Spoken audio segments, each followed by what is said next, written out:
Come on, buddy. Come on. So they put us through the turnstiles and turned us loose inside. Ladies and gentlemen, boys and girls, visitors of all ages, the Bazuco Casino Circus proudly presents... Ladies and gents, this is the moment you've waited for. Searching in the dark, your sweat soaking through the floor. Buried in your bones, there's an ache that you can't ignore. Taking your breath, stealing your mind, and all that was real is left behind. Don't fight it, it's coming for you, running at you. It's only this moment, don't care what comes after. Yeah, fuck the dream, can't you see you getting closer to surrender, cause you feel the feeling taking over. It's fire, it's freedom, it's flying open. It's a picture in the pulpit and you're blind to bullshit. There's something breaking at the brick of every wall, it's holding all that you know. So tell me, do you wanna go?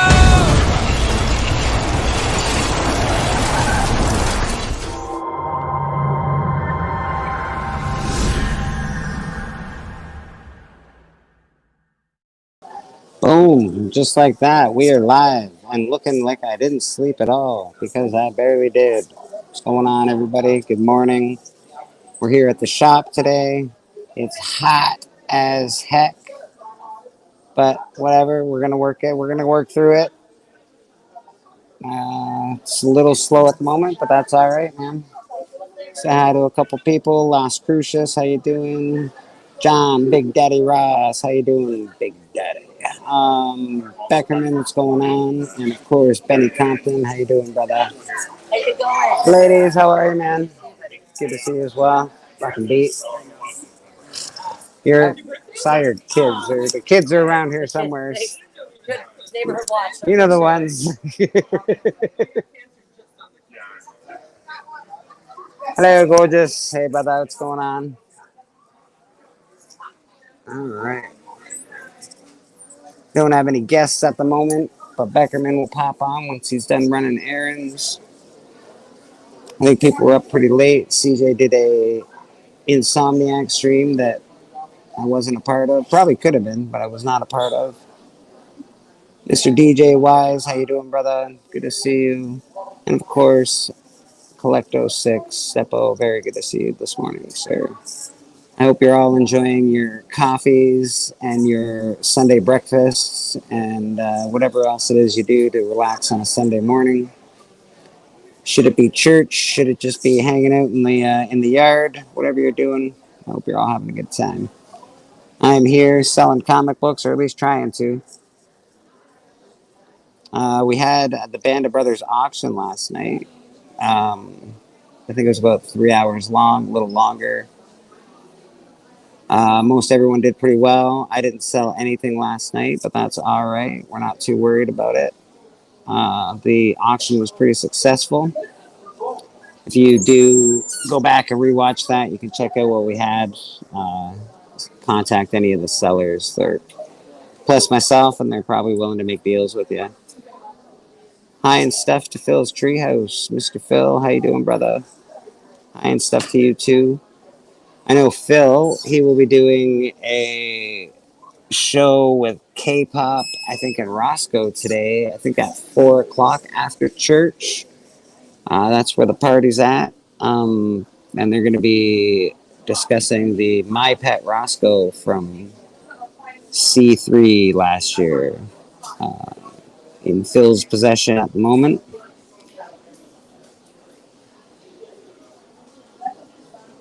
Yes, sir. 10:45 to 4. Wow, usually end around 3:35-ish, 3:40-ish. Depending on what's going on. That being said, I think Durs is now horning in on my time. He's going to be starting around 2:30 or something like that. Brian is in the mornings now on Sundays, so Sunday's becoming a pretty busy, filled up schedule for YouTube, that's for sure. Canadian Survivalist, what's going on, brother? Good to see you. Always good. Sugar Skulls. Right on, man. Appreciate your comments on my slab or not the slab. Appreciate that very much. Anybody that's leaving me comments on my videos, thanks so much. We do appreciate it. It's pretty awesome. You guys are awesome, man. So we do have people coming on this morning. They're just waking up. I start early. Everybody's up late, and that's how that works. Oh. Although I really could use more sleep today, that's for sure. I did get a cool comic book today. It's nothing major. It's not like a grail or anything, but, you know. How can you not like The Great Kazoo? With a hippie playing guitar on the cover? Come on. That's just awesome as heck. All new The Simpsons featuring The Great Kazoo. A Hanna-Barbera production. Pretty cool. Working and lurking. Nice, brother, nice. Nothing wrong with that. Nothing wrong with that at all. I can't get away with it at my work. Who do we got going on here? Oh, I see. I see, said the blind man. We got somebody in the back. Let's bring them out. I imagine they are dead AF. Let's check this out. Bigger. Rock on, bigger.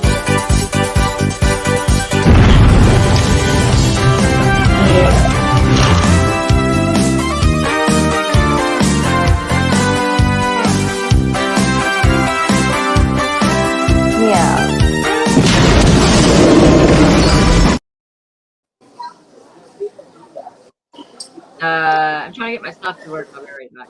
Yeah, take your time, K-pop. We got K-pop in the house. She's trying to get her stuff to work. And that makes perfect sense to me. My stuff isn't working this morning very well at all. Yeah, man. Even spelling kazoo wrong? That is, yeah, it's kazoo. The Great Kazoo. Collecto, you're claiming kazoo. It's kazoo. All right. I actually had a run of books put together. You should look at Collecto. I was selling them last night. See what happens.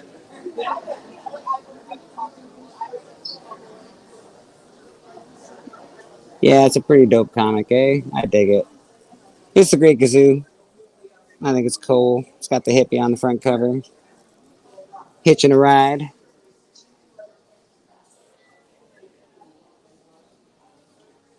It's quiet today at the shop so far. I sold some cards. I sold a run of Frank Frazetta cards. I think I sold them for $20. So, you know, not so bad. Not so bad at all. Starting off slow, but we're starting off, which is great. All right. I think something's working now. Ah, look at that. K-pop, you look so great. I rolled out of bed 2 minutes ago. You look amazing. I know. Look at this. Like, if it was 2024, some might say fabulous. You look fabulous. Well, with the glow that's coming from here, you can say I'm heavenly. Oh, absolutely. Yeah. Even angels in hell were heavenly at once. Oh. Yeah. Whoa. Yeah. Good morning, people. Mr. Who Dat Comics, how you doing, brother? Mastodon Comics, what's going on? So I assume you were on the late night with CJ last night. Maybe. Yeah. Yeah. How long did you guys wind up staying up? I don't know. I left early.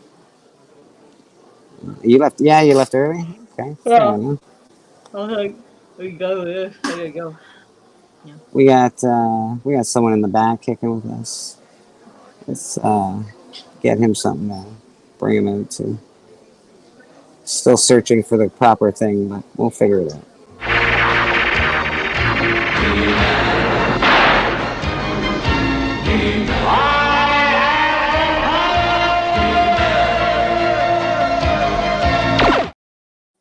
The man with the power right there, Mr. Beckerman. How you doing, buddy? Hey. I prefer to think about the babe with the power. Oh. Power of voodoo. Hoodoo? You do? Do what? Nice. Good morning, Good morning. Pearson in the chat. How you doing, Pearson? What's going on? What's up to all the people? Yeah, yeah. Who dat? Yeah. I'm feeling the same way, buddy. I woke up this morning and went, oh my God, why? Why does God hate me? Apparently. It's just me. I just hate myself. Don't worry. I did it Go to to bed at myself. 9, you won't have any of these problems. I know. I know. No, I Collecto think I'll 6. still have the problems. I go to bed at night. Collecto, my friend. I love you, brother. That is very, very kind of you. Let's Hey, see what we mascot. got. There we go. Is it all there? We're short $20. That's fine. Agreed amount or no deal. Steppo, thanks, brother. Appreciate you, man. I love that actor. He plays a former cop in like everything, but his role in Community is like next level when they get him to play D&D. Oh shit. Okay. He's just so versatile because he's got a face for every role really, except for like the really handsome guy. Can't play that guy. So he plays a professor that is a former cop and teaches criminology. Hey, Sugar Skulls. At the community college, and he ends up in one of their D&D games, which the D&D episodes of Community are just amazing. All right. But I don't think I haven't watched this Community. Yeah. Oh God! So basically, this kid with Asperger's does these complex D&D games. Essentially, anything he's ready for anything. It's the most in-depth game dungeon master you've ever seen. Okay. But anyway, the cop guy, the dude you just played the clip of, he figures out that the hobgoblins they're busting up can talk. He's like, wait, these things can talk? He's like, I need one alive, or I need two alive.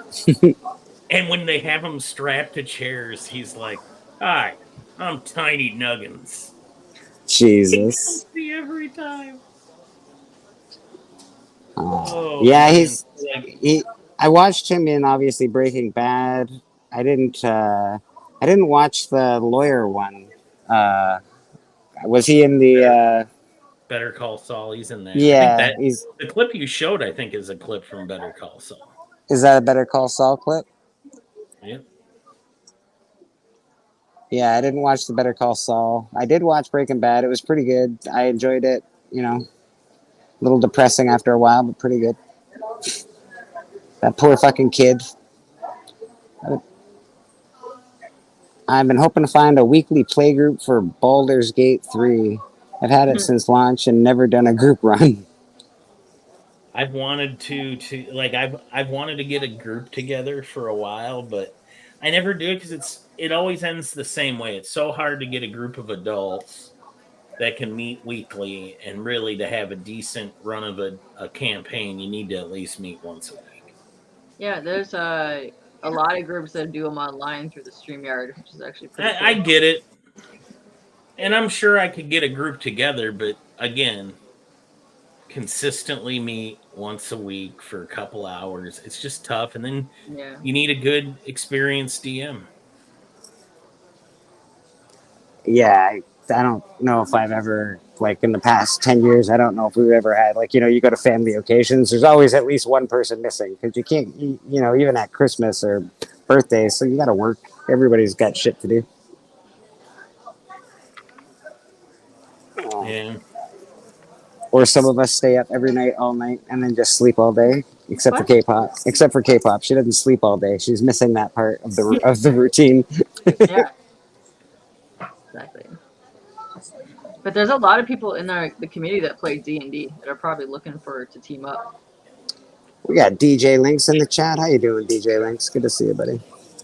Yeah, I'm part of the problem, though, because you know, it's hard finding a night a week Hmm. that you can keep free. Yeah. If you're not checking Probably. out DJ Links, he's part of the C3 crew. Go check them out. They got all sorts of cool shit going on lately. Got They do. a Okay. good comic dropped at Heroes Con. That was pretty cool. Comics Curing Cancer. Go check them out. Rob Fatstacks, DJ Links, Legion of Comics, and many more, I'm sure.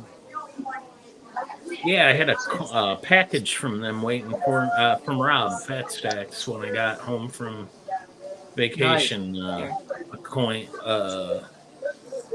one of those Comics Curing Cancer challenge coins. It was cool.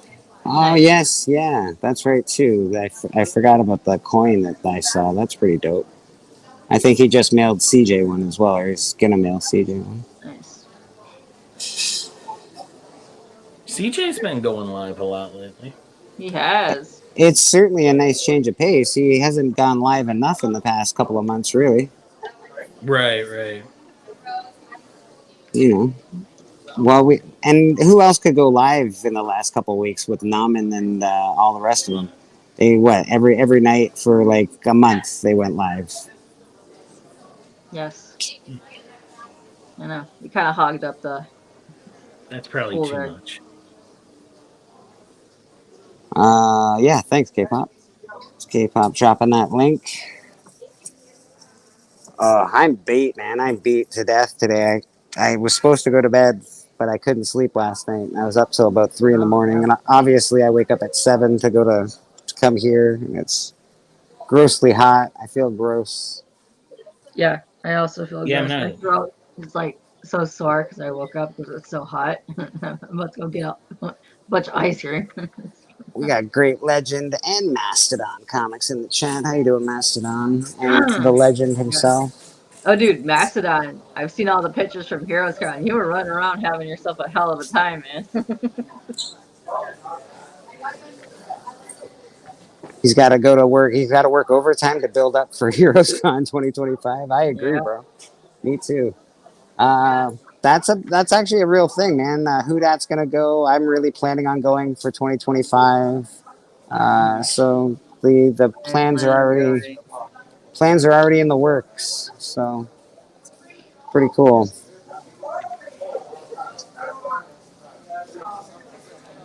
Who dat going to some Jamaican joint to get him some food in about an hour? Nice. Sounds delicious. I'm a huge fan. Jamaican food is past the jerk chicken. I love the jerk chicken. I don't know about the oxtail thing, but people dig it. You know, I don't know. No, no, that's not me. Well, you put enough jerk sauce on anything, it'll probably taste great. That stuff is delicious.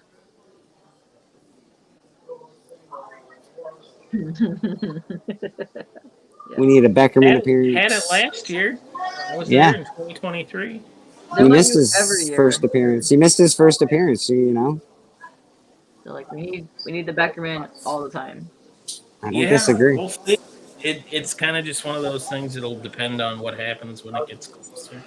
Yeah. Is it in the cards for you to do that kind of stuff, Beckerman? Was it difficult for you to get the Heroes Con, or what's the deal? No, I could go back.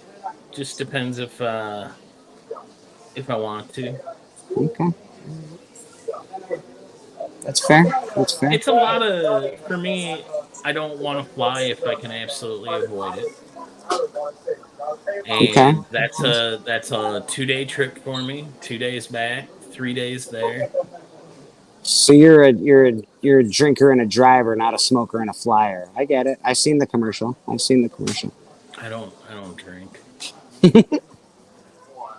Yeah, no, it's just more a matter of getting out there and having deciding to do it, you know.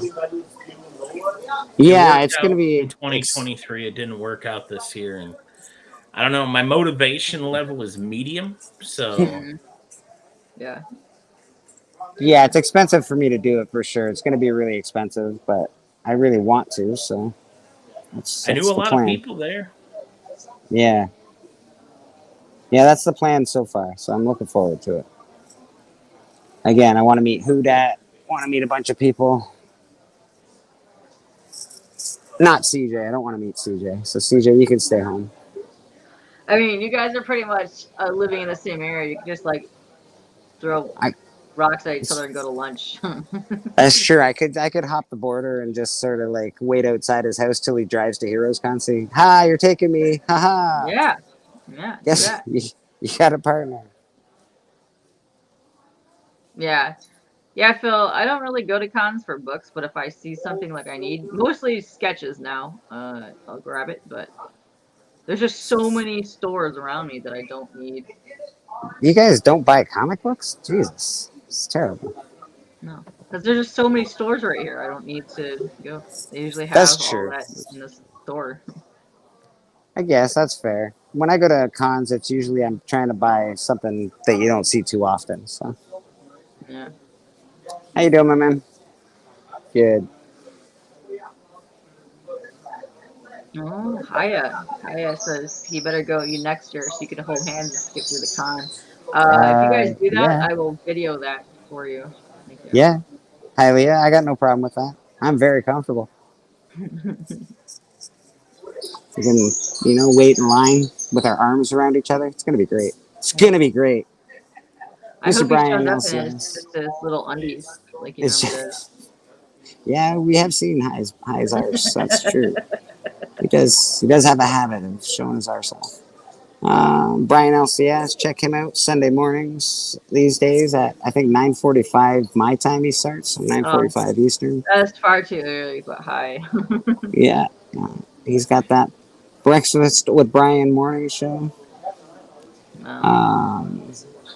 Yeah, that seems to be going pretty well. I don't know, how's your switch of the days, Brian? And of course, Brian has his comic book. I don't know. Is he still doing Kickstarter, or is it all done? No, or that ended. Is everybody got their comic and No, loved it? just ended, so it's in the process. You gotta finish the Okay. backer. I don't remember if the surveys already went out. Can people still back him or no? Or is that like it's just over? Wasn't on backer kit, so it's over. Okay. However, you might be able to reach out to him and see if you could pick up a copy if he's printing extras. He is out with the printer at the moment. Very cool. Very cool. Yeah. That's exciting, Brian. It is. Congrats on that, guy. How many Kickstarters do you have backed at any given minute, Katie? I'm a super backer. I swear to God, I kind of became one overnight, and now like it's almost depressing to scroll all the panels of things I've backed, and it's like I've only gotten like 3 of them so far. So it's like send me my stuff. So most of them, I'd say there's a good hunk of them because they've been doing this for so long. Everything is fully completed, and the order is usually already at the printer, just waiting for how much that they need to order. The majority of them. So usually, like Carissa, she will ship within like 2 days, not even of wow ending.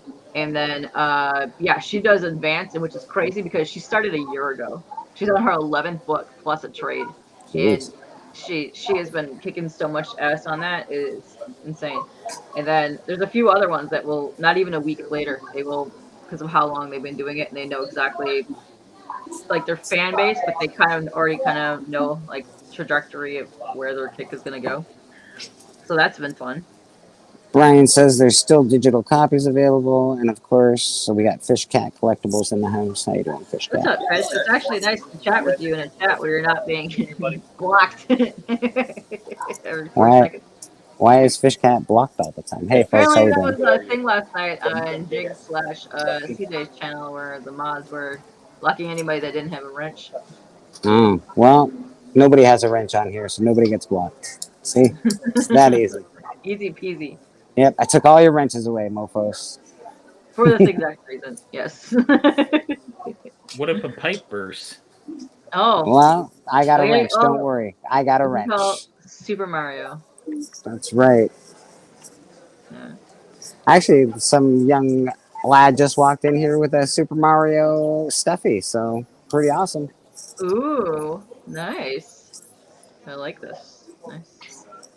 Yeah, Mario's still a thing, man. Mario's Mario's still really popular with young kids. All the peeps. They just released another game, so yeah. Let's go. Great legend. Thank you very much. I appreciate that. Madam, how you doing? Good morning. Alright. Ooh, what kind of breakfast are you getting? I could really use blueberry pancakes. Amazing. Bacon and waffles would be really delicious at this point. Yes. Yeah. That sounds really good. I'd like that. Some French toast. Ooh, love a good French toast. Me too. Me too.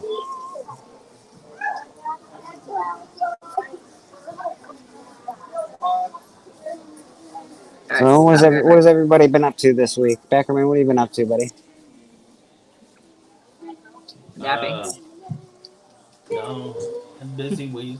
I was out of town. You were out of town. Yeah. So, Fam Jam. And then yesterday I sent you pictures of that. I went and met Ray Park. Yes, you did send me pictures of that. Darth Maul. It was I did not hang out at this con. It was kind of like, they call it Collecticon, and it has comic books in the description. I didn't see no comic books. I didn't see no comic book artists. A lot of Pokemon cards and a lot of Magic cards. And a lot of stuffed animals. So not a Comic Con per se. That sounds like some nonsense. And for some reason, probably just because it's KC and my former comic book landlord, Tech 9, was playing. Oh, nice. I know you went there. No, I mean, I could hear my song. He was walking to the stage when I was walking to sit down, and it's like, Tech. And he went and did his thing. You gave him the motivation to perform. Hey, he protected my comic books for years. Under the personal protection of Tech 9. Wow. Or he just owned the land they were on. That's very... Well, No, so I like owns the way a you put it business- first. There's like a business park near my By my house, friend. and he owns it. That's how he invested his rap money. Yeah, I would have been highly annoyed too if I went to a Comic Con and there were no comics. I would have been pissed. Yeah, I knew that it was going to probably suck, but I was going because Chuck Norris was supposed to be there. Well, Chuck, get out of really? Yeah, so Chuck flew in Friday and had to fly right back out due to family emergency. Oh man! And hope that everything's good with the Norris family. And but that took away half my reason. I was going to get that Chuck Norris issue 1 signed. I would have figured family emergency were afraid of Chuck Norris. They would have just stayed away. Yeah, That's too bad. I'm really sorry about that. he's 84. Yeah, I was gonna say, how old is Chuck Norris now? Chuck Norris is 84, and that's like a pretty young kid. He had a kid with him in the photo. Wow. Okay, so he's still. Wow, good for Well, him. I don't think his wife is 84. His current wife, No, they usually I aren't. believe, They usually is aren't. significantly younger. Yeah, I would imagine. So good, That's good for usually... Chuck. Well, jeez, man, fuck, what a good. Yeah, that's awesome. Good for him. I just like all the memes from Chuck Norris. I think they're hilarious. So that took away half the motivation to be there yesterday. So I just went for Ray Park and then left. And I heard of the opening set of Tech 9. Like as I was walking away from it. I didn't know Tech 9 was still a thing. In KC he is. I mean, he's old, so. He's got his 10 fans out there just going, yeah, Tech 9, woo! Again, he protected my comic books. We're good. We're good. I like that. That's good of him. That's really nice of Tech. I'd imagine that's why there was no trouble there. Nobody wanted the smoke. Yeah, that's for sure. I can see that being the case. I don't believe he owned the storage unit company or anything. I think he just owned the business part. So. Just the land. All right, that's cool. But he's got this weird symbol that looks like it's from Double Dragon. So at first I didn't know why this symbol was like all over this business park. Panda and I figured it out together. So we were over there and I was telling him, yeah, there's like a warehouse in the back, like that turned out to be a music studio, a car detailing place, and then a power wash. Wow. And all of them have this logo on it, which apparently is Tech Nine's logo, but at the time we didn't know that. Okay. So then we go to a football game with Burke and my wife, and that logo appears on the screen at halftime, and Tech Nine comes out. And I did a little research after that and found out that Tech Nine owned the business part that my storage. Good for him. Good for him. You know, hey. Rap doesn't last forever, bro. Rap doesn't last forever, unless you're fucking Eminem, I guess. But you know.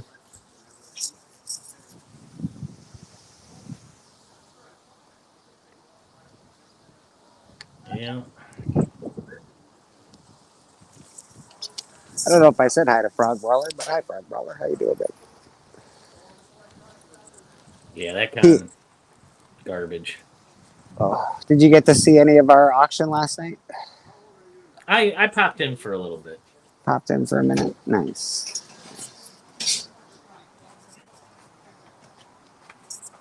Yeah, it was pretty successful. We had, I think, 45 people there the whole time, so good. It seemed really busy. Yeah, it was pretty good. Yeah, it was pretty good. It was enjoyable. It's nice to have a lot of people watching and buying and stuff, so it's pretty cool.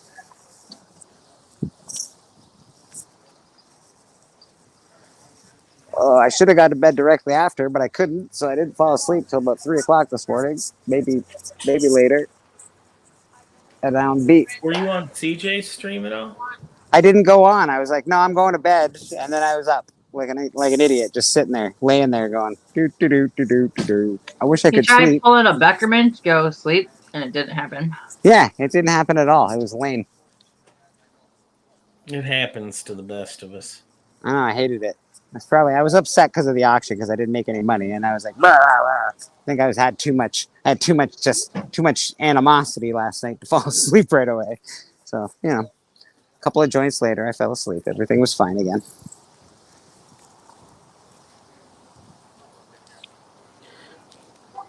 I'm a natural sleeper. No stimulants, no performance enhancers. I definitely am I use performance enhancers to sleep, man. I'm sorry, bro. I'm a lie. 100% Becker. My sleeping life is a lie. I was trying to craft an analogy that basically made you the Barry Bonds of sleeping. Oh, Lance Armstrong for sure, at least. Yeah, like the Lance Armstrong of sleeping. I'm gifted. I'm natural. I like that.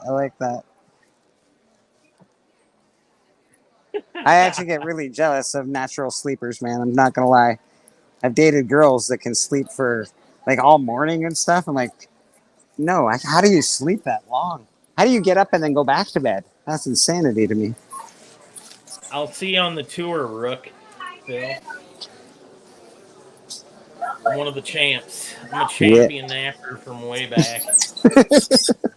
I might nod off in this conversation. I'm not going to lie. Actually, I'm going to tune into that. If there's a tour, I really want to see the tour of these nappers and sleepers. We make the rookies on the tour carry our pillows, Phil. A little hazing goes a long way. It's fine. Yeah. How you show respect for the old guard. Mr. Real Rude 6. I like this doing, idea that I'm some veteran at sleeping. It's almost like you're a sports figure now. Like you're an amazing. You've got real clout. You're a veteran. Well, you've been in the game. That's fun. How you doing, brother? Depression. That's how I used to be able to sleep a whole weekend away. People would think I was dead. And no, I used to do that too, but that was alcoholism. That's sad sleeping. We don't accept that on the tour. You gotta have a smile on your face while you're napping. Shit, you just gotta be a regular sleeper. You can't be a sad sleeper on the tour. No, Jeez. we don't Well, want no. mental health awareness is what the tour is all about. There's an old Sleep candid just for camera lazy. there. People walking into the restroom full of cots with people taking naps. Candid camera? Jesus, Phil. It's going back.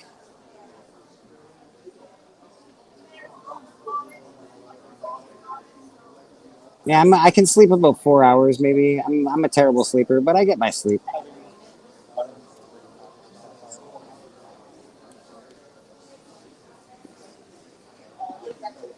Scotty Vaughn, I hope you're not depressed anymore. And if you ever are depressed, give us a call. Hang out on church. That's what we're here for, brother.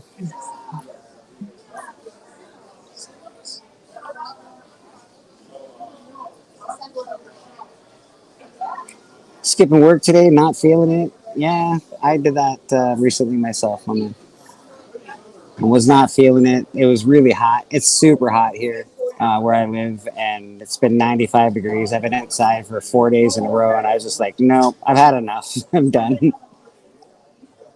Massive headache.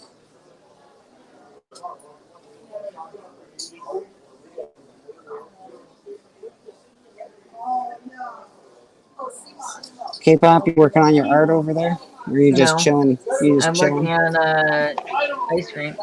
Ice cream? Hey, folks. How you doing? Yes. Man, I wish I was working on ice cream. That sounds pretty good. I woke up, my throat was like molten hot, so. Yeah, I think there's an ice cream truck outside the market today. I might go avail myself for a soft vanilla cone. You might have to do that. This weather this week just been crazy. It sounds delightful, in fact.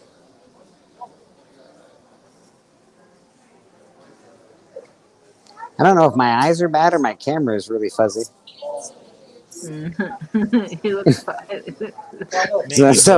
So it's my eyes. It's definitely your eyes. I'm like, man, I really look fuzzy today. What's going on over there? Yeah, that's your eyes. Yeah. All right, someone needs a pair of glasses. Yep. See, when I'm really tired, it's harder for me to see. I recently either heard or read somewhere that ice cream for breakfast is good brain fuel. That makes Well- sense. You eat it and you wake up because it's cold. A glass of wine helps your heart. Eat some ice cream. It's good for your brain. I'm feeling this diet. It's really working out. Yeah. I haven't had, you know what? I haven't had a float in a long time. Like a root beer float or a Coca-Cola float. Mm. I went on a float tear for a while here recently, and it started at the last wrestling show I went to. All right. They had an ice cream truck outside, like a food truck. Yeah. But they did like high-end ice cream drinks and like sundaes and stuff. And I got a root beer float, and it was so dang good. Like I was like, well, I'm all about these. Yeah, man, root beer floats. I remember really enjoying them, so I think I may that might be something I might get onto soon. Fun fact: Red Robin has bottomless root beer floats. If you ever go to Red Robin. What? I don't even know if Canada has a Red Robin. I think my foot might fall off if I attack that. Say hello to Dracula in the chat. How you doing, Drac? What's going on, brother? And that's really dangerous for me because I haven't seen my feet in years. So like, it's kind of a leap of faith every time I take a step. Drac has a nice intro in the C3 book. Very cool. Ew. Yeah. Very, very cool. Let me explain. I work for Dracula. Count Dracula? It's the real fucking Dracula! There he is, the real Dracula in the chat. Right there. Yeah.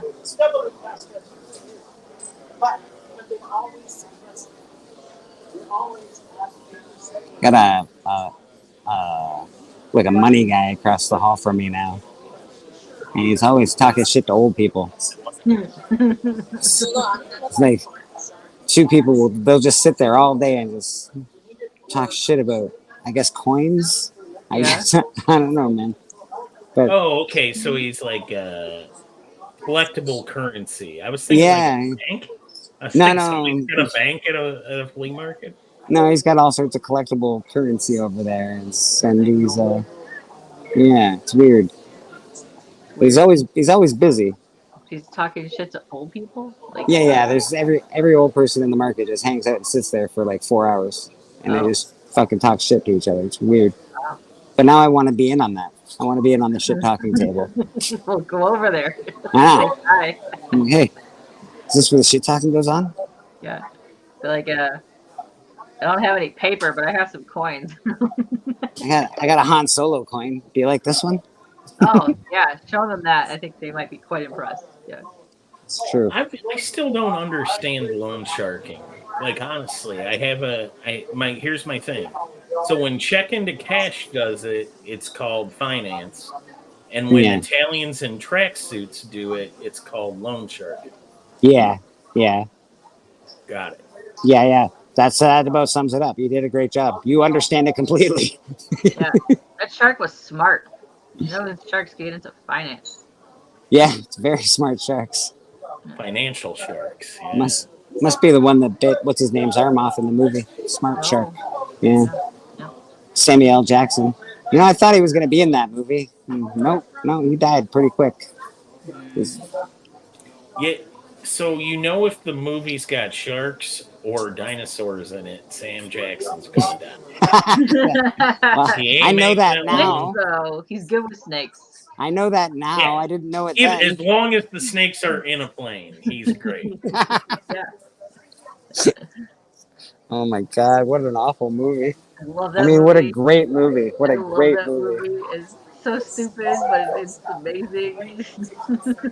My flea market sells Nazi stamps and currency. Weird.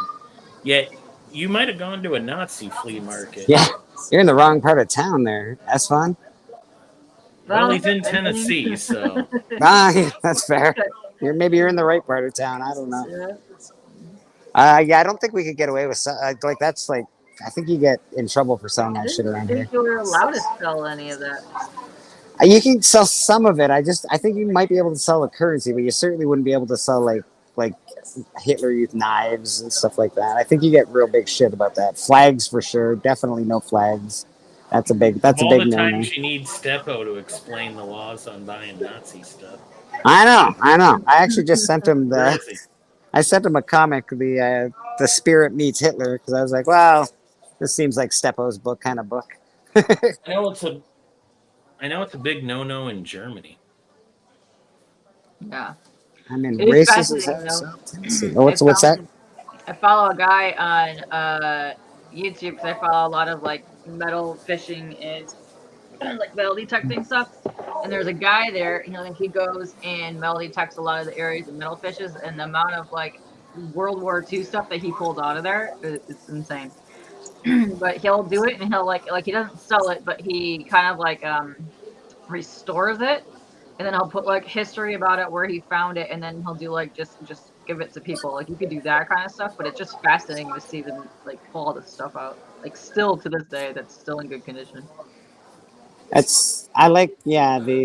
were the best dressed army in history. I'll give you that. That is a fact. Huh. Got somebody hanging out in the back with us. Let's bring them on in.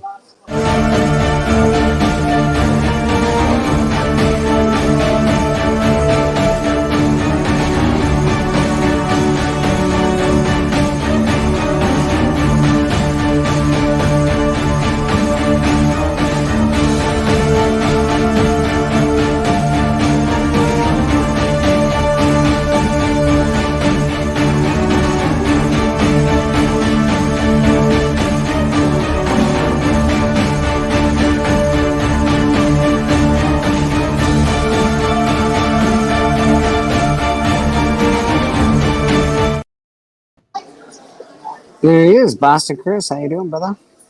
I'm doing all right. Scott the link. Back in a bunch of pain, but that's all right. You're in a bunch of pain? Yeah, I hurt my back at work, so it's stupid, but like I didn't do anything there, so I can't be like, oh, Walker's cop put me away, you know. I just did something that's strange or something like that. And it's just been painful, like for the past few days. So Scotty, I just put the link in the chat for you. So when you hurt, like, I'm pretty old, so whenever I hurt myself at work, I don't consider it hurt myself at work. I just consider it hurt myself because I'm old. Like, yeah, I think it's just old. And that's what it is. that I think I'm pretty sure. How you doing, my man? Got Simpsons comments or Beavis and Butthead comments? Not here. I did. I think they got sold, my man. Poor Blake. Blake's sitting there trying to do business with a guy, and the guy's just like, "Where's some Beavis and Butthead comics?" I was like, "Oh, I already sold them. Sorry, sir." Yeah, those Where are were you last week? some good stuff right there. Where were you last week when the Beavis and Butthead was flowing like the driven snow? But now you want to come and ask for some stuff? No, I'm just joking. But no, like I basically what I did was I was in my office and I just was sitting in my chair and I tried to get up quickly because someone asked me a question. Like somebody asked me something. I said, "Let me check." And I sat down and then I had they were like, "Oh, what about this?" And I didn't hear them, so I went to get up and say, "Hey, what do you want?" And all I felt was like in my lower back, it felt like there was just too big. It just started pulling as I started to get up, and then I was just like, well, maybe if I stand all the way up, it won't hurt anymore. And I just feel like, oh my god, and then like it just hurt. And I stood up and then I tried to straighten up. I was like, oh, that hurts. I was just like, did I just throw my back out? And I almost called my friend and be like, I don't know what the thrown out back feels like, but did I just do that? And Nice. I've been dealing with it ever since. So it's just hope. I think it's like a pulled muscle or something, but yeah. Oh, it sucks. Figure it out. Hopefully you feel better. Also, I just saw some plastic money being exchanged, so I hope he sold some stuff. Yeah. I didn't I was at a graduation party it was basically a family party at my wife's aunt's house, and so we were there for a long time, and I didn't get to actually like see the auction or anything like that, so I hope everyone did well. I did see that there was, I guess, a pop-up that was scheduled, just basically counterproduction, alongside of it, which is I feel is since this is the second time, I feel like it's being done on purpose, which is kind of annoying. But hey, It could be because Pops used to run Saturday, and they had an agreement with that exact auction to do it every other Saturday, and they would always stream over Pops. Yeah, I mean, it just what gets on my nerves, and I understand like you can't like this is not like regulated by anybody, so it's pretty much just like, oh, like we won't go against you or whatever like that, and anybody can do anything they want. I just find it to be a little bit weird where it's just like and if you know who that's history with the auctions, it's like it's one of those things where the same group has done it multiple times. Like he used to do his own auction, and it was on just Thursdays on its own, and he was on his pretty much nobody was doing any sort of sales on Thursdays, and then all of a sudden magically these guys started doing. Oh no, I'm sorry, it was Wednesday. He was doing it on I think a Wednesday or Thursday, and they never did it on that day. Then they jumped on and was like, oh, because he would go on their show every once in a while, and then he was like, yeah, I'm just gonna do my own. Then so all of a sudden they started doing on his day, so then he moved to Thursdays, and then all of a sudden, oh hey, guess what? We just decided everybody got time today. Let's do a sale the same exact time and day as this one. So we got somebody in the back, Chris. Let's bring him on out here. That's how we gotta bring him out here. Impressive. Most impressive. Scotty Vaughn, how you doing, brother? What's up, y'all? Waking up, picking the crusty boogers out of my eyes and shit. That's fair. That's fair. I understand your guilt about not going into work. I completely feel that. Whenever I do it and I'm not sick, I'm like, man, I feel like I should. I wind up cleaning my house because I feel so guilty. Like I should be doing something. I don't understand why I feel guilty. Like I'm entitled to not go to work occasionally. Yep. Yeah, especially if you're a good employee, brother. You definitely are. We got Rad Art hanging out with us. He's here but barely awake. Yep. Check him out. Really feel that.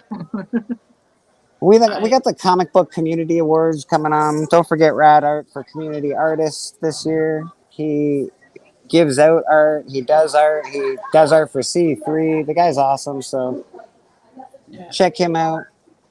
I don't think I've ever sincerely felt bad about not going to work. Geek out with Roscoe. What's going on, brother? Speaking of artists, another one in the chat. He does his Monday show, Between the Lines. Always a good time. What exactly is the theme tomorrow? Something about comic people and paintings? I think so. I think it's like a comic book artist as a hero, or as like as a hero or something like that. I don't know. It was convoluted. Paintings? What about the paintings? Yeah, Roscoe, explain this. Roscoe, explain yourself. John's Reminds Comics with me of- Kids. How you doing, brother? We got who else? We got Blue Hellion hanging out with us. Who else we got? We got somebody in the back. Another fine soul in the back. Oh, bringing everyone to church this morning. Yeah. Hey, everybody! An old man's talking. Grandpa's the name. Did you know this tree dates back to frontier times? Shut up! Mr. Steppo, how you doing? Representing the Blue Shut Street up! Comics. Look at that beautiful T-shirt. Beautiful T-shirt. Oh, Boom. That is sick. Now, what are the pants looking like today? I wore them just for you, Beckerman. Nice. And Hey.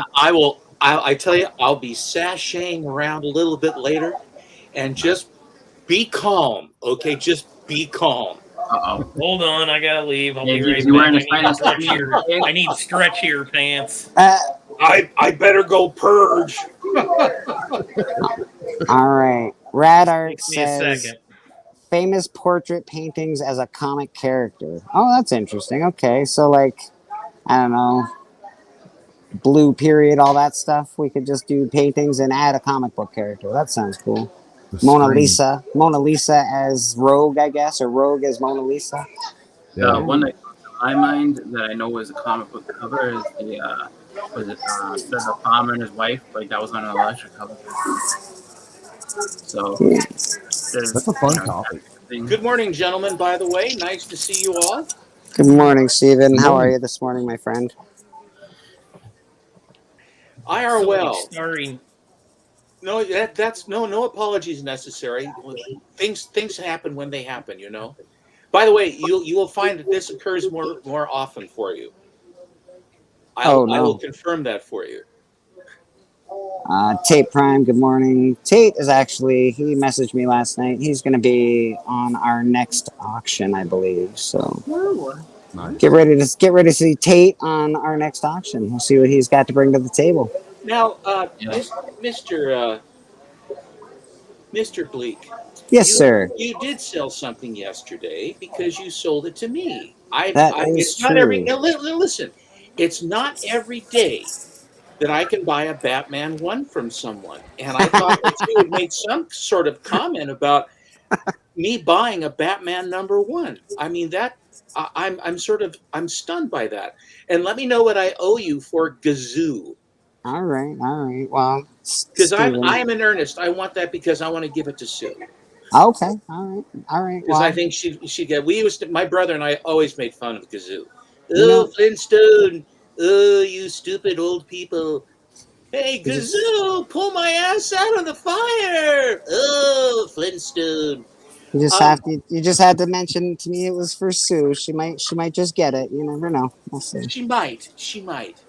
I got this also from Mr. Bleak. This was an AOK from his very successful Niagara Comic-Con. Yeah. Awesome. Never to be forgotten. He met his legend, O'Barr, who treated him so well. And he also, I think that O'Barr got his customer relations training from CBCS. What is that true, Bleak? That's what I hear. He Good. is, I'm glad you're going with me on that because that could be the only answer for how well he treated you. Just he's like learning. Kodak. Yeah, he's learning from the best. Absolutely. Just learn from the suits, right? Yes. So I got this really cool. This is really, really cool. Spirit meets Hitler, pretty dope actually. Will Eisner. Spirit meets Hitler. How can you go wrong? And then I also got this beautiful Darkwing Duck. Oh, I'm so jealous of that, man. I'm so jealous. Yeah. That's a good one, Seppo. That's a good one, man. Oh man! And Susie already has the Power Rangers with that beautiful cover. She says, "What's the interior like?" I said, "Well, it's like the Power Rangers, but how do you like the cover?" She says, "I love the cover. I love." I said, "This is what is known as a cover buy," because she was asking me about Vixens of the Golden Age. She says, "Well, Alan's selling all these different covers. You know, what are the interior? Is the interior different?" I said, "No, the interior is the same. It's just they highlight different stars on each cover." And she says, "But it's all the same on the inside?" I said, "Yes, but you're buying the cover." And so much now, it is just my friend Mark Oldroyd in England with Suddenly Comics would always say that he made this had this term fractional art. And I think it works perfectly because you look at a book and we look at the books. We generally don't look at the interiors. That's why with pulps, it's like with pulps, it's the same sort of thing. You show pulps and it isn't like you're trying to read those dusty, god-awful things inside.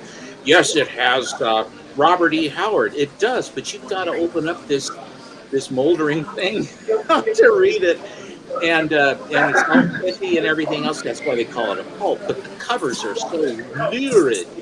But at some point, Mr. Bleecker, you say when, I actually have, I pulled out a box of raw Golden Age books that I've accumulated over the years. And I don't believe I've shown Hey, how you doing, buddy?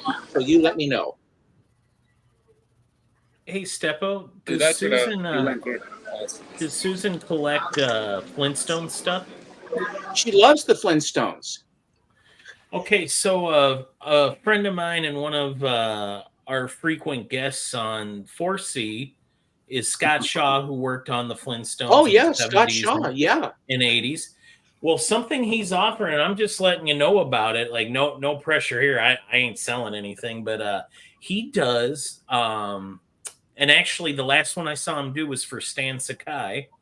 He Flintstones your house and a picture of you and your wife. He did that for Stan and his wife.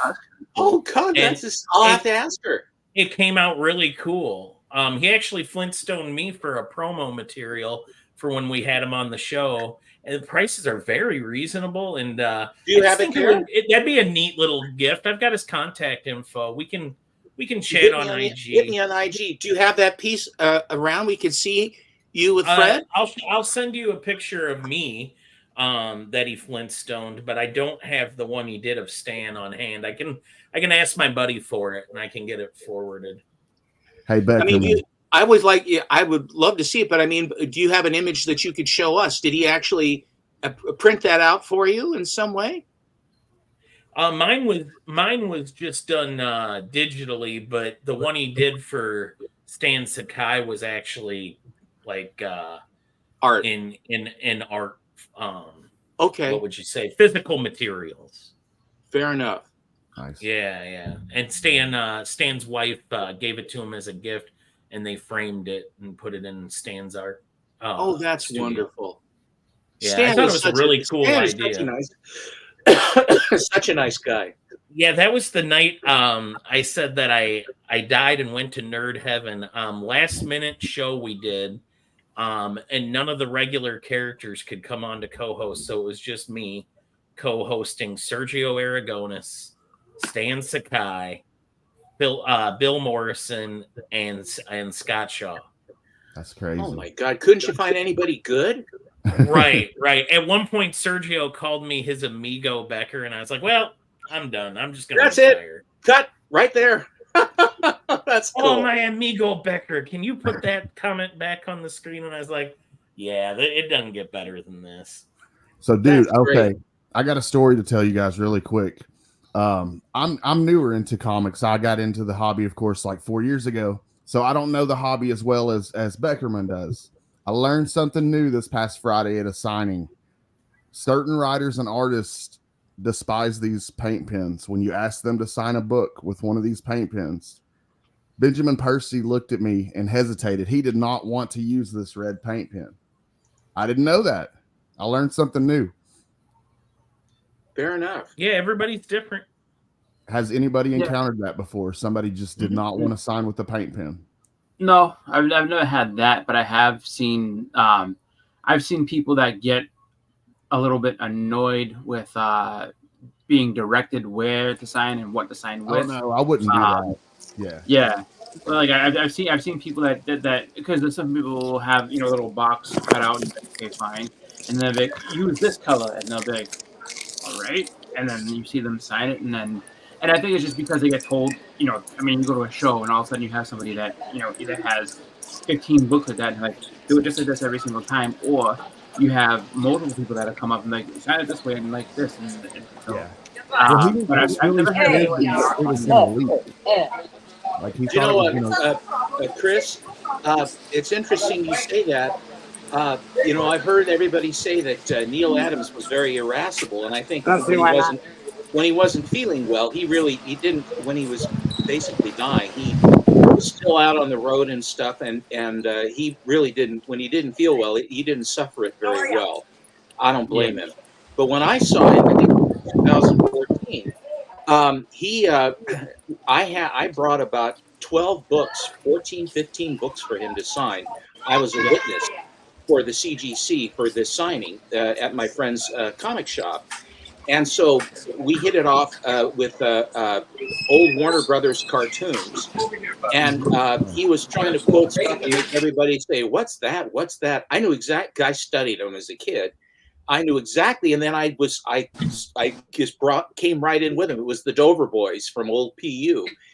And I finished his sentence for him, and he looked at me, and then he started singing the song from the cartoon. So we started singing the song from this cartoon, and the store owner is looking at both of us, and all the people, this long line of people are all there waiting. And we finished. He looked at me like he saw me for the first time. He put his hand and he says, "Nice to meet you, Steve." And then when it was my turn to have stuff signed, he took the books, the raw books. And then he says, "Where would you like me to sign this?" And he would look right down at we get to see someone's going to get some ice cream. Ice cream shop. But he signed it. He says, "What color would you like?" And he says, "Where would you like to sign it?" I want a strawberry shortcake. Oh my god! I thought that guy was running at Bleak at first. I thought he was. Yeah, he's saving his poor kid. Thank you. Running across the park. Oh, now he's running in there. Oh, yeah. So, you got soft, I know you got soft cones. Perfect. How much are they? I'm going to come back for 4, 5, and 6. 4, 5, and 6. Love you. I'll be back. I know for signing, like Steranko won't do window boxes, and for paint pens, I'm trying to think. I thought of somebody earlier that gets grumpy about it, but now I can't remember who it was. This was Benjamin Percy. Oh, Ryan Azzarello doesn't like it.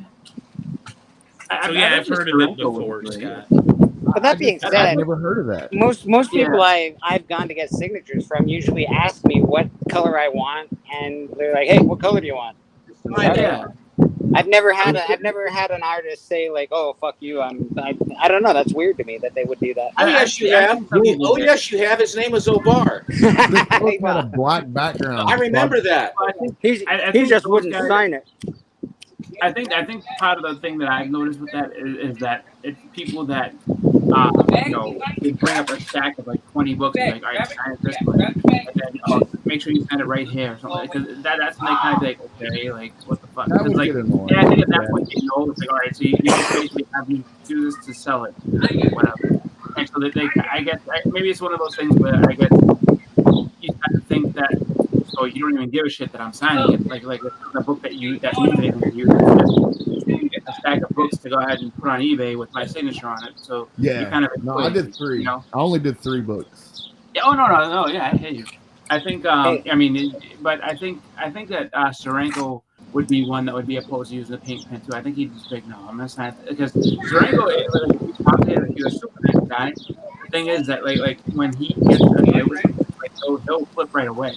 So like if you ask me, "Hey Jim, can I get a picture?" Like, can you not fucking read? Like I watched him snap on somebody like one time. Wow. The guy's like, oh, that's really a picture and something. Like, all right. He's like, and then you explain to all those guys over there why they can't have a picture and why you're special. How about that? He's like, can you not fucking read it? He started screaming at the guy. I was like, I just wanted, and he's like, I know what you wanted. I know what you want. I was like, oh man. It's like, yeah. And it was like, but then he'd come right back down and be like, yeah, here you go, this and that. But like, if you're a girl, he'll take a picture with you. But Somebody he that is you know back then?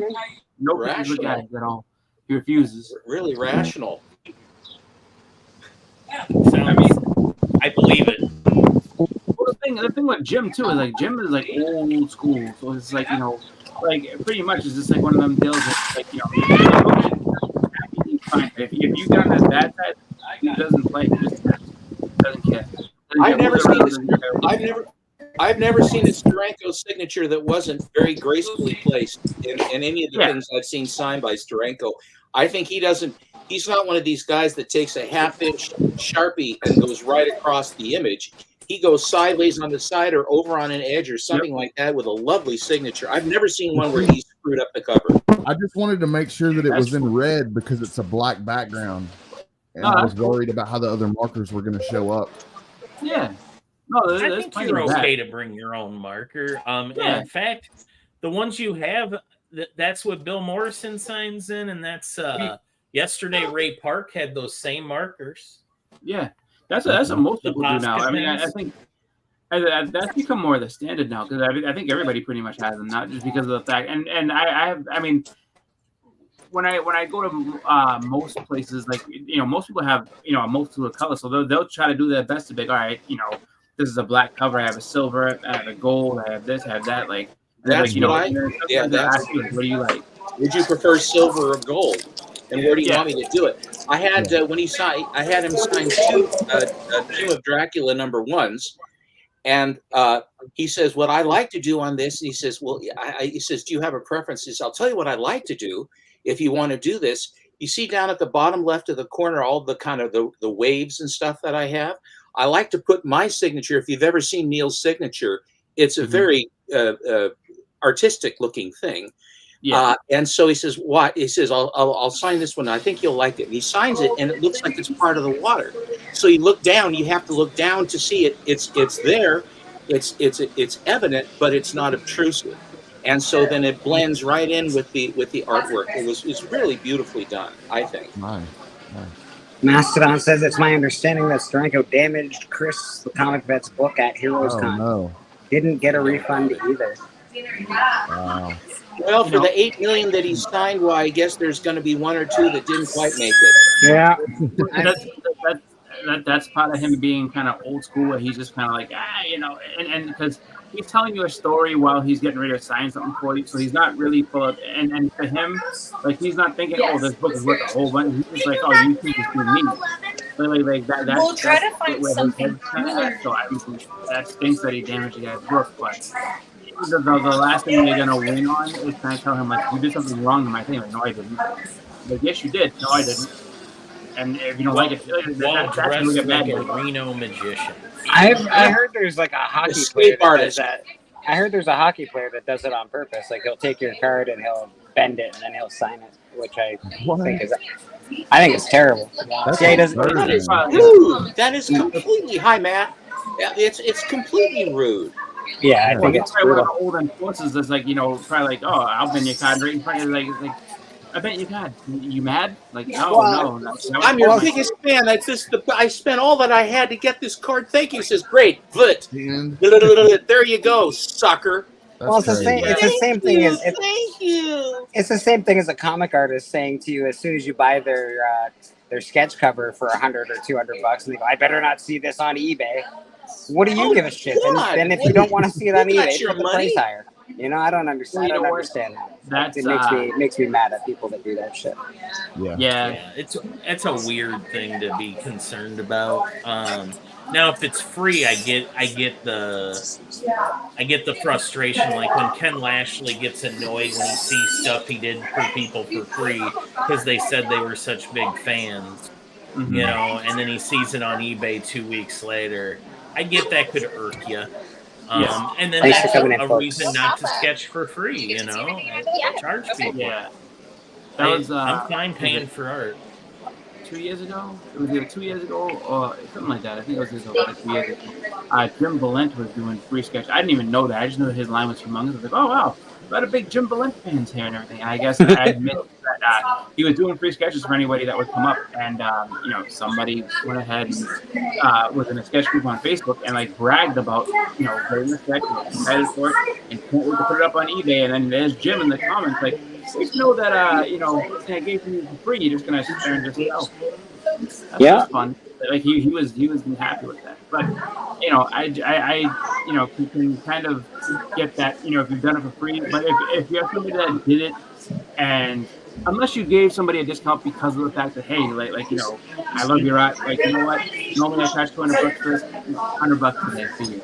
Okay, cool. And then they go ahead and sell it, I can understand that. But if you say it's going to be $250 for this character, you know, you want a full-body character, whatever. All right, cool. And then I'm like, you know what?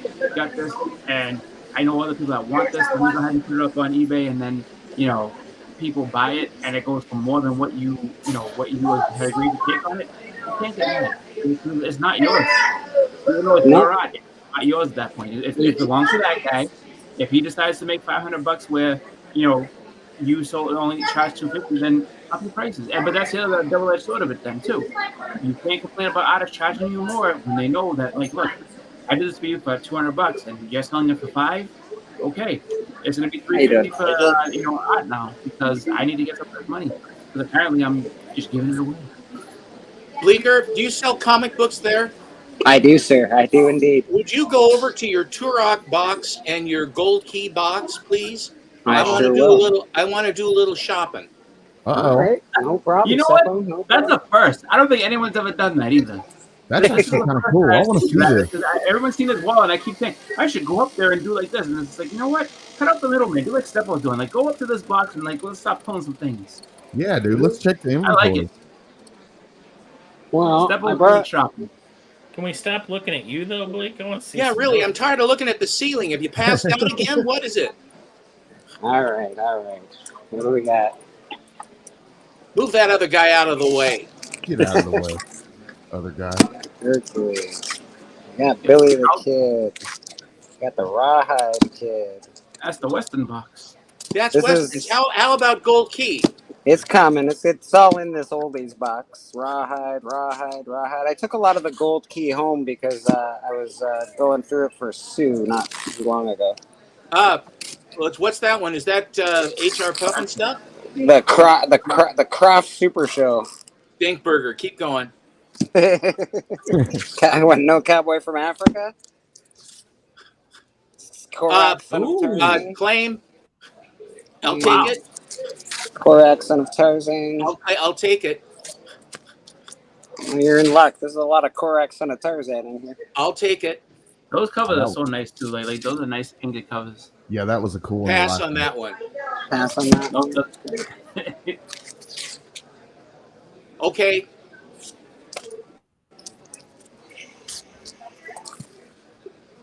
Would you move out of the way? Yeah, I'll take it. Yep, I'll take it.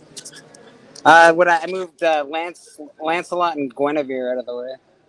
No, I don't think so. Okay. Yeah. Do that one. I've got my grandson will like that. I'll go with Guinevere in one. Yeah, that's great. The Trag. Okay. Did you pull No. He wants the Guinevere. Oh, Lance and Guinevere. Yep. Gotcha. Yeah. The other. What was the one you just threw over on the stack? What's that one? Trag and the Sky Gods. Oh, that's offensive. No. Ooh. Okay. Yeah, we'll do that too. I thought you might like that one. Drag's got some action going there. Yes. Drag's all about. We got Son of Black Beauty. I don't think you're into that for some reason. Horsies. Nicky the Wild Dog, not your thing. No. Yeah, we got Teenage Love. I'm surprised that that's still there. Just because people love those old romance comics. Indian Fighter. No. That almost looks like Shane. Go ahead. Tarzan, Son of the Apes. Yes. And another thing about those Charlton books is that a lot of legitimate artists worked on those. Just kind There's of some really good artists that worked on them. Charlton. Well, like everybody kind of did that on their own. So it's like when they wanted to kind of do something outside of what Marvel would let them. Yes, I'll take the Donald Duck. Oh hell yeah, that one's cool. What about Yeah. Fat Albert and the Okay, Kona. No, I don't want no Kona this time. No Kona. Oh, back up. What was the other one? Back up. Timely Time. Yes, I'll take it. Son of Tomahawk. No. You I like when it sounds offended by it. Dead or Alive with that guy. Wait a minute. Wacky as ship. Walt Disney, I'll take it. Walt Disney. Oh. This is actually my Yeah. favorite one in the whole box, to be honest. I don't know I'll why take I it. love it so much. I'll It's my take it. favorite one. This is a key, actually. It's the first appearance of his cousin or something nonsense. I'll take it. First appearance of Spooky. Oh, you want the Walt Disney stuff, I'm guessing? I'll take it. Alright. Oh, that Oh, what was crummy that? X-Men get in there. Hey. Get that crap out of there. Oh, it's I just a the X-Men. Maybe I want to see something. and No! You do that on your own time, Beckerman. This is all about me. Amazing Adventures. Oh, that's pretty Well, cool. I mean, The I'm Runaway. all about you What a too. dog. Now, You don't, I don't want to hit Johnny, I'll take little Lulu. with the 3-cent stamp on it. Ivanhoe, I'll take it. Ivanhoe.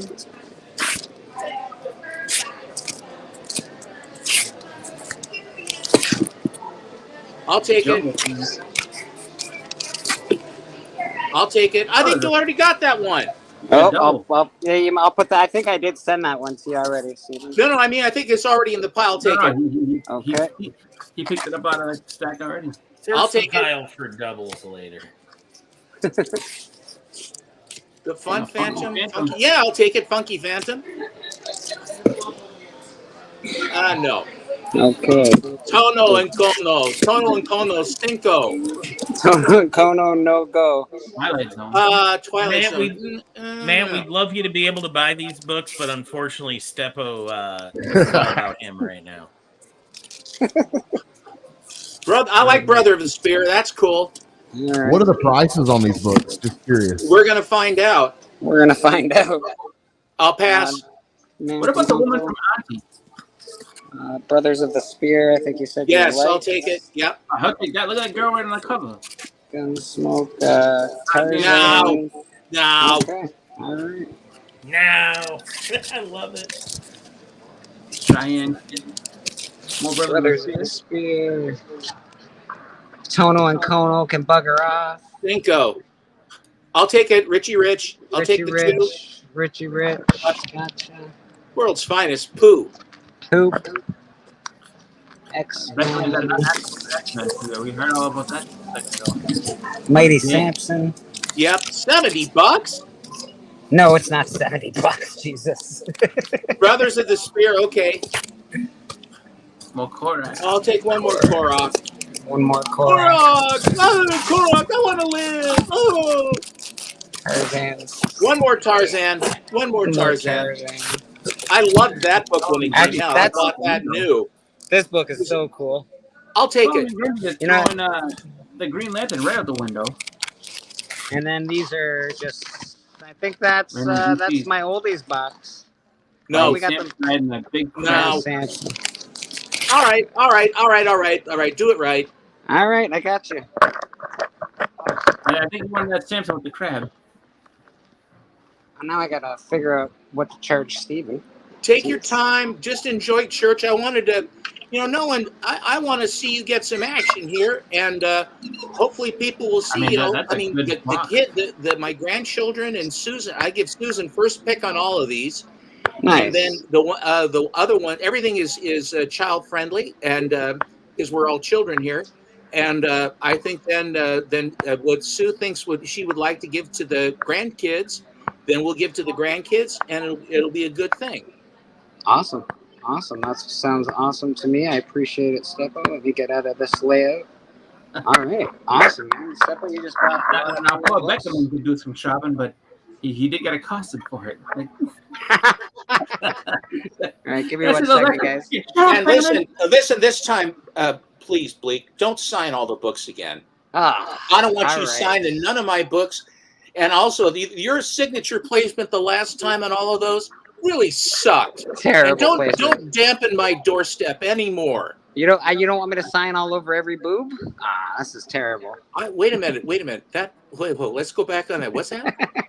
Yes, Golden Age books, Sivo. Give her your thing. Only if it's Golden Age. Yeah. Let's go. Any of that, or just I want you to put your initials with your pocket knife on the slabs over the main characters. I think Absolutely. that's good too. That's a nice touch. All right, I'll be back. I got a customer I got to deal with for a second. Okay, go ahead. All right, show some books. Yes, sir. I hear and obey. Now it's time. I hear and obey, except when I don't. Are you sure you don't want to show some books that require you to stand up? Do you want me to stand? Well, if I stand up, you won't be able to see. Are you wearing your finest tweed pants? You know, the reason I wanted why you I to go wear for a walk so I could get, but I did this get is a just Sunday. enough information to know that he's wearing the red plaid. My pajamas. wife bought me two. She says, "Do you like this?" I said, "Yes, I do." So often you can't find stuff you like. She says they had one more pair. I was going to go back to the store. I said I'd like it just to have a second pair. So if something happens to the first, if I blow it out in some manner, then I have another pair. Also on Sundays, I wear pajama bottoms generally. And other than that, then on usually it's Levi 501s. Now, Mr. Beckerman, if you'd like any more of my sartorial questions, please direct your questions to Alan Pollitt, Comic Collector Geek. Okay, Google. He is my What does fashion consultant, because if you mean? look at Alan, you can see why I say that. Okay. Here's Note a to very self, nice look Abbott up and Costello. sartorial. Wow. Colors look nice on that. This is by Lily Renee. This is when she shifted over to St. John after she left Fiction House. When Fiction House moved, she and her husband went to work for St. John. She did Elsie the Cow and some other stuff, some cute stuff too, Kitty and some other. Really good stuff. She had a really wonderful long life, and what a life out of Nazi Germany and all that other stuff.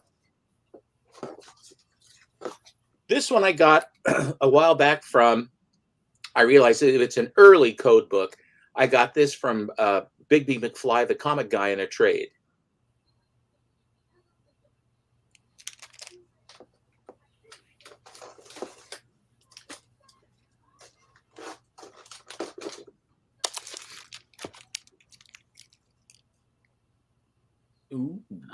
Adventures. This is a pretty good story where the robots revolt, and they're taking advantage of the robots. And the robots don't like it, and their people are afraid of them. They want to destroy them, so they build a spaceship. They go away, and they say, "Don't ever come to our planet, or we'll kill you." You know what's funny? So it has a happy ending. That looks a lot like. The robots busting through looks a lot like Giant Size. It looks It just is. like It Giant does Size look Extra. like. Here's a cool airboy. Oh, look at that! Got a machine gun and everything. Into the Jaws of Death with Airboy in India. Yeah. And horsies. This is an oversized book, early one, but it's great. That's a P51, P51B, because it has the Razorback rather than the clear bubble canopy. That was the first incarnation of it. I actually picked one of those up recently. Oh, did you? Yes, I did. This one had such a great color strike. I got this from this was actually a literal barn find in Malala, Oregon. That's pretty cool looking. Being able to shoot down a jet's pretty damn good, let me tell you. Jets are fine, but I'm a bigger fan of horsies and donkeys. Town's top 10 team, Algae. I really came in at the wrong point of this conversation. It's terrifying. I was trying to bait him. What? I wasn't quite sure what happened there. I'm tired of looking at Matt Likes Comics and Wayne Gretzky. Get rid of that. Issue 10 was the one I grabbed. I just found it. He's cramping my style.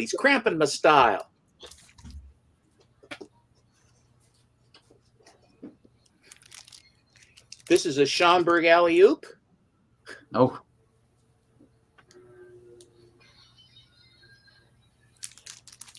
His faces were so good.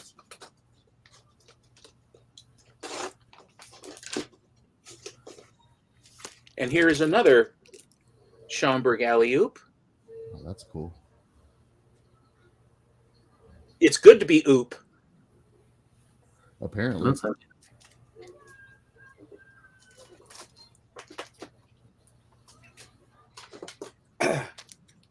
Here's a lovely all true romance. This is a very, very low book, a low number book, or low census count book. It's beautiful color strike on this. Yeah, I like that. It's really nice.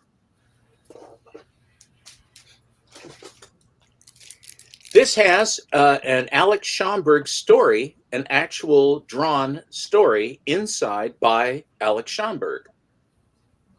Lovely painted cover too, but it's one of the very few, if you know, Don Juan and this are of the very, he just didn't do interior art so much. His cover stuff was his, obviously his forte.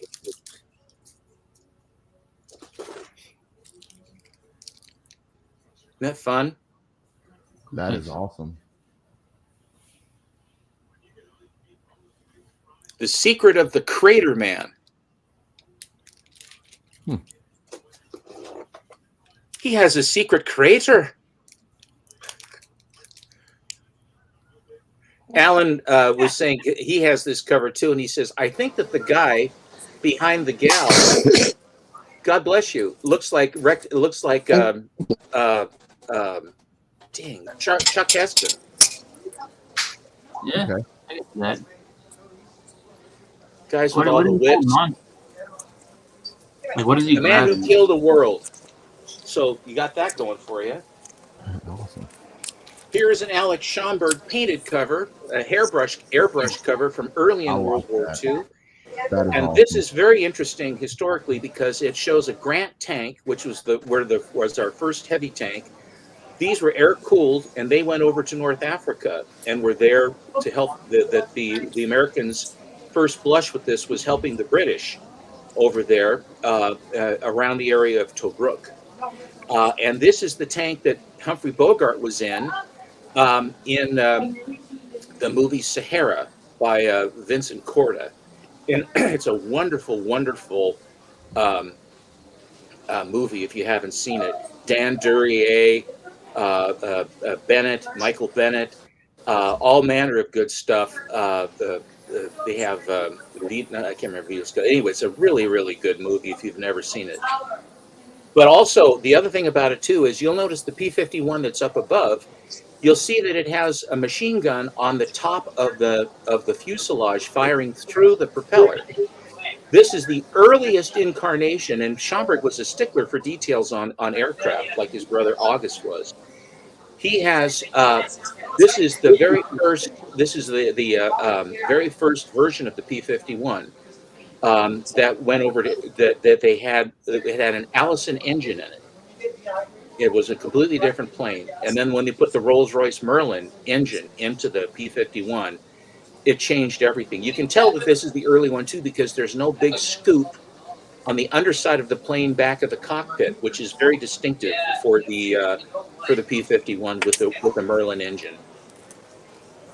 More information than you want, but there you go. Steppo, I'm gonna hold you off for one second. Sure, no problem. Go ahead. Exit solo layout. Let's see. I just bought some books. Hey. So we'll see. We'll see what you guys all think. I paid $40. We'll see. I don't know. Nothing super amazing, but we got some cool stuff. Front camera, back camera. There we go. Got X-Men. A lot of new X-Men stuff. So, nothing crazy with the X-Men, but probably sell them for a couple bucks a piece if anybody's interested. Whoa. Back up on that one. Oh, you like me? You like Mrs. I'll take it. Yeah, I'm just going to put it in your pile, Steven. That one is not kid friendly. You have to make sure that one doesn't make it to the children. Spider-Man. Oh, this is. I want to open their eyes, Chris. I think it's high time.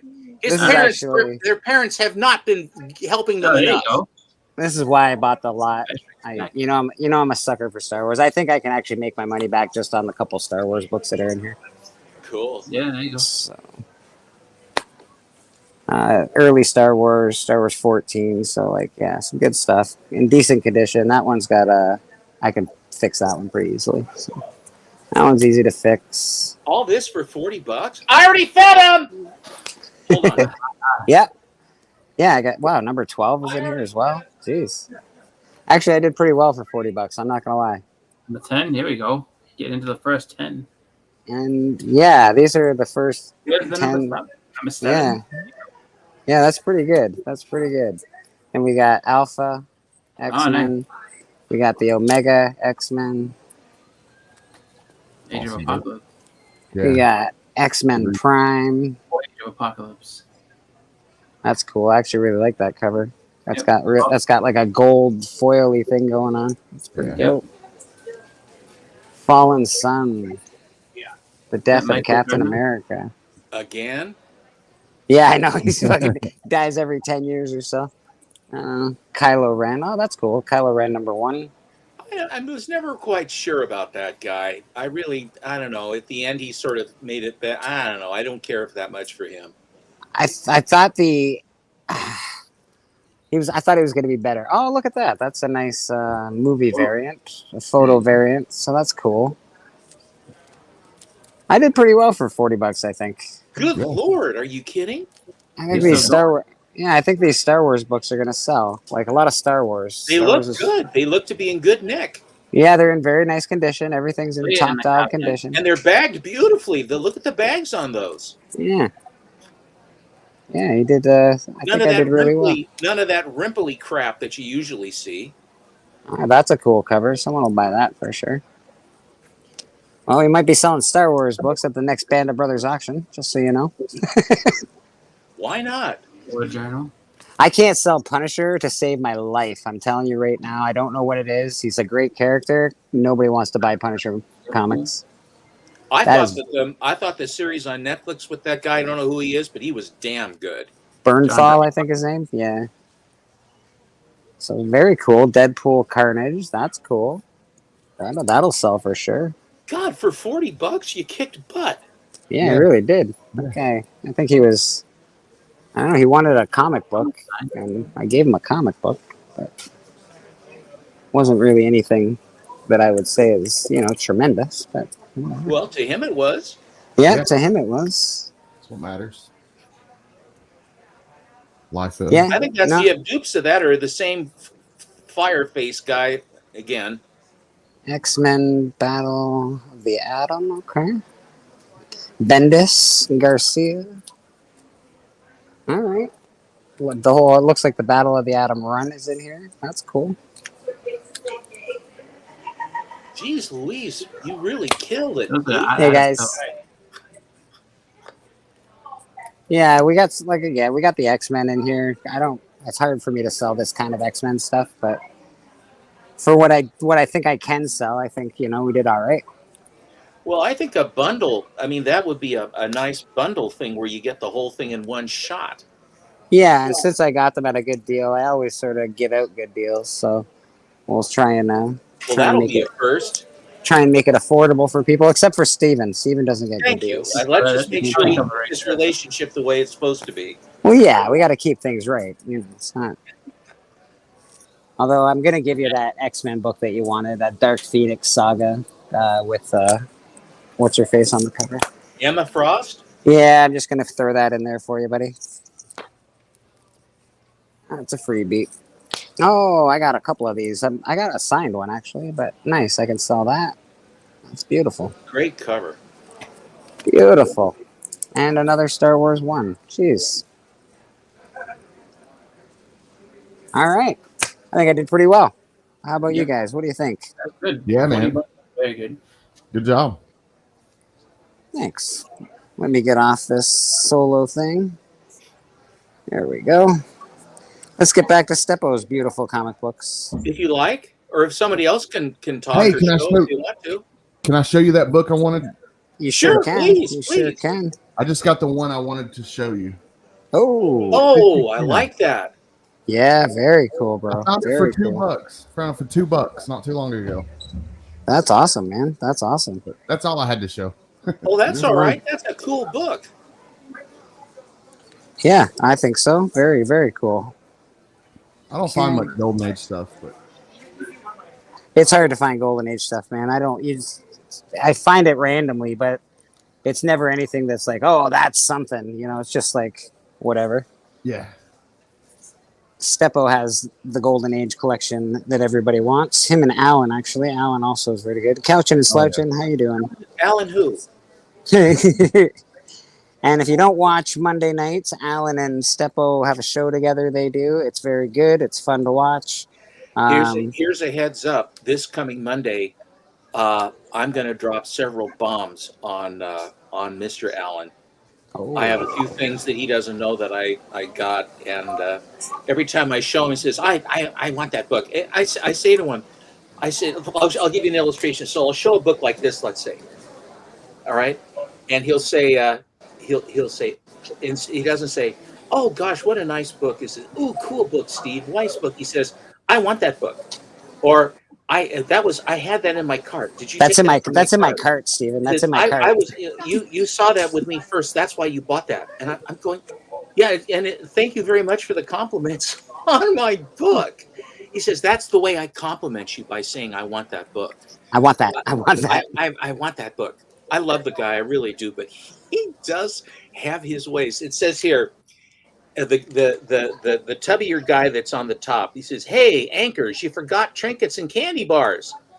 And he says, the guy goes diving down, he says, "Nope, trading them with Tugglebert for his bebop platters. These native chicks are real hep cats."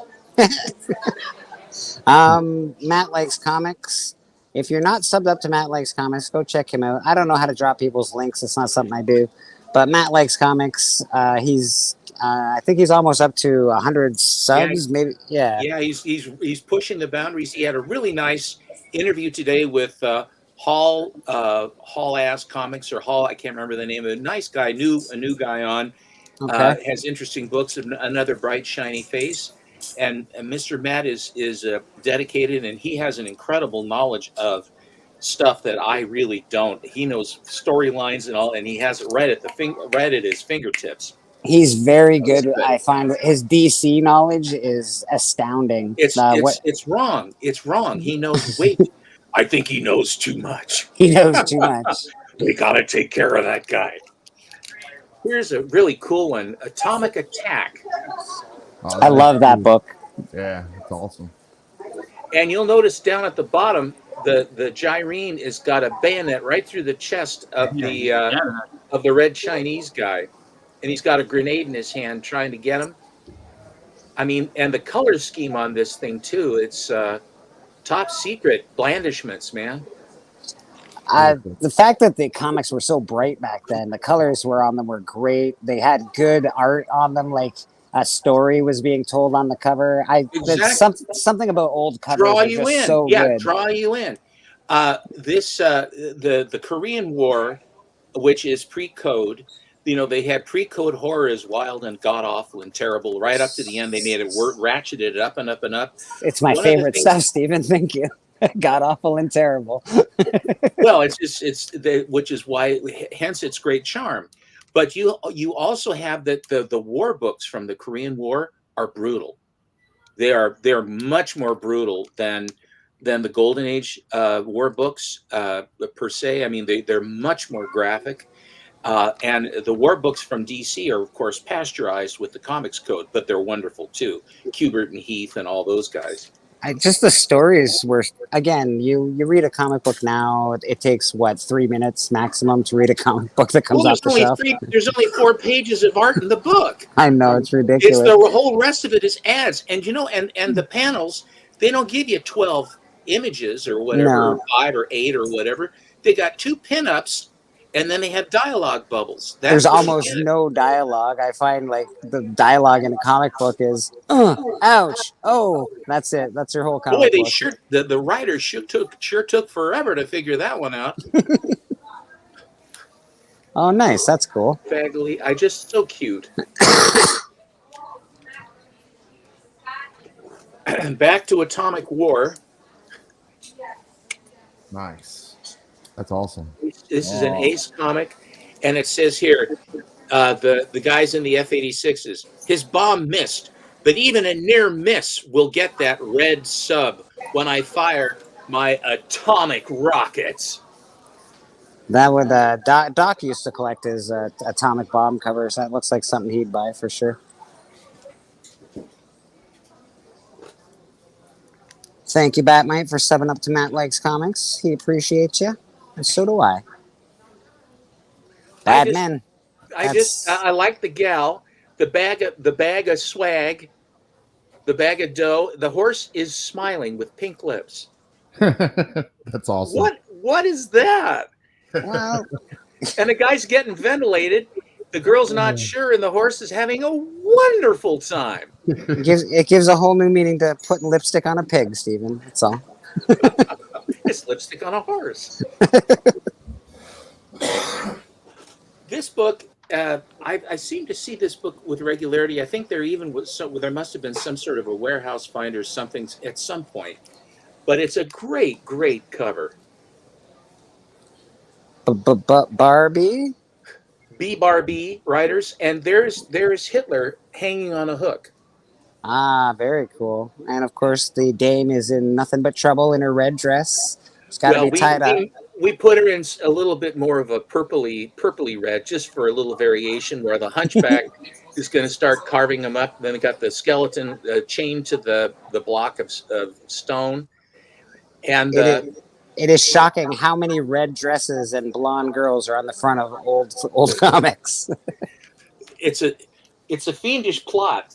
It is. A lot of blonde women with red dresses out there getting kidnapped and tied up. Scary. See, there she is. Blonde, tied up. And this is great. It says, decide, return the jewel of the pygmy god, or you too shall be made my pygmy slave. And she's got a little pygmy guy sort of, I don't know, standing on the ropes there, helping to tie her or whatever. Some might call it baffling. It is baffling. It's incredibly baffling. Actually, it's weird, fantastic, and astounding. Oh, interesting. This is a great one. You've seen that PCH book where there's the guy's head is the clapper of the bell, and it's this mashed hunk of meat head that's all bloody, and the bottom of the neck's hanging. Have you ever seen that one? Yes, sir. Yes, sir. Here's one where there's some kind of a giant gargoyle guy swinging this gal. The entire gal is trying to hold on to the clapper. She's holding on to his clapper. That's not good for her. She's going to get real hurt. And this is actually a Lou Cameron cover. And Lou Cameron did some good stuff. He did those Space Ace books. Those are really cool. But isn't that a great cover? Yes, very cool. I like the striations over the moon with the bats. I think this might be the last issue here, and this is from January of 1955, just before the Code. That's awesome. Pre-war, like pre-Code, it's hard to. It's. I don't know enough about it to even look at it. I know it's cool, and I know I like it, and I know what I like when I see it. I just don't know enough about it. The Atomic Age, which is how I would say is pre-Code, is right just before the Code, a few years before the Code. Right. But the Atomic Age from 45 up to about 53. But that window it's still within the Golden Age, but that window of the Atomic Age stuff it's so different from 1938 up to 1945. After the war, everything changed and it became brighter, sharper, vivid, grotesque, beautiful, all that stuff, because it all went away from all the super sort of flying around, I'll get you. And then it turned into just the variety and the content of those. It's just really changing. Mr. Comic Book G-Man, how you doing? Good to see you as well. There's a few people that slipped in that I didn't say hi to. Couching and Slouching. We got Circumstances. You slipped into a few people? Yeah, Aggressively Relaxing slipped on in there. It was, Entropy in Comics. How you doing, Kevin? Good to see you. Yeah, I missed a couple people because I was busy buying books, but how you doing? And, of course, Steven's showing off his awesome Golden Age collection at the moment. here is a war cover with Joe Palooka basically beating up these rubber dummies of Hitler, Mussolini, and Tojo. That is a great look at. That's a great comic. That is very cool. And the name of his little Chinese friend is Yoo-Hoo. And you see him with the quotation with the music things right in Der Führer's face. I posted Green Llama #6, which is the big swastika cover with the Green Llama hurling the cracked swastika. And the music I put is that actual song where when Der Führer says we are the master race, saying Heil, Heil, right in the Führer's face. And it goes on. And it's a Spike Jones, very, very funny and very popular song during the war, making fun of Hitler and Goering and Goebbels. Wow, it's hard not to make fun of a guy whose name is Goebbels.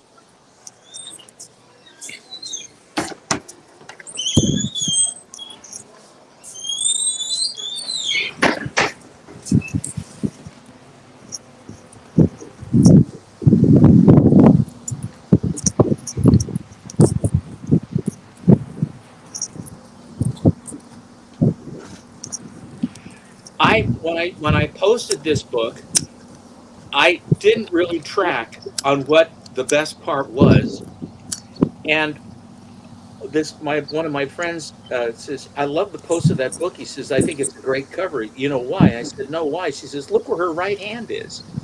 Oh, yeah. Whoops! I didn't even notice it. Steven. Yeah. Comic G-Man has a question. Ask. Where can we find history or good information books on the Atomic Age and pre-code horror? I'll tell you what. A lot of this stuff is. Can you make me small again, and I'll hold off a little bit on the books. Yep. These books are basically driven by their covers, and they're amazing. They're amazing references.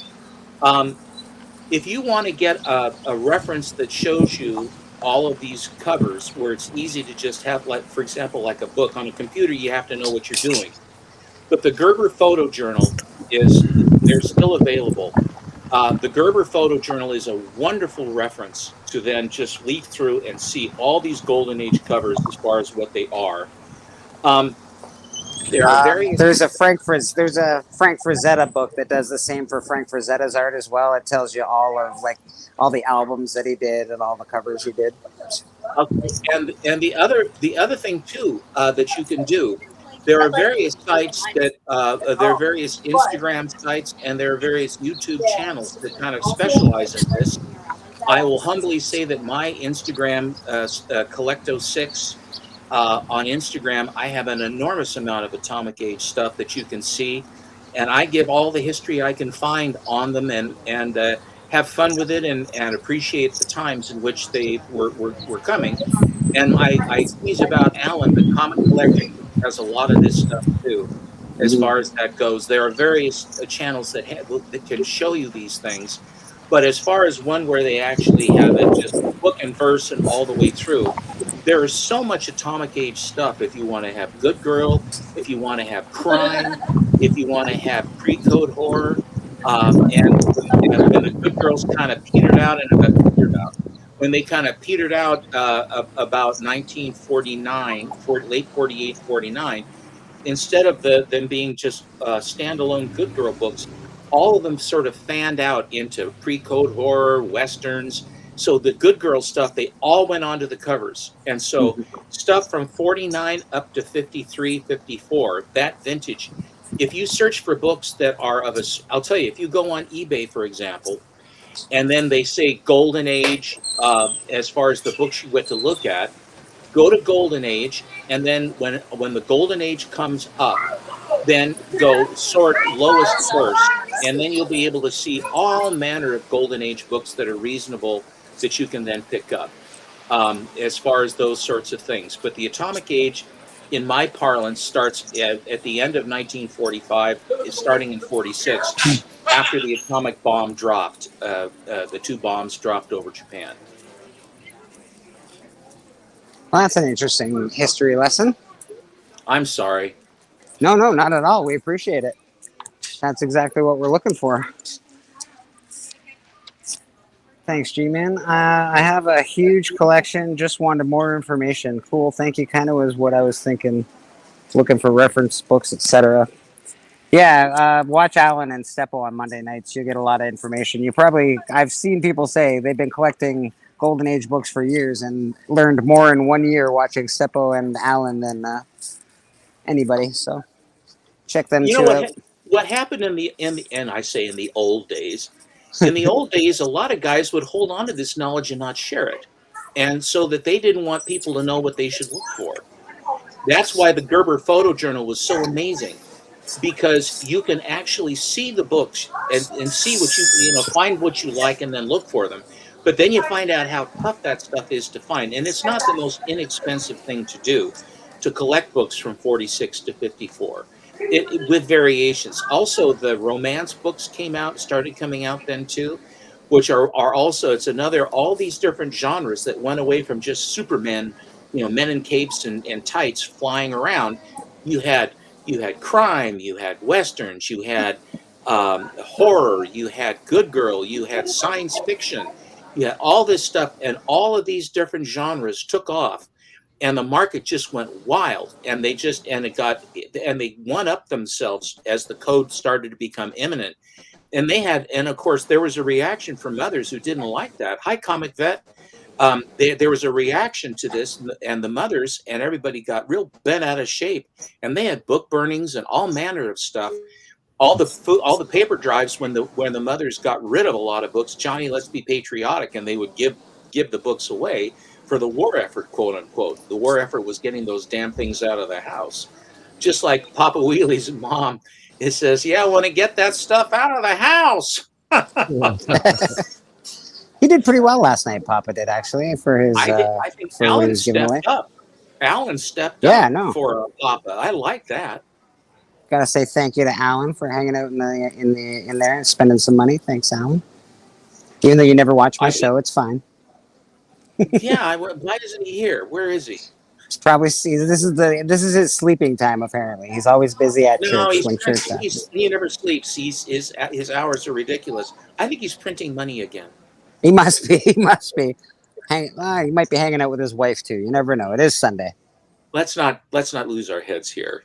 Yes, that's crazy talk. Mr. Scotty Vaughn, what are you doing these days on the YouTubes? I hear you're doing some cool interviews and things going on. I've seen. Yeah, man, we got some good ones coming up. I got a buddy of mine coming on tomorrow? Yeah, tomorrow. My buddy Sergio, he's a musician and comic book collector, so he's going to be coming and hanging out this week. And then we got, I think, Fire Guy Ryan Sargent is going to be coming on the next week to talk about Crashdown and where that series is going to go. So that's going to be fun. Then the week after that, we have the writer of the Distillery series, Last Mermaid. He's going to be coming on and hanging out. And then after that, I got something for the horror fans. I've got the writer of the Friday the 13th series from Wildstorm in the early 2000s. He's going to be coming out the week after that. So we got some really cool guests coming up. Oddly enough, somebody was trying to sell those books last night on our auction, the Friday the 13th Wildstorm books. Very cool. Awesome. Yeah. That's very cool. It's what a weird coincidence. Yeah, that is weird. But yeah, I got some really good guests coming up. So Monday evening, 7:30 p.m. Eastern time. Come hang out. Nice. We got a lot of things going on Mondays. Hang out where you want to, but we got Vaughn, we got Comic Collector Geek, we got Roscoe. So there's a lot of good people on Monday nights. Oh yeah. Sundays is getting full up too. Everybody's doing a Sunday date these days, so that's fine. The church is here for you. Don't worry about it. Beckerman, what are you doing up there? You're pretty quiet today. Hi. Hi there, buddy. What's going on? Just eating some chips. Eating chips. Nice. Listening to you fellas. Papa Wheelie, I send the link in the Band of Brothers chat like I do every Sunday, buddy. What's up, Pop? But if you really him want me to again. put the link here, yeah, Hit if you him really again. want me to put the link here, I'll do it. Like, yes. Help a brother out, will you? Jeez Louise. Well, he acts like he's in a he acts like he's in a wheelchair or something. It's really. Yeah, what's with that guy? All right, I'm gonna get canceled. Jesus. All right, paste. Where you at, Pop? Come on, Pop. Where you at? Chat. There we go, Papa. You are there, buddy. Come on, Pop.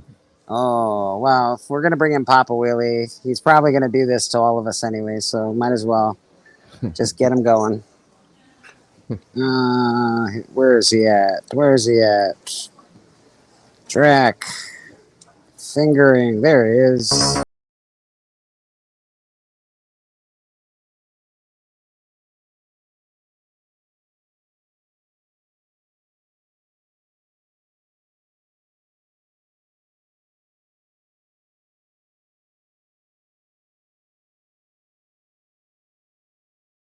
Papa Wheelie, good to Hey, see Papa. you, brother. Good morning, sir. Papa was part of the auction last night. He did pretty well last night. Congratulations, Papa. Papa, you did something very few people can ever do. You got money out of Alan. I want to compliment you very much on that. The moon will come up square. Hell's frozen over and the moon is going to be square. Perfect. Yeah, Chicago Schulte in the house. How you doing, Chicago? Good morning, gents. And one love from Chicago. Nice. Yeah, very I'll be cool, right man. Yeah, of course, brother.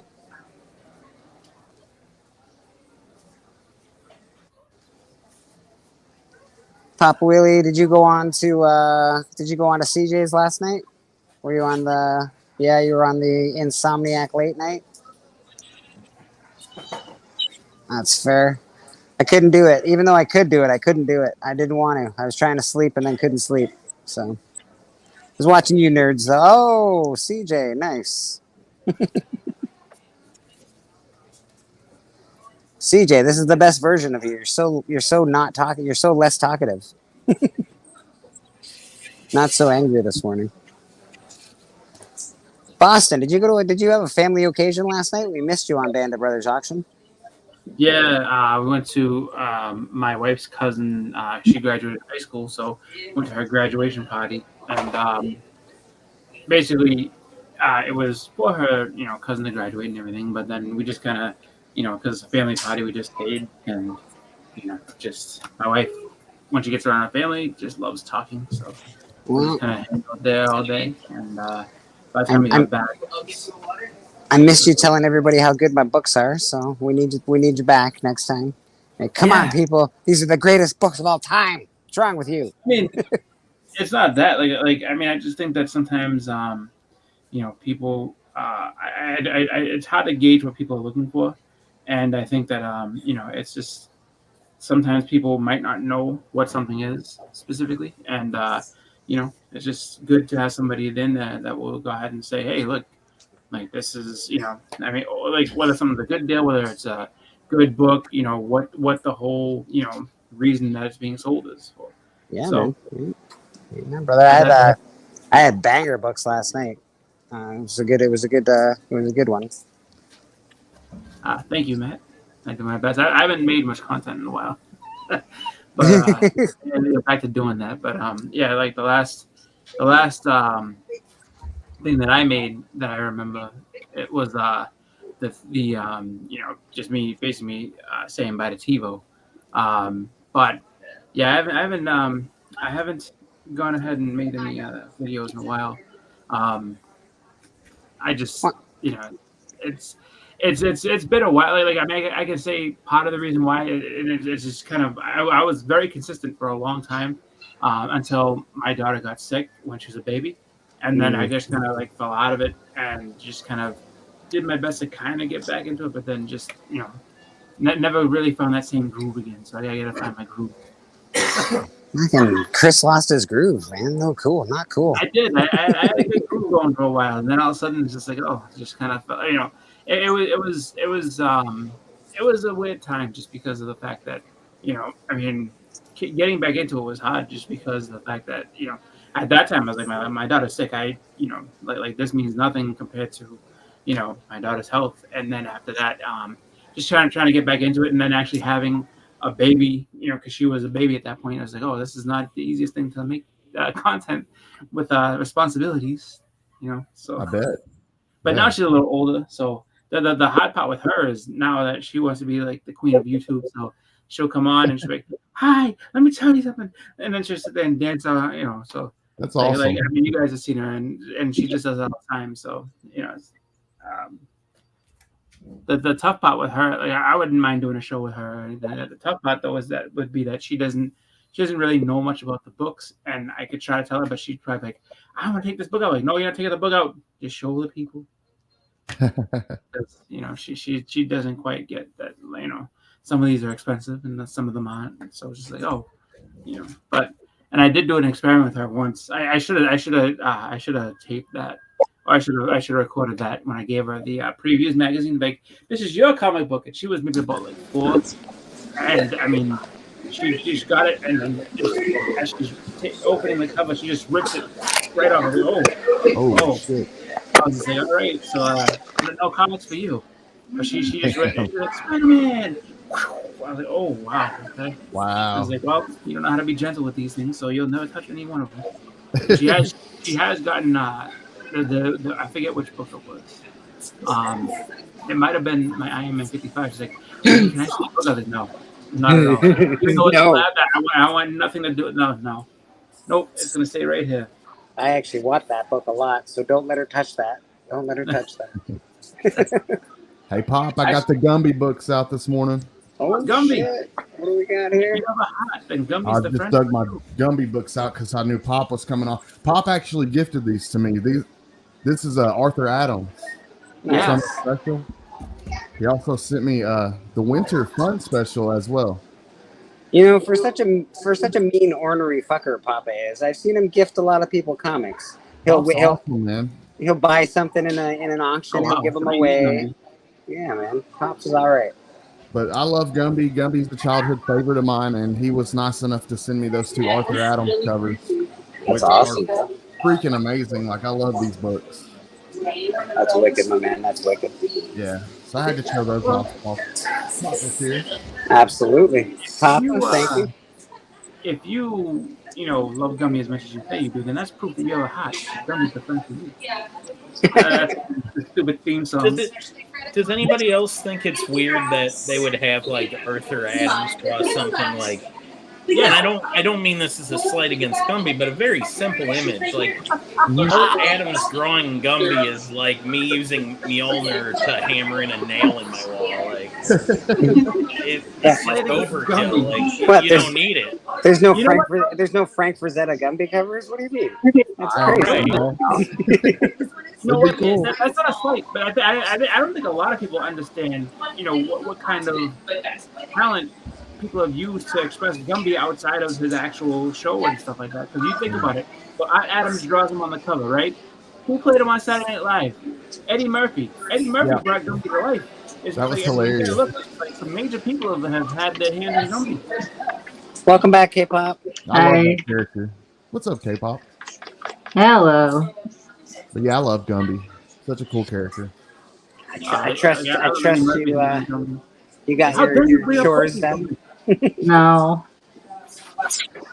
Stuff was going down. Stuff was going down. Yeah. I have to say, like, I'm curious how many. I could probably find out on GPA maybe, but like, I'm curious how many people actually bring Adams Gumby books to sign, because I have a feeling that number in the census can't be high. I'm sorry. I feel like nobody's like, oh, like, Adams, you got to sign this for me and get to. I'm gonna do it. I'm gonna do it one day. You need to. I'll be that guy. There's always gonna be the weirdos out there. For God's sakes, there's people who collect new Warriors. So that is true. So like, yeah, if you can collect it, there's somebody doing it. I'll be that but guy. Yeah, you're right. It's probably not many, but I guarantee it's happening. Yeah, we do have a guy that likes Speedball the best out of all of the characters. Speedball. Well, and this new age right here, this guy. I love And this some new age of speedball as grading well. where 9.9s are starting to become more prevalent. Wouldn't it behoove somebody to go ahead and get a ton of Gumby books for cheap and then get them signed by Arthur Adams and send them in? Like, hey, look what I get. Or even get them, not even get them signed, just get a ton of them that are like really high grade, and then just like, here you go, CDC, grade away, and be the first person to potentially have a 9.9 or a 10.0 of Gumby. Could you imagine that? I mean, it would probably only be like a $500 book, but still, I turned a dollar bin book into $500. That's So true. there's no Gumby. No That's sentimental value. I just like the character. Childhood favorite, so there's sentimental value there. I'm telling you, you could corner the Gumby market. You just get all the Gumbies you can, and hopefully, and then just send them all into CGT. Send at least 25 at a time, because that's what they're doing. That's how all these 9.9s are coming about. Because it's not people sending 25 random books; it's people sending 25 of the same book, and the comparative grading. So they're just looking at things. Okay, these are the best. These are and just like, all right, this is the 9.9s. These are the 9.8s. Here's the 9.6s for it. And then, just have a bunch of Gumbies, Scotty Vaughn, I completely get it. I got Ambush Bug and Son of Ambush Bug in my collection just because it's some of my favorite shit when I was little. That's cool, man. That's awesome.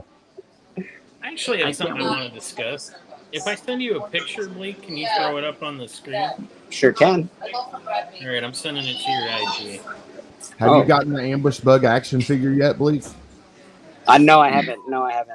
It dropped a couple weeks ago. I think they're at GameStops. I haven't been collecting toys for a hot minute, but that sounds like something I'd be interested in picking up. You can find it at GameStop. GameStop has some good stuff. Yeah, they do. This is the next wave of action figures for those retro 4-inch Hasbro wrestler figures I'm so into. Their next wave is called Bound by Blood or something like that.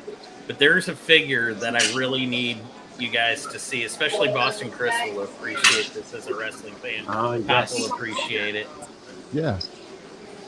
All right, I'm checking it out. Give me a second. I'm always grabbing Hasbro stuff. But Marvel Legends. I love those 4-inch Hasbros from the 80s. Those are cool. Wrestlers. They're cool. They are cool.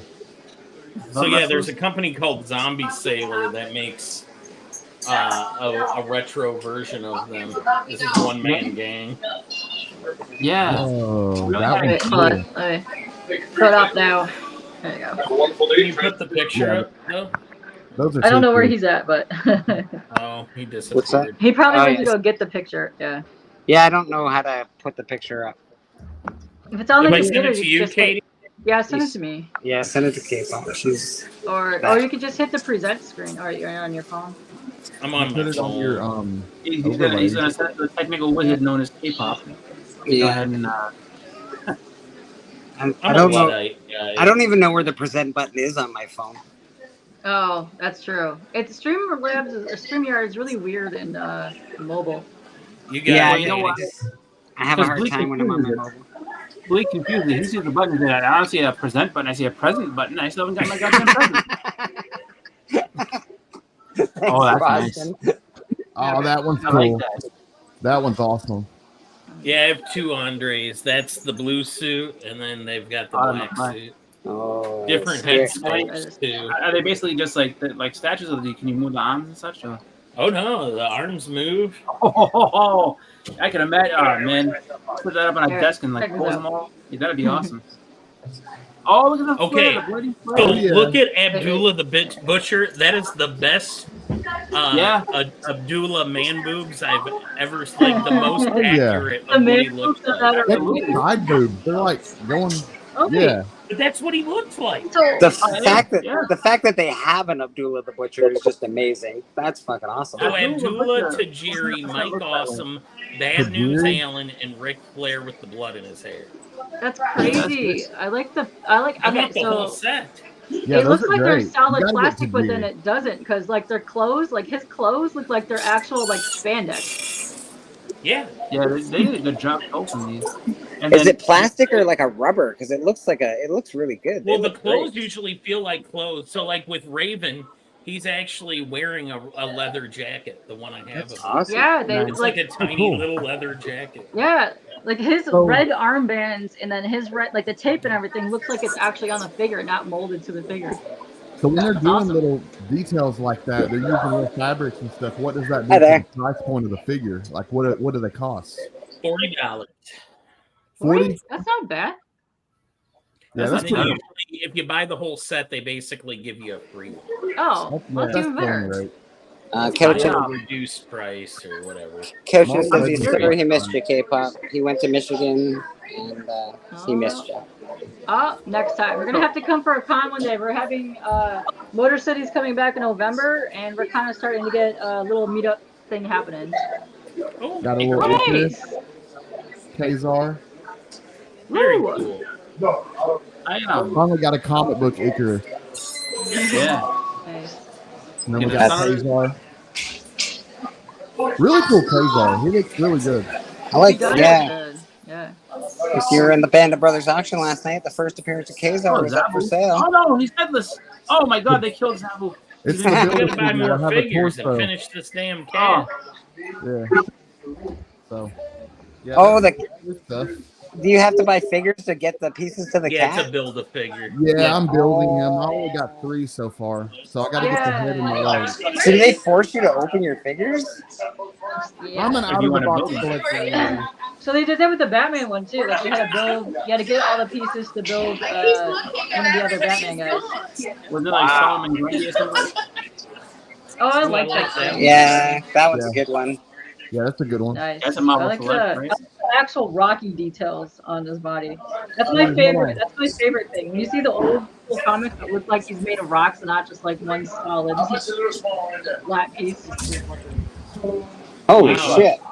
Nice. Someone's I a mean, bit- none also of Toy them Bro- have the Toy man Bros. boobs of Abdullah the Butcher, but they're pretty That's cool. true. Yeah, no, that duel is very accurate. It's It like is you guys- It really was like the accurate. most accurate action I was gonna try to figure show in him. every terrible way ever. If you guys like toys, I'm gonna shout out a toy show every Saturday morning on Team Nerd Herd / Nearing Nirvana. Carlos, Steve, and the guys host a toy show of all the upcoming figures that are launching. They all do the Hasbro, the HasLabs, all that stuff. They do it on Saturdays on Nearing Cool. Nirvana. Very cool, actually. We got toy shows. Papa does a fucking wrestling show with Mr. Beckerman and Biggie. I'm actually surprised Biggie's not on this morning. He must have been up late last night. Yes. Yeah, he was up till the bitter Yes. end, man. Oh, I don't know what jeez. time you guys finally ended, but yes, we were there. They went late. Ended He was around, still up at 6 o'clock Central Time. Oh. and that's when you were about getting up, I'm guessing, eh, Beckerman? I've been up for an hour. Seabiz, which vault did you go to? Did you go to the one in Ann Arbor? Or you gonna go to the one downtown? It's a good store. Is that a comic book shop? Yeah, Yeah. they have a kind of like a chain here. Okay. All right, I'm Pretty going to decent. bed. Yeah, downtown. Mr. Beckerman going to bed. Have a good sleep, buddy. Nap time. Have Yeah. a good nap. Enjoy your Pro nap. tour and everything. Yeah, it's good to see you still put the work in. It's really nice to see Yes. that. Yeah. You That's know, you can't skip the fundamentals. Well, it's amazing. You've been a professional for a long time, and you're still doing the little I've things been- that make you a champ. I've been sleeping at an elite level for 44 years. Wow. You do great. Bye, Beckerman. Have a good one, buddy. Yeah, sleep hasn't been fun for me the last like week or so because my back. Yeah, it's been really gross. That's why Yeah. I'm a little more tired than normal. 'Cause I keep waking up in between. So because I'm tired, I've been going to bed earlier, and then I keep waking up in between. I would say 1 and 3 in the morning every night, and I can't get back to sleep until a bunch later, just because it's half pain and half just being like awake at that point. So this week of work is going to be torture. Like just do it. Matt, have a good one, buddy. I know you're going to the movies with the kids. That sounds like fun. Which movie you seen? My wife took my daughter to see Inside Out Part 2 today. Oh, okay. I don't think I've seen Inside Out Part 1, so. Inside Out Part 1 was pretty good. I Thanks, guys. actually liked it, and I didn't mind. It was pretty good. I would say probably Part 2. I'm not sure if it'll be as good as the first one was. just because with those animated ones, it's tough.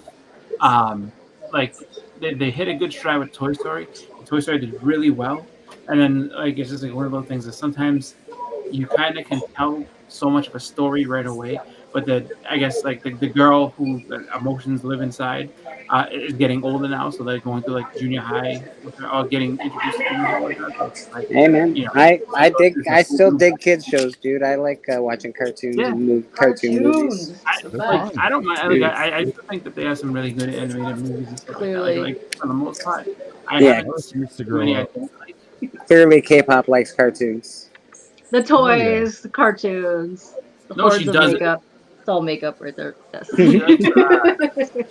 K-pop likes that weirdo fish in the back, and she like, and I ain't got nothing to do with Skelefish? Leave my skelefish Yeah. alone. My Don't pick on- octopus is over there. I've got skulls all over there. Okay, Yeah, so it's got it. it's You're like like dead this. things. It's a replica that I won for. There you go. Oh, that's sick. You can actually wear it. It's actually really wearable as well. So yeah, it hangs Yeah. behind me. And they're like, you can't wear this. It's not allowed. Like what? That's what K-pop wears out to the club. I do. That's like that Wu-Tang album that they put out. Like I'm a huge Wu-Tang fan, but when they're like, we're putting out this album for auction only, and it can't be, it's going to be an art piece, and you can't listen to it for 100 years. I'm like, well, that's stupid.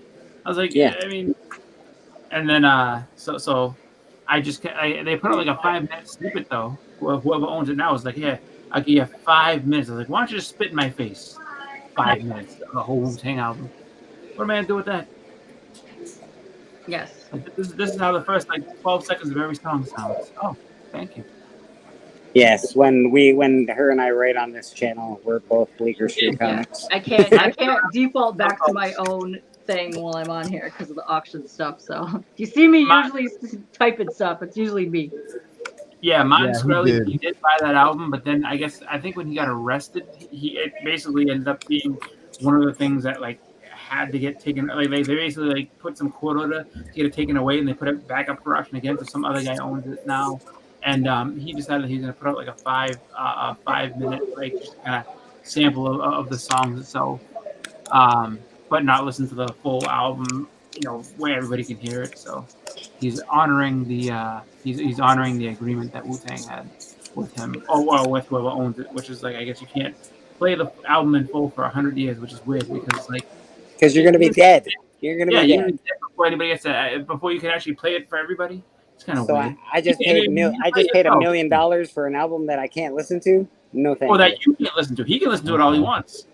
It's bullshit. But I guess I wonder how that works. So if you have friends over, can you be like, all right, I have my friends over, I'm listening on some Wu-Tang. It's like, no, you can't put on that. Remember, only you. It's like, oh, but that's the question. What if you don't like the album? Like, this is the worst Wu-Tang album I've ever heard. I want people to know how bad it is. Then you no. That's what you do. You What really if it's amp like up greatest its Wu-Tang album? amazingness, and then you sell it for $2 million. Amen. Amen, K-pop.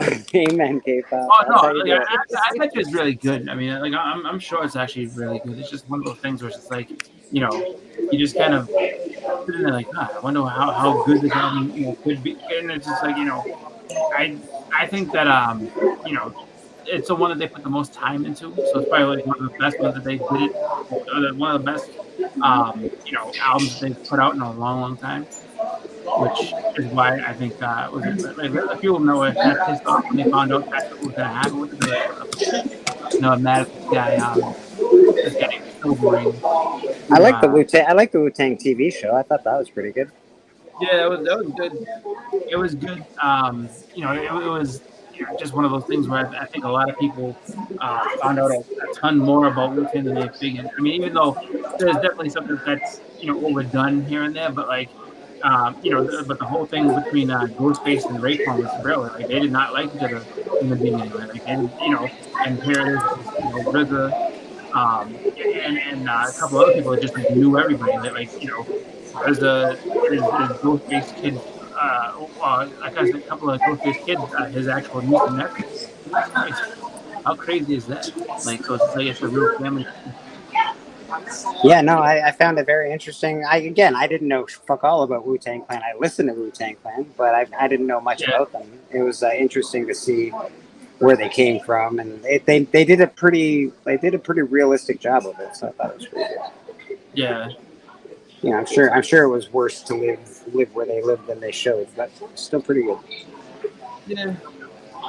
It was a good try. Like, did you watch the documentary that went along with that show? Oh, like pretty much everything and anything Wu-Tang that you can consume. I do my best to kind of see it all. Just like I've been a big fan of them for a long time. Since I went to New York City in 1994 on it was a school trip in the 6th grade. They're like, oh, we're going to New York, and I remember hearing like the album itself, like hearing part of the first one and the music. So I bought that, CD, and then from that point on, I was like, yo.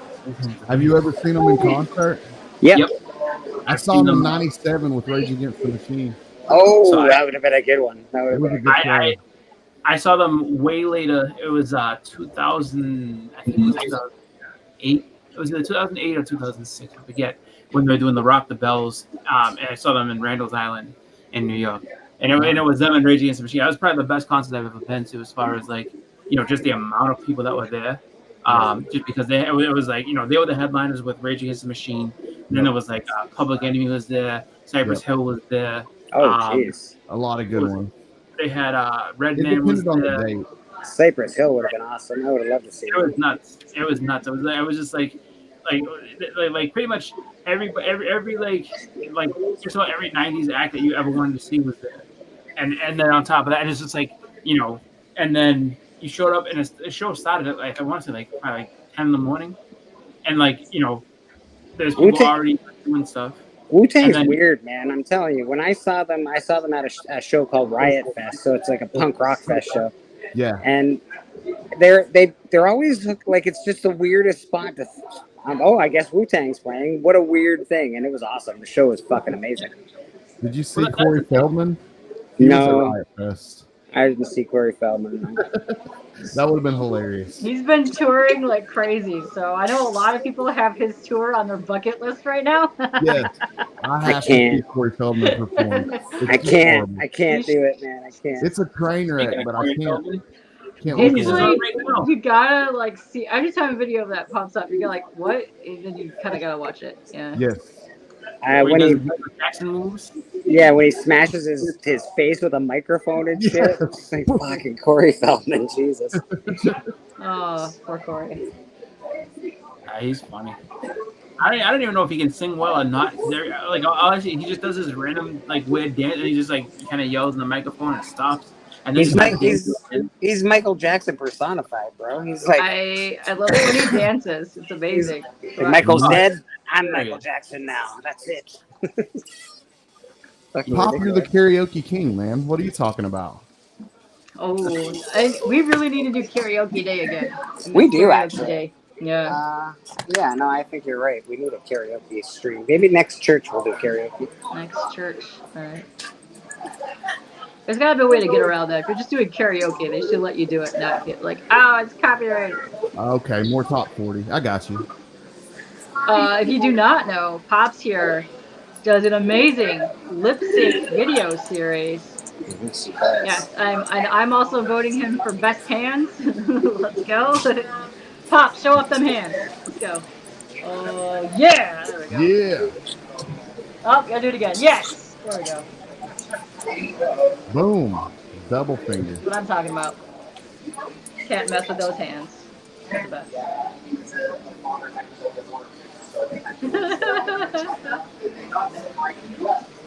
Nice, Pearson. Nice. Yeah, Pops was killing it last night. Pops was killing it. Oh. Papa, you're getting picked on in the chat. Apparently you're no good at WWE. What's going on? Oh no. Yeah. Oh, that's harsh. I'll say this much.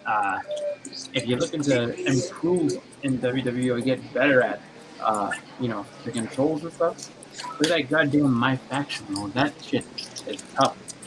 Like, they make you, just the way that you have to time all the reversals and stuff. It's hard. I've gotten my ass beat many times. I know that after playing that, like you do get a little bit better as far as like anticipating when people are going to come. It's kind of like if you play online, NBA, the NBA games, 2K24 and all that shit. Because when you play that, and you play online, you're playing with people mostly that will just wipe the floor with you. And I remember in 2K22, I did that because I was trying to do a bunch of the challenges and stuff for the my team mode. I actually got pretty good at that game. That's still a friend of mine. I actually played against him, and he was like, it went to overtime because at one point I just stopped shooting threes. I knew those pieces, and like a friend of mine was like, it was like you just barely beat him. Like I stopped shooting threes a long time ago. Like if I kept shooting threes, I would have blown him up by like 200 points. I was like, I stopped trying because I knew he couldn't. Just because the people that I played online were so good that I was like, okay, like I was actually putting up decent numbers against some of them. So I was like, all right, but they changed the way the shooting goes, so I'm not as good anymore. But in 2K22 though, I'm formidable. Not great, but I'm formidable. So yeah. I haven't played that in maybe close to 2.5 years now. So it's just like, I mean, I used to be formidable. Let's put it that way. But that's one thing I did learn about video games, that no matter how good you are, there's always somebody that's like a million times better than you. Like, how do you do that? And they can't explain how. No, it's just this. Like, no, I don't think so. But like this is way different than what I'm doing. Like something's up. How are you so much better than me?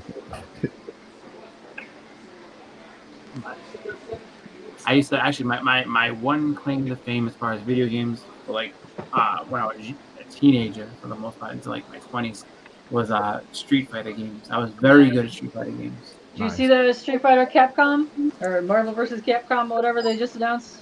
Yeah, it's all the different. Yeah, so here's what I say: it's a good buy if you don't have emulators on your computer. If you already have emulators on your computer, then there's no need to go ahead and buy that because you already have it. I would say buy it because you get all the bonus content, but also you get that's true. The greatest game of all time, which is Super Puzzle Fighter 2 Turbo. I like a lot of those games, and you get the Punisher game, which I don't think they actually released that on any actual consoles. I think the only way that you could play it, the actual game itself, the actual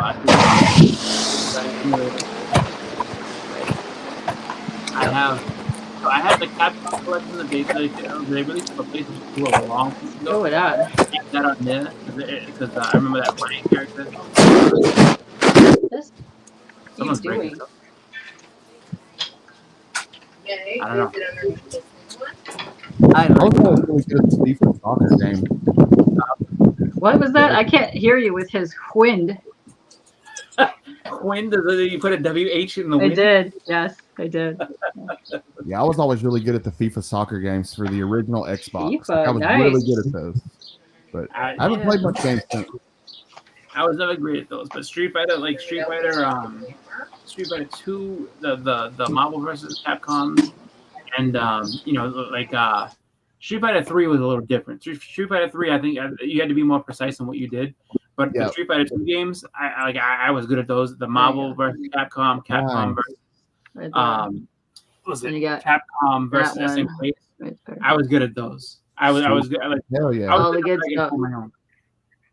These are fun. Get them. Also, if you ever have a chance to see the Capcom Rock Band live, that is amazing.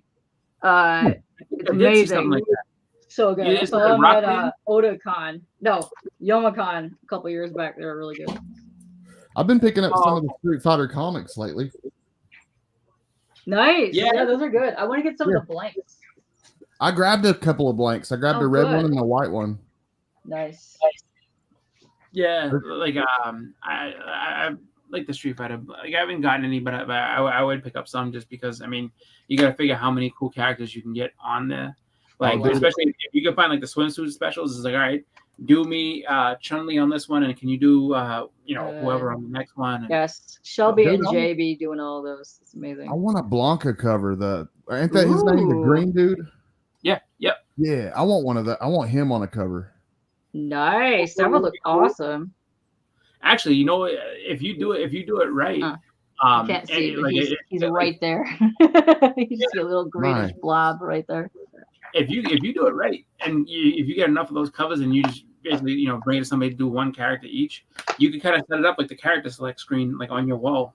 That'd be amazing. Oh, you could do that. Yeah.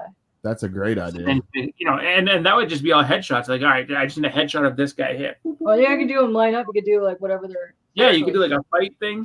Like if you had them doing moves, you could have them doing moves at each other. Like there's a lot of good sketch ideas that you can do with Street Fighter. Definitely. I know. Even beyond artwork, I've seen people take and like do where when your baby's first born, where they stamp their feet on something. Yes. I've seen somebody have their son's feet stamped on the front of a Superboy blank and then got it graded. Aw, that's cute.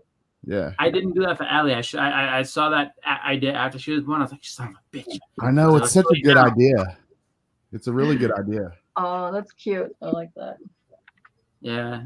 Yeah. I need to get back to my gaming. I know Pops and I have played Fortnite. We have played Disney Storm. We played some other stuff. We need to get back to the gaming. Oh.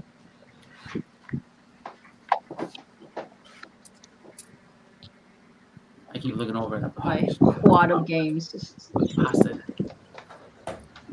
might start gaming again. I don't know if my Vertigo can take it, but we'll see what happens. That's right. You did get a Switch. Yeah, and I couldn't play it because my fucking Vertigo was fucking. Yeah, you were having problems with that. I recently actually on an emulator I Mega Man X. I was playing it at Boston what's it called? Stupid Boston Bank. Where I had a game. Yeah. Let me go playing Mega Man X, and I was just like, and it was funny because like I ended up remembering like some of the stuff from like, oh, I know you beat this guy, then this one and that one, and then I was playing I think the guy was Storm Evil, and I got to a point that I had never seen before. Oh, I was like, shit, I was like, I made it through. Like I made it through like 3 or 4 guys. And I was like, shit, I need to go back on this emulator and go ahead and play this. So I did it last week, and I beat it. And I have to say that like that last boss is a bitch. I don't like him. I hate Sigma. He is a scumbag. I beat him, but I took a lot of effort. Hell yeah! At least you beat him. Yeah, and then the last screen is annoying because it's just like him being like, "Your ass," when I see you next. I'm like, what? I'm sitting there. Nice. Wait, I press start to go on. Hey, finally here. He just did it. I've been here like 3 more times. Really? Yeah. So now I feel like I have to play Mega Man X2 because he threatened me, and I don't like that. Look at this. Can we take a minute to just look at this struggle that's happening right now with this? Well, he had to give a guy a hug. Ice cream. We got hair. We got badge thingies. Just yeah. You know, it's not many guys that will smoke a cigarette while they're eating soft serve ice cream. It's a talent. You know, it is. It's a talent. Well, it's not even that. Like he just got ice cream. Someone's like, "Oh, give me a hug." Like, oh, chicken, chicken. And then somebody wanted to give him a hug. It's just like, dude, I'm eating an ice cream cone. Like, he knocked his ice cream right out of his hands. Yeah. Oh, that would be sacrilege. You can't do that. That's how a fight starts. That is how a fight starts. Because he went out and talked to the ice cream lady. He's like, "Yeah, you got them softs over there. I'll be back for some Mr. Softy in a minute." And then all of a sudden, someone comes up and smacks it out of your hand, like, "That cost me $5, you son of a bitch." Oh, probably ice cream and all that stuff's expensive. Go and get it. Yeah, 4, 5, and 6. I think, Chris, wasn't it like $4, $5, and $6? Yeah, $4, $5, or $6 for an extrusion of white ice cream. Yeah. I'll tell you right now, if I pay $6 for ice cream, homie, knock it out of my hand. Like, we're not friends anymore. Especially in 100-degree weather, that's terrible. Yeah. Well, just the fact that it's $6. Like, look, I understand that I'm overpaying just because of the convenience, but like that's $6. God damn it! Just for the mere fact that I could have bought a gallon of ice cream for this thing here, I'm making a bad financial decision. You smack it out of my hand. What is wrong with you? Well, it's $6 Canadian. $6 Canadian. Oh yeah, I can't. You know what happened? I keep forgetting that. So it's just like, oh, let me go out as a shit. Ice cream for all. Here's a $10 bill. Just it's on me. Oh my god. I have to say, for those north of the border in Canada, at one point or another, I'm going up with my American money. You will do it, yes, because you'll come back with a bucket of Canadian money as well. I'm coming. For 70. further Don't adventure. come back with Canadian. The banks won't take it.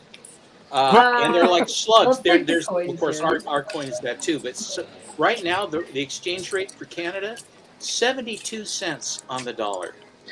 Yeah, it's really bad. Brutal. It's just brutal. Yeah. Yeah, be really careful when I'm buying books. Scotty, are you Auctions and in stuff. Florida? I'm in Chattanooga, Tennessee. Chattanooga, Tennessee. I'm about 5 minutes north of Georgia. Fair enough. So are you relatively close to Mr. Atkins? Who's that? On the comic rack? What's on the comic rack? Or I think he's we're- Alabama. I take it back. The South, you see, I'm in the Pacific Northwest. The South is sort of fuzzy to me. Oh, okay. If he's in Alabama, what part of Alabama do you know? I do not know that. I don't know if he's north or south. Because northern Alabama is not far from me at all. I'm like 15, 20 minutes from North Alabama. So he could be close if he's in northern Alabama. He has fun stuff. He's a huge John Byrne fan, and he's also a huge X-Men fan. Nice. And cool. really sharp. And when he did the challenge with Scott, let's see, all sorts of words.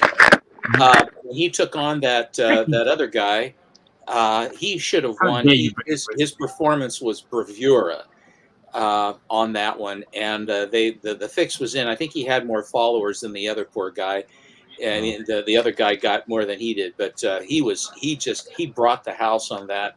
Everyone was saying, "We hope your wife knows what you were doing," because you thought so a ritual sacrifice going on down in the comic room. Yeah, sounds like fun. If the guy says he's from Alabama, that means he's from the northern part. Because the further south you go, it becomes Alabama.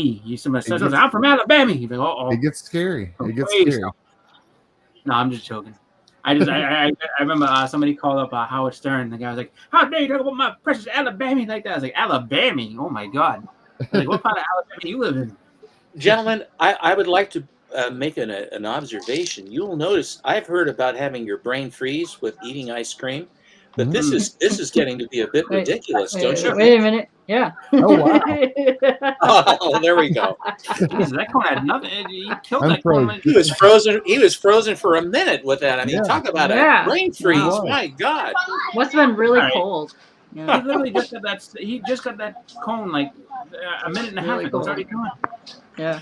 Katie, I don't know if it was really cold because he was trying to eat it before the thing melted right out of his I hands. saw Did you see that. It was melting. I did see that. Yes. Yeah.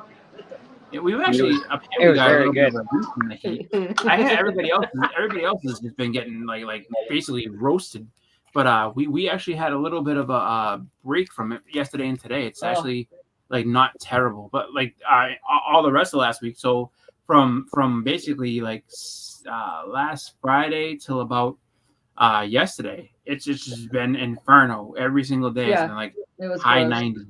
It's been And now it's 90 to murder. about 100, and I spent the last 2 weeks tearing down office cubicles and moving furniture in my office. Oh, It's my not God. been pleasant. Yeah, Mm-mm. not been pleasant. We're in the 60s today here. We've been having a string of days in the 90s, mid 90s. And today it's like 65. I have the doors open and it's this nice, cool, and kind of an overcasty sky. I'm from the Pacific Northwest. We're used to that, but it almost is, have a sunny day is fine. But having a nice, cool day to walk around like a fall day kind of a thing, it's just, I love it. I really do. I prefer the cool than the hot.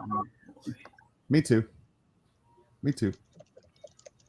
So this is what I get for like deciding like, oh, let me see what the weather looks like.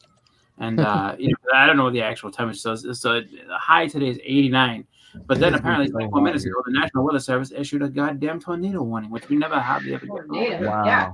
Holy shit, we had one hit down by my office and it landed. This is terrible. So out of nowhere, we had this freak windstorm like 2 weeks ago, and the tree landed on a house, took half the house off, injured the mom. The mom is still in the hospital, and it killed the 2-year-old. Oh, God. Yeah, it was terrible. I actually made CNN News. It was like this freak storm out of nowhere. It caused a tornado to hit down. Where was that, Katie? Right next to my office in Michigan, like literally down the street from my office. Oh, my God. Yeah. Do you have a came lot out of? Do you have a lot of tornadoes or whatever? Nope. It was out of nowhere. We had really I bad remember a storms lot that of. day, and it just hit down out of nowhere, and yeah, it was Yeah. really, really sad. Jeez, I was looking because they're saying that like, oh, 6 counties are on the lookout, and so I'm looking, and then all of a sudden they say Middlesex County. I was like, son of a bitch. I mean, because that's where I live at, and I'm like, oh great, so, like that Boston metro area type place, and it's just like, so potentially like we had the city next to me, like I want to say in 2013 or 14, had a random tornado like that. It just out of nowhere, tornado just touched down in the middle of basically in the middle of the city, and nothing got damaged as far as like people's houses and stuff. But people I knew were just like, like literally just watched a tornado just go by my house. He's like, that was fucking weird. So scary. It just goes to show you where you rank in the entire scheme of things. Oh yeah, we're just tiny little bugs, and the Earth is not all that big in the cosmos. I mean, in other words, it's just how many of those stories do you remember? Those Marvel stories in the anthologies where they show some big huge monster guy and he's crushing all these people and stuff, Timbuktu or whatever it was, and all these people are run for your life, and he's tearing everything up, and then all of a sudden this big wave comes in, and then he's going, no, this can't happen to Timbuktu, no, and he gets washed away, and then the last panel, it's like a Ditko story. He says, come on, Timmy, quit playing with your microscope. He says, I was just cleaning off the slide, Mommy. Thank you. Come in for dinner. Yeah, that's a kid's awesome imagination. It's a great trope, He says, it puts, you may be a big dog and a big frog in a little pond, but we are really teeny frogs in an enormous pond, Yeah. Well, that's like if you ever watched the first Men in Black movie, where like talk about like the galaxies and this and that, and they're like, oh, sometimes something really huge can actually be in like tiny because the galaxy was on the cat's collar or something like that, and like how does something that big fit into like this little thing? He's like, he's like, you never know. He's like, we might just be somebody's thing inside somebody's bag of marbles. You don't know that. And at the very end, they show a giant alien playing marbles with and a bunch of other ones, and then they puts it back in the marble. So it's just like, I think, that's whole just scenario of, it could never happen here. You never see that just because I've never been as close to a lightning strike as I was on Friday. Well, they used the trope really well in, what was it, Men in Black as well, right? Yeah, Men in Black, it had the little universe on the cat's chain. Yeah, that the bug wanted to get. And at the end, they were in like a locker or something. Like there's a locker that they stepped out of or something. It was pretty interesting. Yeah, and then I enjoyed that movie. I really did. Me too. Yeah, that was a good one. I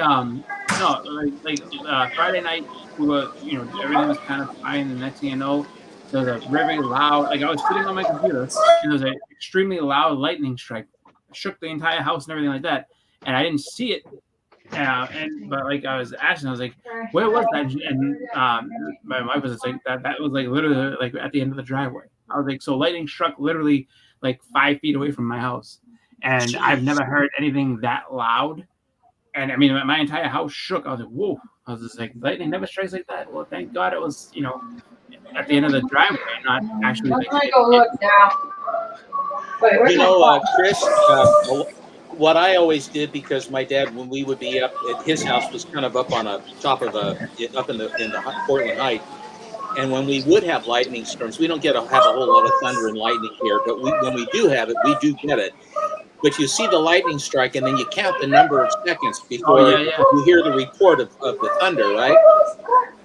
I was driving my kids. We went to the pizza parlor, and as we were leaving, there was a lightning strike just in the driveway of the pizza place. I must have been less than 50 feet away from it.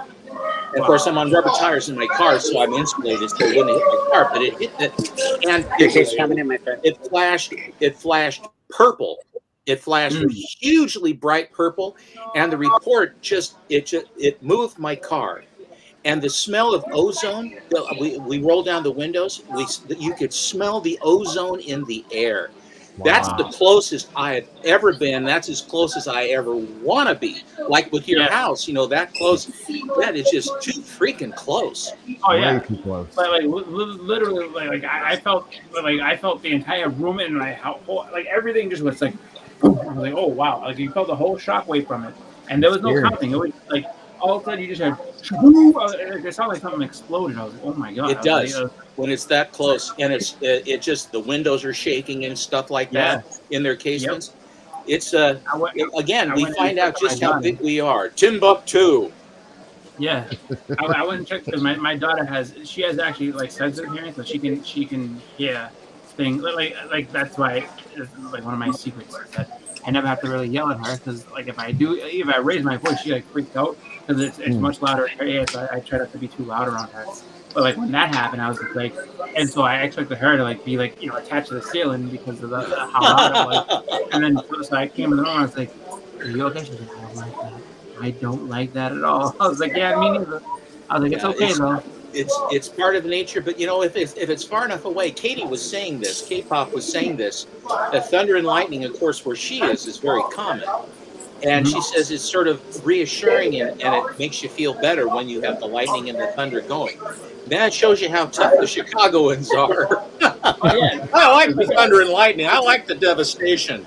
I sleep to it, so Too many trees around me to be comfortable with that. Sounds good to me. I live in the middle of the woods, so too many trees around me to be comfortable in a big storm. Yeah, that's really scary if you're living in the middle of the woods. Yeah. Oregon is we got a lot of woods out here too, Scotty. I have to tell you. Awesome. We got timber and everything else all over everywhere here. We're lousy with it. Yeah.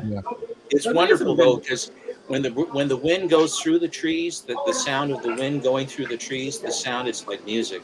And the way the air smells. The way the air smells. Oh, it's just and down at the beach because we have a stand of timber right behind our house at the beach. And so when the doors are both open and then the sea air is going through the house, it smells that kind of pungent, funky smell from the ocean, Yeah. And then the trees are breezing and stuff like that. And then in the evening it basically backs off, and then the frogs and the crickets are going into the wetland that's behind us and stuff like that. Yeah. It is so wonderful, And then you come back to the city, and cars racing and all that jazz. It's just, it's nice that you live out in that. It's very, very tranquil. I love it because I'm close enough to the city. Like I'm 15, 20 minutes from the city, but so I'm close enough to all that stuff that I need to get to. But yet I live in the country though, so I love living in the country. Having access to the city though. That's nice. Yeah, it's that you can get away from it, and when you get home, you're in your own little oasis. But if you have to go into the city, it's not all that far. Yeah, I'm only. What you need. I think I'm 10 minutes from the interstate, so I'm pretty close to the interstate. That's very cool. Yeah. Hey, Bleak, if you want to make me big, are you there, Bleaker? Yes, sir. Would you like me to show a few more books, or is that okay? Yes, absolutely. We love it. Always. This Buster Brown shoes. My mom used to make me wear those as a kid, and I hated it. Well, that's the thing. Is put your kid into these clodhoppers. Is we're going to go to Buster? No, please. Can I just have some Converse? Is that all right? No. Absolutely. You're going to have to wear Buster Brown shoes. This one is rather interesting because it's from. This is actually from Portland, Oregon. They stamped this. It was open at the bottom, and they stamped this down at the bottom. Kids, Saturday on KGW, which was a Radio 62 KGW.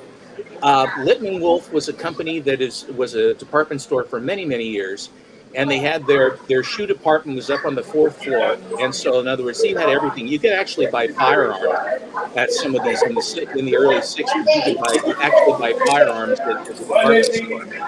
This is a great story about Nazis basically taking all of the dogs from the village and shooting all of the dogs in the courtyard. It's a completely heinous book, surprisingly.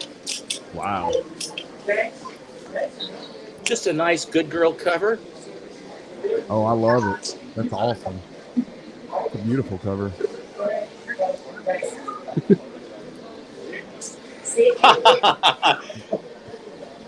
Scotty, we had what was it that my mom used to like taking us because we had 6 kids in the family, so we used to have to go to, like one of the cheap stores. It's not even around anymore. Not Zellers, but the other Gallon one. Camp. It was so bad, and the shoes were basically plastic. And I was into basketball. I was sliding on the basketball court because my shoes were made of plastic. Like, no, Mom. Awful. Now you don't wear any shoes and you feel good about it, don't you? They were called bullets. I had to wear bullets, and they were awful. That sucks. I had to wear gravel sneakers, and we were damn glad to have them. That's right. Oh. Well, that's a nice Marvel. That's really nice. Little Captain Marvel Jr., very beautiful. I bought a set at one time here. Yeah, they're really nice, dude. I'm on the hunt for Captain Marvel 38 from 1944, Fawcett Comics. What is the Captain Marvel or Captain Marvel Jr.? It's Captain Marvel Adventures. Okay. 1944. It's Chattanooga Ghost is on the cover. Who? It's a Chattanooga Ghost cover. It takes place at Rock City. Hold on, I'm trying to pull it. Oh, it's Captain Marvel Adventures 38. It's Fawcett Comics, 1944. Oh, that's awesome. Isn't that a fun one? Particular book. That is a really good one. Yeah, that's a really good one. But it's been pretty hard to find. I can't find a copy at all. Go on to my comic shop and go in there and then put a want on it, and then they'll notify you. Are you on my comic shop at all? Yes, I am. Yeah, put a search on there, and they'll catch it. And if they don't catch it, they catch the ones on eBay too. But you can put it. I put a search on eBay and on my comic shop, and generally the nets will fill. Okay, thanks. Those are beautiful books. Thank you.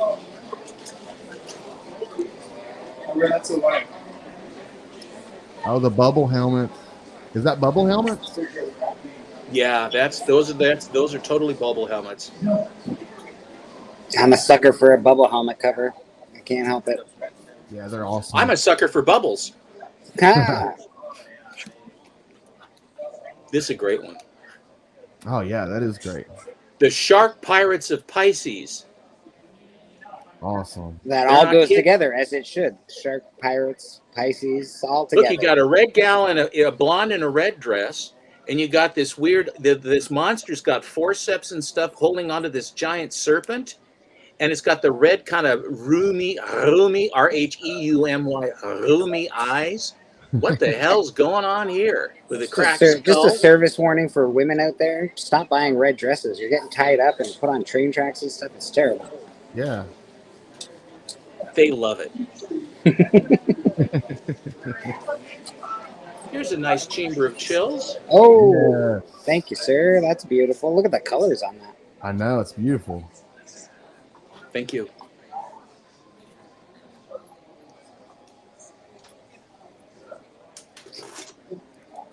Yeah, I got to reset my clocks all the time here. Ooh, I love that. Oh, we got somebody hanging out with us in the back. Let's bring Do him you want me to stop? in. I'll stop. No, you keep going. I'm just going to bring in Houdat for a second.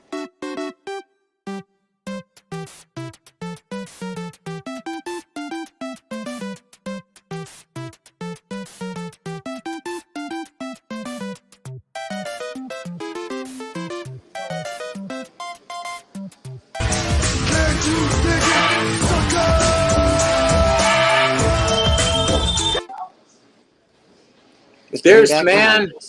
So, dude. How are you? I'm good. How's everybody doing? I'm being on mute because it's kind of loud, but I'm hanging it out in the Jamaican establishment, as you can tell.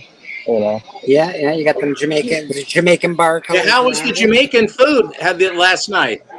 I'm waiting on it. I'm waiting on my food. So That's where they that's where we at the moment. It's waiting on it, waiting on all of it. It's about to go down. About to go down. Got me some jerk wings. Got me a jerk wings, an oxtail plate. My wife got a turk chop, some mac and cheese, and I got me some tacos. So, I'm hungry. So I eat lunch, so the tacos ain't gonna make it. Gotta get the lollipop chicken, man. Get the lollipop chicken. Nah, they don't do that. Right? It's a real Jamaican thing.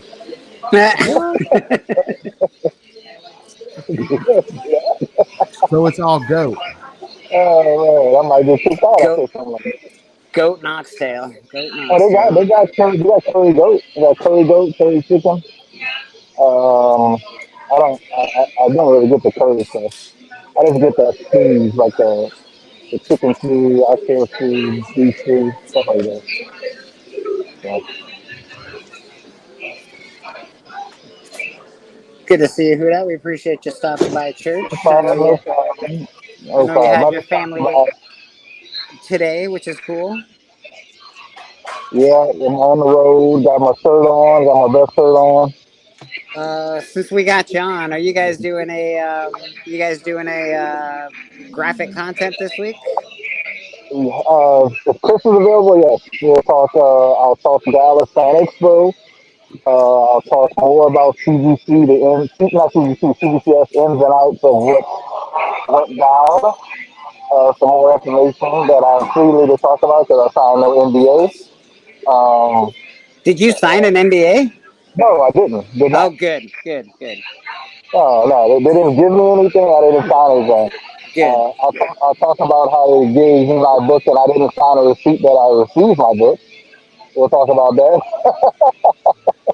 How do you like the new slab after all of that, Russell? How do you like the new slab? It's a great slab. I think me and Bleaker talked about it before. They had the best slab out, but that was just ridiculous. Like, they did have the best. They had the best slab. And CGC slab is not even close. But I would deal with CGC over them because of the customer service. CGC is just a better company as far as the way they handle things. I know they have their problems as well, but they handle things a lot faster than CBCS. I guarantee you, if anybody could tell me at Heroes Con if that would have happened, I guarantee you they would at least filed a police report immediately. So, if you ever. Well, I'm glad that it finally ended correctly. The ordeal, it was ridiculous and unnecessary, and the lack of communication was the worst because it didn't give you, where are we? What's going on? How are we doing this? And then there's nothing. Then all of a sudden there's something, and you get right to the point where you're going to have to, get legal, lawyer up and start to fight even more, which is a complete stress burger. And then finally they basically come across, which I'm extremely thankful. Susan and I were praying that this would work out, the best for sure, because you sure as hell did not deserve that. Yeah, the biggest thing is like so the book, everybody, some people don't know the whole story, but the book was stolen from their booth and mailed back by the thief to CBCS. CBCS had it last Friday, not this Friday, like over a week ago. And they asked me what I wanted to do because they had some scuffs on the case and stuff like that. So I'll just recase it again and I'll get my book back. So that should have been done, in my opinion, that Friday. If not first thing, 8 o'clock, 9 o'clock when you open up in the morning, Monday. And it should have been processed and been sent back out that Monday, to me.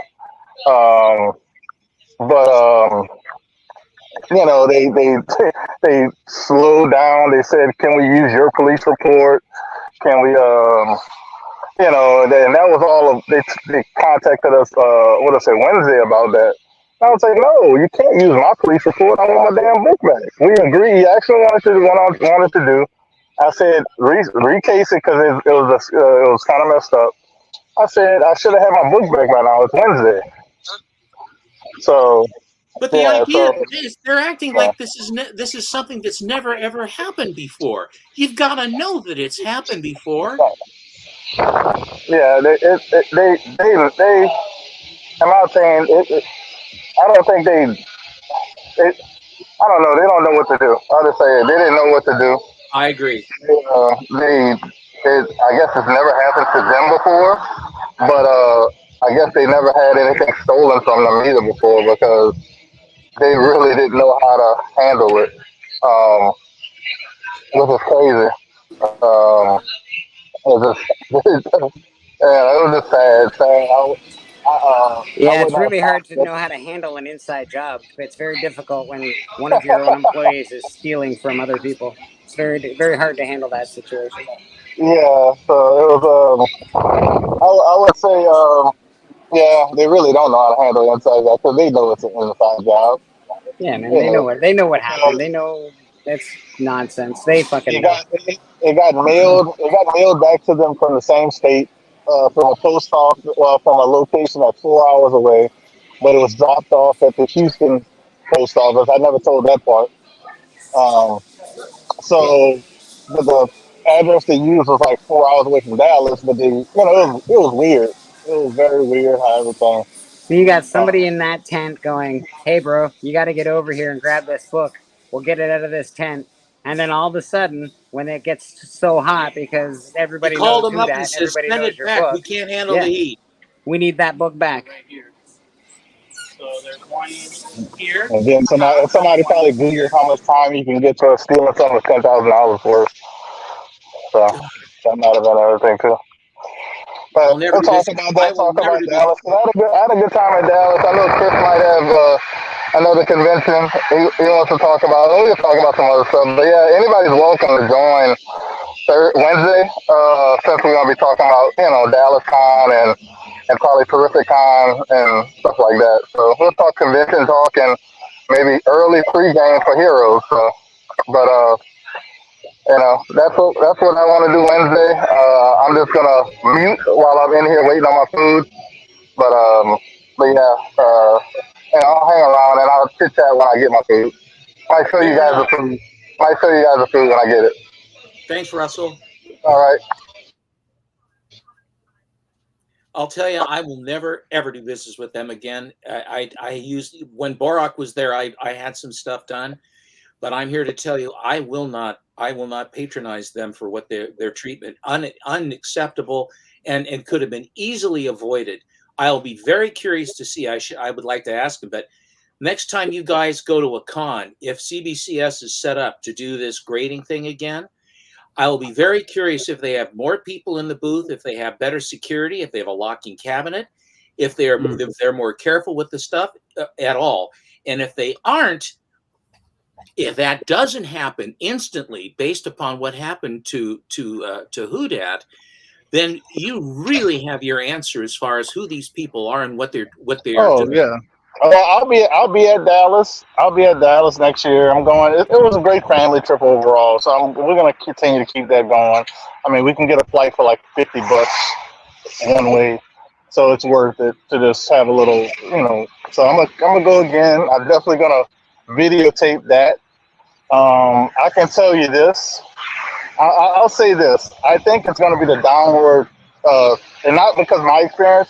I think I've paid attention. I think there's a downward spin. I think CBCS is in trouble. The reason why I say that, this is another thing I was going to talk about. They only had 59 people or 59 books get on-site grading for the whole weekend. That's lousy. 59 books. I would love to know CGC's numbers at Heroes. I guarantee you they did 59 in probably the first 2 hours. So yeah, that's just some more insight to tell you. I think they're in trouble. Excuse me. I don't want CGC to have a monopoly, but I sure as hell won't do business with them. Tough oats to them.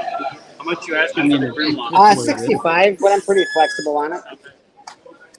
That's the problem that exists is that when you look at it, it's just like Yes. if nothing else, they kind of with the way that they handle it, they prove that it's like they're not guilty.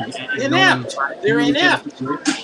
Yeah. Yeah, it's run terribly. What happened is that the whole thing is awful from start to finish.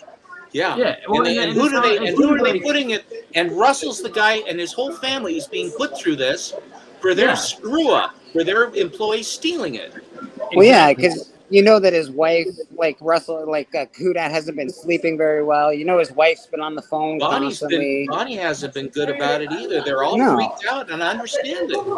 Yeah, when something happens to the family, that happens. Man. It's terrible. But that's the thing. And I feel like CBC's, not CDC, CBCS is kind of, you know, I mean, I get, but it almost kind of seems like, oh, they kind of want you to just, let's just forget about this and move on. No, like, this is, and there's just, it's not even just so much, like, it happens to any book that's terrible. But a book of this caliber is like, how are you not keeping more of an eye on a book that big? You know what I mean? And then on top of that, it's just like, you know, the fact that anybody could even reach the book, like reach around, like I know who that says he's been dropped off at CGC before in a tent, and they had all the books in the middle, in like a. You couldn't get them, so nobody could get to them. Like it's just, it sounds like they're running a chump operation for CBCS. Well, no, what it sounds like is that you drop your book off at the on-site grading, and all their equipment to do the on-site grading is back at their office. So yeah, it's like, all right, we're gonna take all these books back to our office, do what we got to do and encapsulate them, bring them back to the show, and then here you go. And it just seems like, you know, like if you have a dishonest employee, that's the perfect way to steal some shit and hope that someone's not gonna come back looking for it. Book and verse. Book and verse. And the other thing that makes it, and it's just kind of weird, is like with a book that big, if you have either a big order or if you submit an expensive book, how are you not getting this person's ID to show you ID to like, all right, but like we're gonna need something to, you know, we're gonna need something from you so that we know it's you coming back. Because it was stolen. That's why. Yeah. You don't need ID. You don't need ID when someone just gives you the book. No. But what I'm saying is that like when you do like that, though, it's just like that's something I would. Like for me personally, if I'm dropping it off, like so how do I, you know, when I go to claim this back, like you do it, because I was hoping they would have been there. I wanted to go ahead and say it like that, like, all right, so if I just go somewhere that had on-site, like, am I showing you ID to make sure I get my book back? Because how do you, I mean, just so some other random big guy with a beard and a Thor shirt can just come up and take my books if you're not paying attention. That's like, half the people at the convention. Exactly. And that's what I'm saying. It's like, I mean, like, how are you gonna, like, what are you doing to make sure that the person that turned the book into you is getting it back? And you know, that to me is kind of a you know, one of the big things where it's like, you know, the fact that they didn't have enough urgency to be like, we need to take care of this right now. Like, all right, wait a minute, let's, you know, and they were just kind of like, you know, oh well, you know, if you want it back, you do all the work, and you know, we'll get it to you if we can get it to you. That's the fucked up part. Because I mean, I can't tell you how happy I am that the story had a happy ending. Yeah, I mean, no one deserves to go through that, and I'm extremely thankful that that's what happened, because it just, whether it was Russell or somebody else, to trust somebody with something that large, to have that cavalier treatment, is just unacceptable, completely unacceptable. Yeah, and you know, the other thing too is that, you know, like how you're saying, like, you know, I don't want a monopoly for CDC, but it's like, well, I mean, your handling of this is what created the whole, like, I have no faith. Like, I've never had a problem with CBCS. I will never use them again, just because the whole fact is that, like, if a problem does arise, I have seen firsthand how they treat a big book. What are they going to do about my book that they don't give two shits about? Like, they aren't going to do squat. You know? It's like, yeah, we'll give you $100 in credit, and then you can submit more shit to us. Like, are you out of your fucking mind? You really think I'm going to use you again after this? No, never. Like, I mean, like what kind of backhanded like nonsense is that? Well, you know, if you want to submit with us again, it'll be on us next time. Oh, okay. Oh, thanks. Wonderful. There ain't going to be a next time. Thank you. Yeah, please remit. It's like going to a place where you get food poisoning. Like, you know what, your next meal's on us. It's like, I don't think so. I think I'm gonna go down the street and see what they get down there, because I got very sick last time I came here. My next meal's on you guys, and I'm gonna order the exact same thing. No, never. Yeah, and I'll bring an even more expensive book. That's right, exactly. Bring your FF1 next time. Who that? Exactly. It's just, you know what? I know we had a couple of snafus the last time, but let's go ahead and bring this Amazing Fantasy 15 to get. I trust you guys. Go ahead. No, never.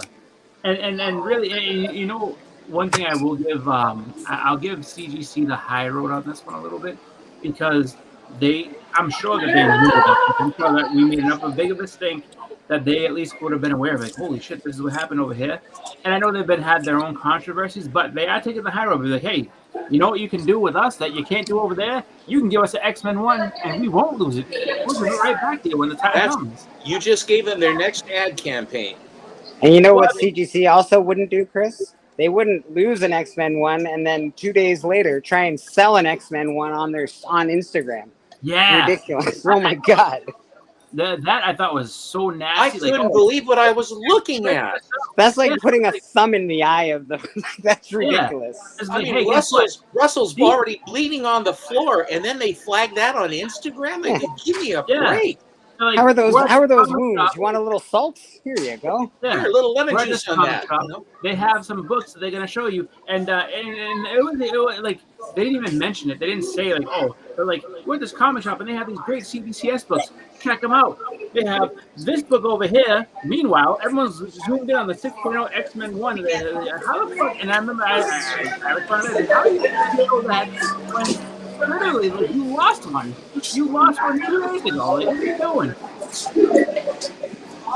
Yeah, no, that was like, what terrible timing and what, like, it's like they're just in the dark with themselves. It's really ridiculous, to be honest. Well, yeah, and it's like, I honestly kind of feel like too that like they kind of had no self-awareness. Was like, I kind of feel like how could you call me out on these things? Like, when you put this together, like what would you have anybody do? Like, are you crazy?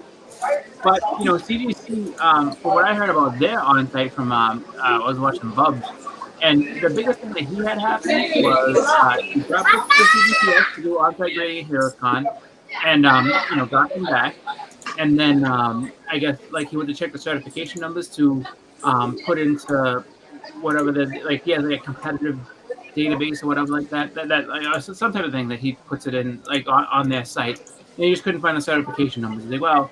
And he goes, yeah, like I submitted these, and the certification numbers not popping anything up. But what can you do?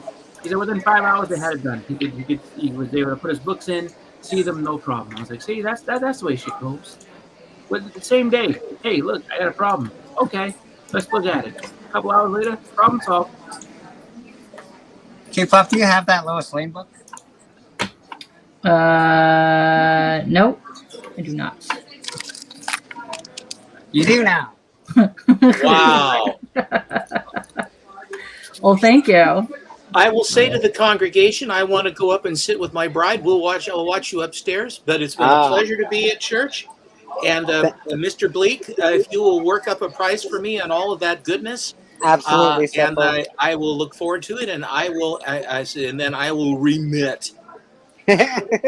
Well, we appreciate you being here, my friend. Thank you very much. And again, if you want to check out Steppo, he's on Alan's show on Monday. Alan and Steppo, they do a great Golden Age show, so check them out on Comic Collector Geeks channel. Anything else you want to tell the crowd? I've said all I should say. All right, fair enough. Fair enough. Thanks, guys. See you later. Bye. See ya. See you, man. I really like that Steppo did what no one else has actually done. Like, you know what? Go to this box and I'm gonna go shopping right now. And I do love when Beckerman's like, well, what about this book? And he's like, hey, I'm shopping, not you. I've done that many times. I absolutely enjoy the shopping. I thought that was really cool. I like that. I made him pull out a wad of Battle Angel books. You sure did. Yes, they're sitting at my house right now. Yeah. Hey, Glenn. Glenn has been out killing it lately. So happy to see Glenn. What's up? Glenn, my brother. How you doing? Yeah. Yeah, Glenn's doing really well. He's I know a bad tragedy happened to Glenn, and he's really he's come a long way. So good for Glenn. Yes. We all love some Glenn around here. Yeah. See?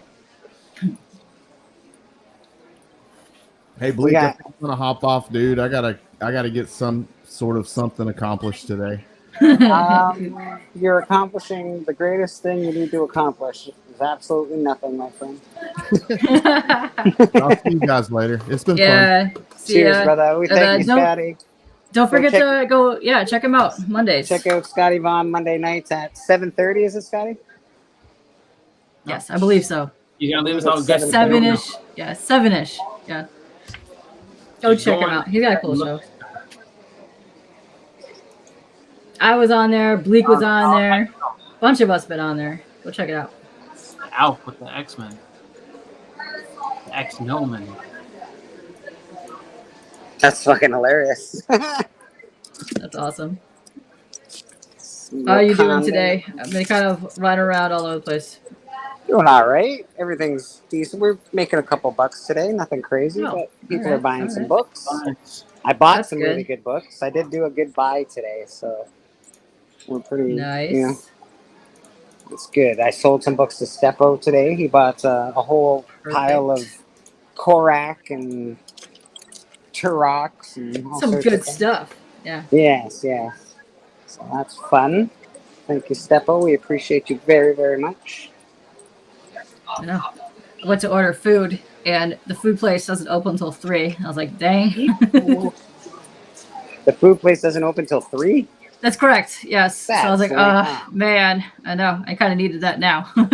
Oh, no. Yeah, because you got a show at 4, don't you? Like you and Phil are going on at 4, check doing the Yes. roster. And then you have another show later tonight at what, 7 o'clock? I do, yeah. Yeah. Holy There might shit, even be a K-pop. late night show after that because I have a lot of packages to open and I'm trying to finish them up. So Jesus, What, K-pop. I know. Terrible. What kind of food do you kind of order? 'Cause I know out here there's only a couple places that kind of open later, and It's just pizza subs stuff. Yeah. oh, really? What the hell is Yeah. all these people? A lot of I'd things. say, like barbecue places tend to open up late, and Yeah. some of the Chinese food places will open up a little later. Nice. But other than that, you want a sub, you can get one at like 10 in the morning if you really, if that's Some what of you the really- places changed their hours because of COVID during the COVID situation because they're still short staffed. Oh, nice. And Scotty did say that yes, he will be live tomorrow at 7:30 p.m. And yeah, thanks for hanging with us, Scotty. It's always Appreciate fun you, seeing Scotty. you around. Yeah. Get out of my house. That's what I used to say to people on the phone. I remember for a while, the place I used to take insurance claims. And I used to say two things. Because like I used to laugh at our house everything for Ryan Seacrest. Out. Just to sit there, Seacrest out. And they'd be like, what? Seacrest out. I used to say like, all right, well, thank you for calling in and everything else. Now get out of my house, and I hung up on that. I just had a dude walk by me with a Morbius shirt on. That's amazing. You never Whoa. see Morbius. You never see a Morbius t-shirt. Whoa. Love that. Morbius to make it himself. I'm gonna use it. Anyway, I'm gonna go out that door. You know what? Take 3 steps back for a second. Yeah. Perfect. All right. I'll use the forbidden door. Forbidden door. Oh my. Yeah. Said don't use this door. Use the front door. Oh. And I said Harsh. no. I'm using this door. But what if that door locks and you can't get back inside? You waited till It's wide open at the moment. We'll figure it out. I'm curious why it's a forbidden door, because it looks like the normal door you would go in. There's signs above it. Yeah, normally these doors are locked, but it's so hot in here right now. They're trying to cool it down, so they've opened up all the doors to the building. Is the AC either not working? The AC has never worked because there is no AC. Well, that would be It is balls hot, man, and it's cold in the winter and hot in the summer, and I pay a lot of money. It's a pain in the ass. Yikes. Mm-hmm. I would figure that, cut some of that money that you're charging people in some type of HVAC. You would think, right? The season. You would think so. You would think that that's what they would do with the building they own, but they do not. They just put the money in their pockets. Eat a lot, I think. I feel like they eat a lot. It's a big family. Maybe. Like, you know what? I don't see any reason to break it out this building. Ooh. Yeah, that's how I feel like that conversation's going. I don't know. I should probably. It's nice being here. It's expensive. It's a good place to be, but there's no real other place to be in St. Catharines, so it's not like I have any options to go anywhere else. Yeah. This is the spot. So. Y'all want to see the food? Oh, that's delicious. All right. Some mac and cheese. Got some mac and cheese. Looking good. Who that? Looking good. Looking very delicious there. Got some little sauce for the tacos. You're making all the hungry people jealous. Yeah, I'm about to put this down, so I got y'all, bro. I'll let you know. K-pop tried to order food and she couldn't.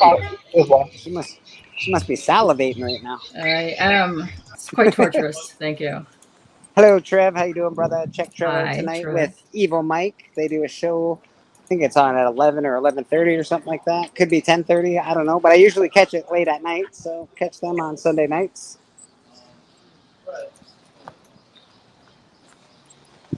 So many people on Sundays now. It's crazy. Yeah, I know. It's crazy. Monday and Sundays, like people go bananas right now. Yeah, I think even Dares was like, we might try doing a 3:30 or 3 o'clock or 2:30. He might try going in on Sundays. Yeah. Don't cross the streams. Don't cross the streams, homie. Crossing all the streams. Yeah. Oh, it's so hot. Like my laptop is like molten hot right now. It's crazy. Well, it just turned less hot here. Now it's rainy-ish, sort of. I don't know. It's weird. It's nicer outside. It is molten hot in this house. It's even molten hot in my house, in my room, because I don't have the vents are not properly ducted to get into my room. Oh, Next nice. week is Trev's 2-year anniversary. Doesn't seem real. Wow, holy shit, Trev. Good Way to for you, go, buddy. Trev. That's nice. Yeah, that 2 years on the next. Way to go. It's no joke either, actually, because you can get real, I don't know, the burnout. You can get burnt out on YouTube, especially if you're just doing it for fun. You can get, like, it can get, you see everybody succeeding, you're not succeeding. There's all sorts of things that can burn you out on YouTube. So, it's just nice that people come to church and watch. So, thank you. I think church is awesome. It's kind of no bullshit. It just chills out. Yeah. I think that's what we all need in our life. Yeah. Okay. Oh. If I had to, go by comparisons of, I guess, success and subscribers and things, for my channel, I'd probably never do YouTube again. And the fact that I have been, I've been on for a long time, and I just recently have gone over 400 subscribers. So, it's one of those things that even, no one cares, in the midst of it all, just like I just think about it in terms of the fact that I'm just showing comic books off here and there, nothing crazy. I've been on a bunch of other people's channels and stuff like that, but I don't really go live myself that much, so that's probably why. But I just have fun doing what I'm doing.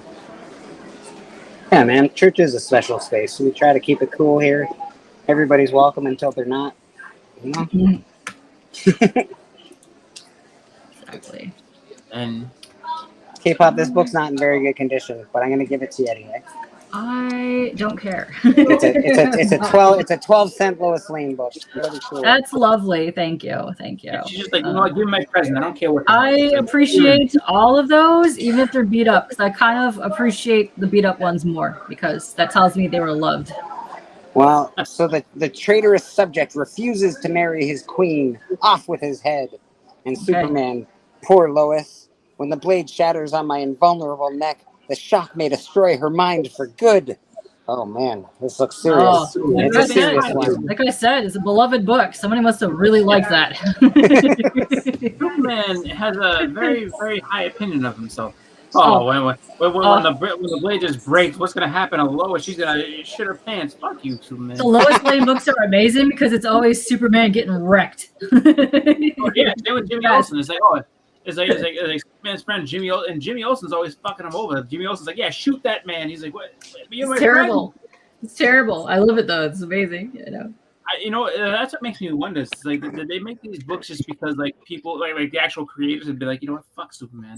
Let's put all these people that supposed to care about him in these titles and just have them completely just fuck this guy over and over and over again. But meanwhile, Action Comics like, Superman, we love you, and they get their own type like, yeah, kiss it. You think I like this guy? Watch this. I'm gonna throw an egg in his face. Mr. James Willie, how you doing, brother? Good to see you. What's up, Willie? How are you? He's on the Papa stream with the Sweet Chin music, so check that out on Thursday nights. I'm surprised Biggie's not here today. He must really be tired. Yeah. I think he's the real James Willie. Makes me think that there's a fake James Willie running around there somewhere. Maybe he's just tired of arguing with Papa. Who knows? Could be. He's just like, I am the real one. God damn it! How do we really know? Can you present some ID to show us that you are the real?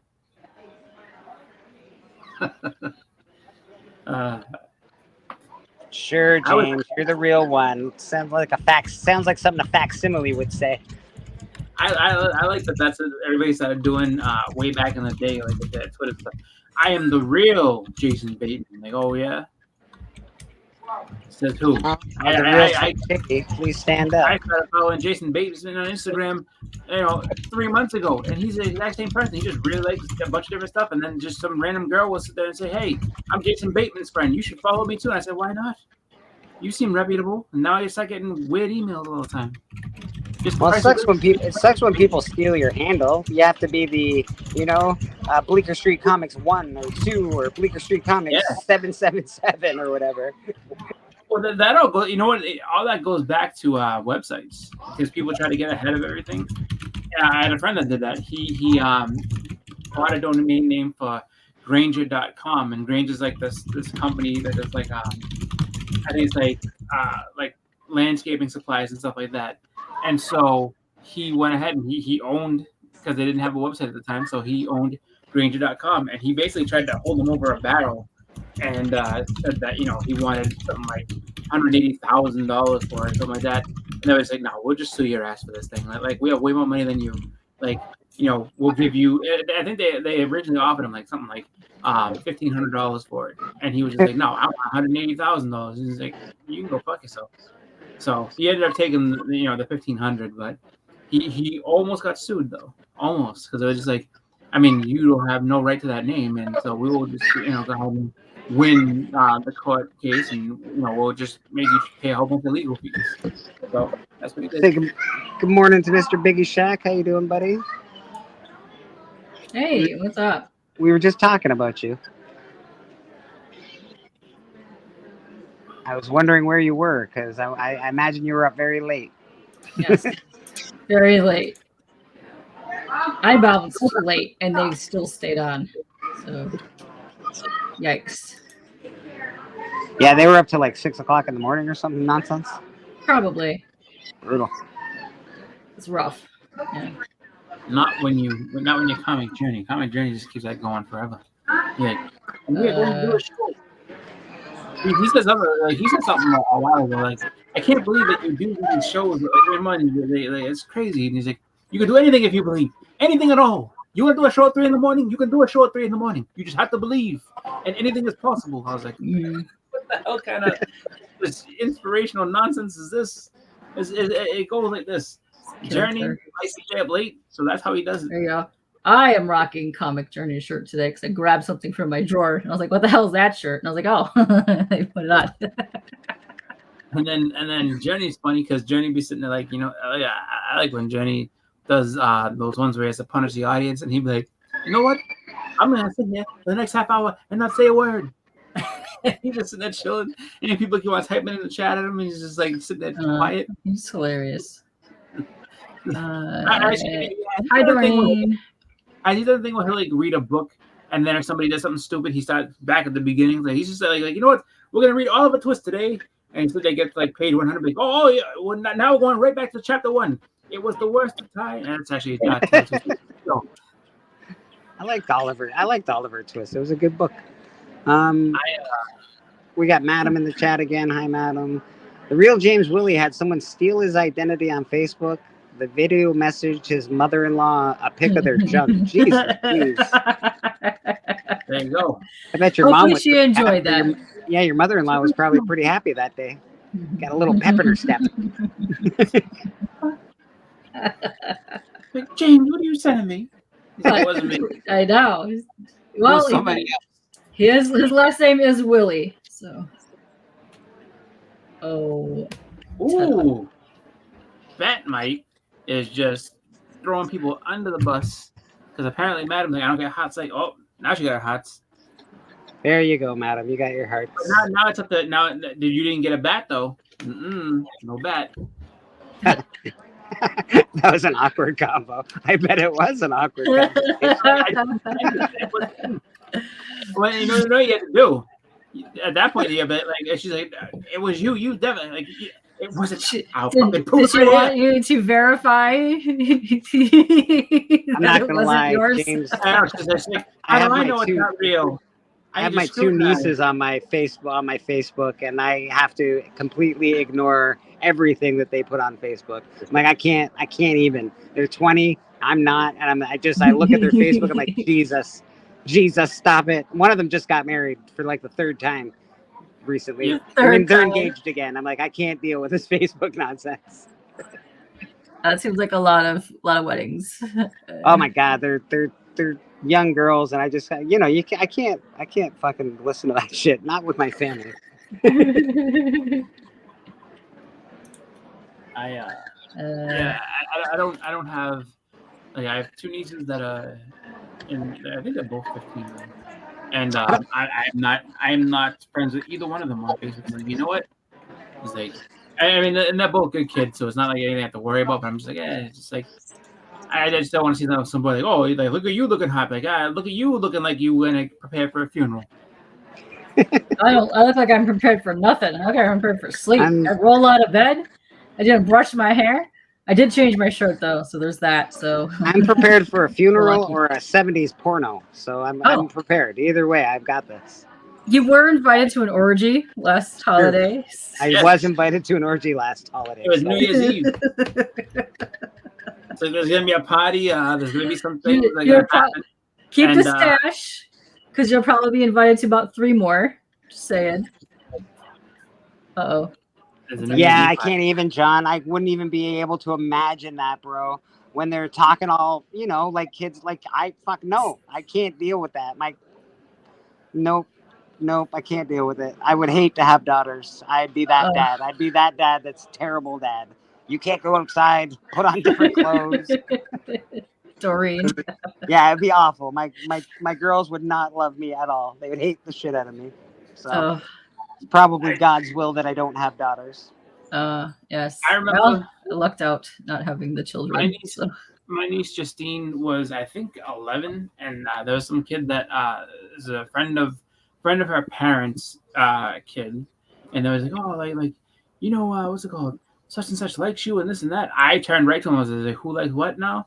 And he was just like, oh no, I was like, we don't need to talk about that shit. Get back to the Mario Kart talk you were having about 2 seconds ago. I was like, we're not talking. No one really likes anybody. Biggie, I see you back there, brother. I see you. Biggie.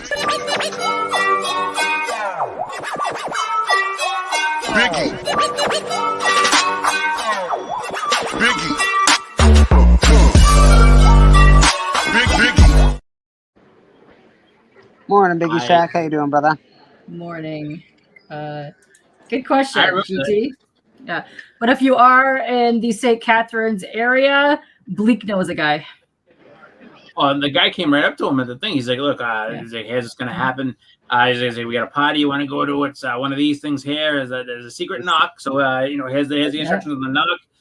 We got some catering coming in case you get hungry during the thing. We're planning on keeping this thing going for a while. So a lot of catering, a lot of Gatorade. Keep hydrated. Got to keep hydrated. Gotta do that. Get your electrolytes in. Yeah. We're even gonna have Pedialyte just in case if you're not into Gatorade, you want a less sugar option. And for the older crowd, we'll bring a little Ensure just in case. Oh, gotta have that. That was like, it was funny too. Look how bleak his face at things. He's like, yeah, he's like, I just got invited to this thing. He's like, I'm not going.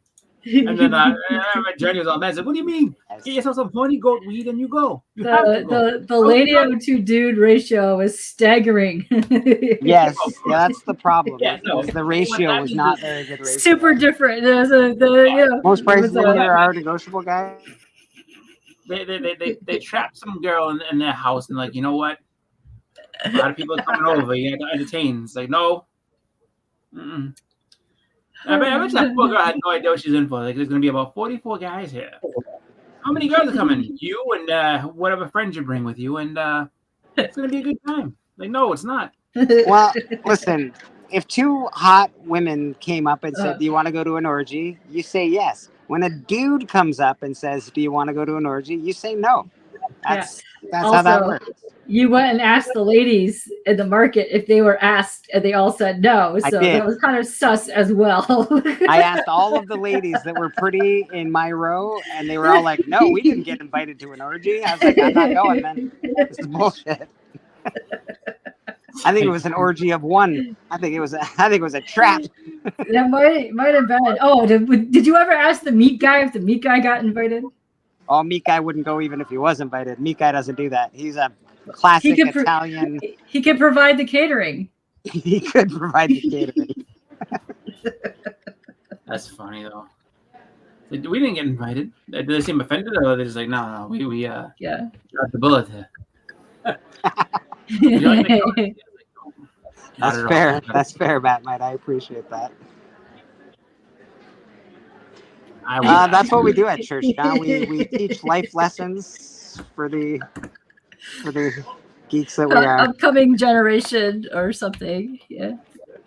Hey, that's just an automatic lesson. If a guy asks you to an orgy and you're another guy, say no. You don't know where that's going. That's not a good conversation to have. Yeah. It'll be a very colorful crowd. You're gonna love them. Like, no, I don't think I will. I think I'm gonna stay. An orgy without a meat guy, a little suspect. I agree. Yeah. There's plenty of meat at that one though. Yeah, I think that's the problem with that orgy. There was a lot of meat and they had excess meat. Excess meat. You know what's funny is K-pop swears that like these things happen at at the comic conventions too. I have yet to see any of this nonsense, but I mean, I would see it from afar. Yes. I wouldn't be like, oh, I can't wait to go into this. Anime cons are notorious. They even do 18 plus after hours. Well, it's 24/7 cons there, but if you go into like the 1 to 4 a.m., they do speed dating and other things. I've seen that. They did have the speed dating thing at Boston Fashion one year. It's just like the raves. The raves. I'm not gonna lie. I want to do a furry really bad, but I feel like it's gonna be like doing a chick from the club in the '90s, where it's just like there's gonna be so much sweat inside that fucking outfit. I don't know. Yes. I don't know. Yeah. I'd be worried about. I've seen a few pass out at cons because it was so hot. So right, you need super ventilation. Just saying. Don't get me wrong. I think you're cute, all you furries, but I think I don't know if you smell or not. I feel like you probably do. Yes. No thanks. No thanks. Boss like, nah, I'm good. Pops, that sounds even worse. I'm just saying, especially whatever line you're getting in on. Doesn't sound great. I'm not in a train that does that, Papa. I'm not trained. That's not a train I go into. There will be a lot of sweat and smell. Yeah, exactly. A lot of sweat and smells. That's my guess. This is coming from someone that dated a half furry last. Well, she only had a little butt plug, didn't she? Like a little tail or whatnot, tail and ears. Yeah, it was dressed as Josie and the Pussycat, so it kind of checks out. Kind of crosses some lines. All right. Yeah, I know. I'll say it. Comic Journey loves his kitty cats, I guess. Seriously want to hook this up though. I will find one. And I will hook you up with a full-on furry, CJ. Oh, we need no. to have this. We need to have this live streamed. The actual date. I really hope you take her to the Table Lady restaurant again, and I hope you run into Table Lady at the Table Lady restaurant. Just saying. If you find one for me, can you make her like a cute little purple wolf or something? Yes.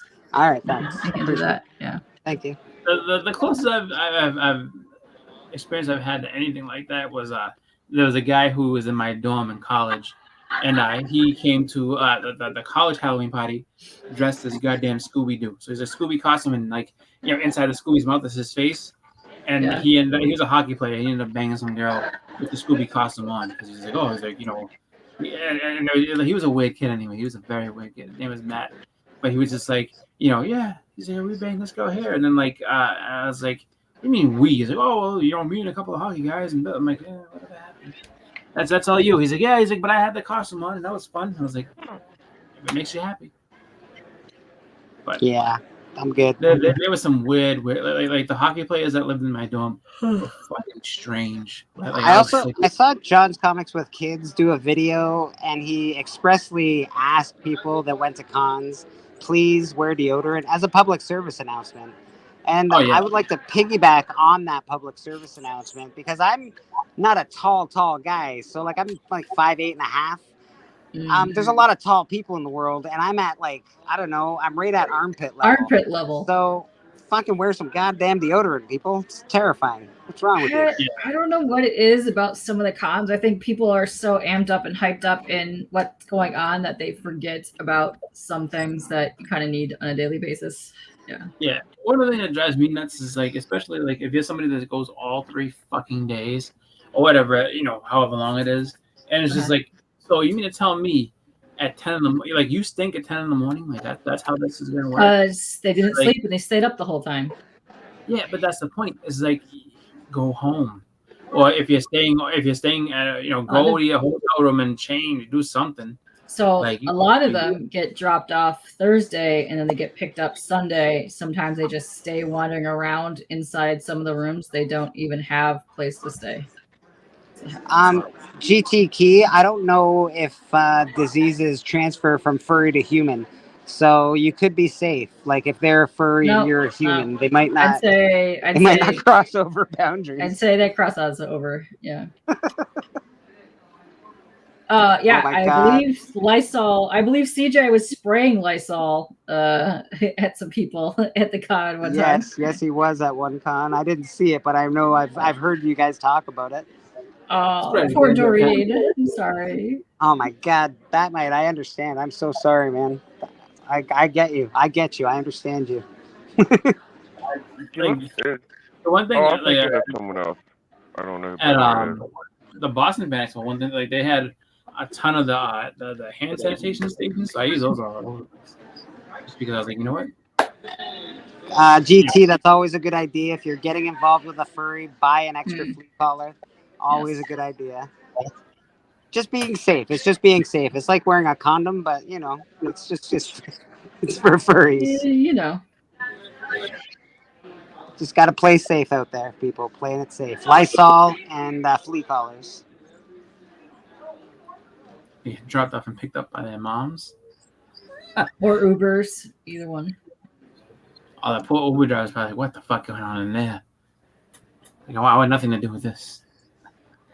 But yeah, it's just, luckily, there was only one guy who wafted over at me at the Boston Fan Expo. My worst experience at this year's Boston Fan Expo was the guy that got mad at me for going into line, the cash only line, to buy a goddamn hamburger, because he was in the long end to use a card, and he didn't like that I got in the cash only line. He was just like, you cut everybody. I'm like, no, I didn't. It's a separate line. He's like, no, you did. I watched you. I was like, did you also watch the other guy that was right in front of me walk by you too, you fucking idiot? And he's just like, damn. What do you mean? I'm like, that guy walked in just before me, just like I did. I was like, I went in this line, and then another guy comes in. He's like, well, it's cash only. And I was like, yeah. I was like, that's not a problem. And he recoiled back like that, like, how dare you have money? I was like, why don't you mind your fucking business? I've never been so angry at like just stupid shit at a convention before because of the Wow. it was more the fact that they were just like, you brought cash with you. No, I just like to fucking go into lines and see what happens. Like, what are you, fucking dumb? Mind your goddamn business. That's fucking good. And so I got my food and I looked at every single one of them. I was just like, oh, see what cash can get you, fucking, and then just sit there. And it's just like, because everybody assumed that they had to go in they all assumed they had to go in the kiosk line. And so the kiosk line goes out the door and around the goddamn corner. Well, if you know how to read, then you can see cash only. Yeah, okay? my buddy's been here. There's only 5 people in the cash only line, and I was number 5. Pocan Hey, Joe, go ahead. hello, how you doing? What do you think about the Celtics winning there, Boston, Chris? You happy with that? It was horrible. I can't believe that. Of course, That's I horrible. You're from fucking Boston. No. I'm just joking. Like, no, it was great. Okay, good. I was, like for me, watching it, I was just like, I liked that, the way that they played, especially like the first 2 games. I was just like, I was confident that the Mavericks weren't going to do anything. That they weren't going to do anything like significant and win. Like, the when was it down 3-0? People were like, oh, they're going to win all 4. Like, there's no fucking way. There's just none. Like they just didn't have enough. And so I was excited to see that happen. And like I have to say, like the thing that drove me the most nuts was the actual people on the broad. Doris Burke drove me insane because Doris Burke, no matter what anyone did on the Mavs, she was like, and that's why Kyrie Irving has the best basketball handle in the history of the NBA. Like, really? Isaiah Thomas wasn't? Oh, so Isaiah Thomas had no, he wasn't one of the greatest ball handlers of all time. Magic Johnson, never heard of him? Get the fuck out of my face. Kyrie Irving's the best ball handler in the history. No, he's not. No. Yeah, I got a little tired of that too. Like, it was like a lot of that type of stuff, and I was just like, okay. And then, of course, when you listen to like ESPN was very, very, very anti-Boston. Do you think that Boston, or do you think that Paul Pierce's team could beat Larry Bird's championship team? It's a hard question to answer, just because you It's have hard for me. what you have in terms of like the rebound, like Kevin Garnett going against Robert Parrish and Kevin McHale, like rebounding would have been tough. So, like he would have. I think he would have given them a run. I think the 80s team's longer and more talented, but I saw Paul Pierce recently say, "Oh yeah, we beat them." I don't think they'd have a chance. Well, the thing is that like they're looking at it from the athletic standpoint, which, I mean, yeah, you're more athletic than them, but I mean, that's what they think. I don't know that they are. You know what I mean? Like Mikal, Parrish, and Bird and Dennis Johnson, dude, those guys can move, bro. Like, well, they can that's put up more points. It's just like you have to like. I mean, the starters for the Celtics.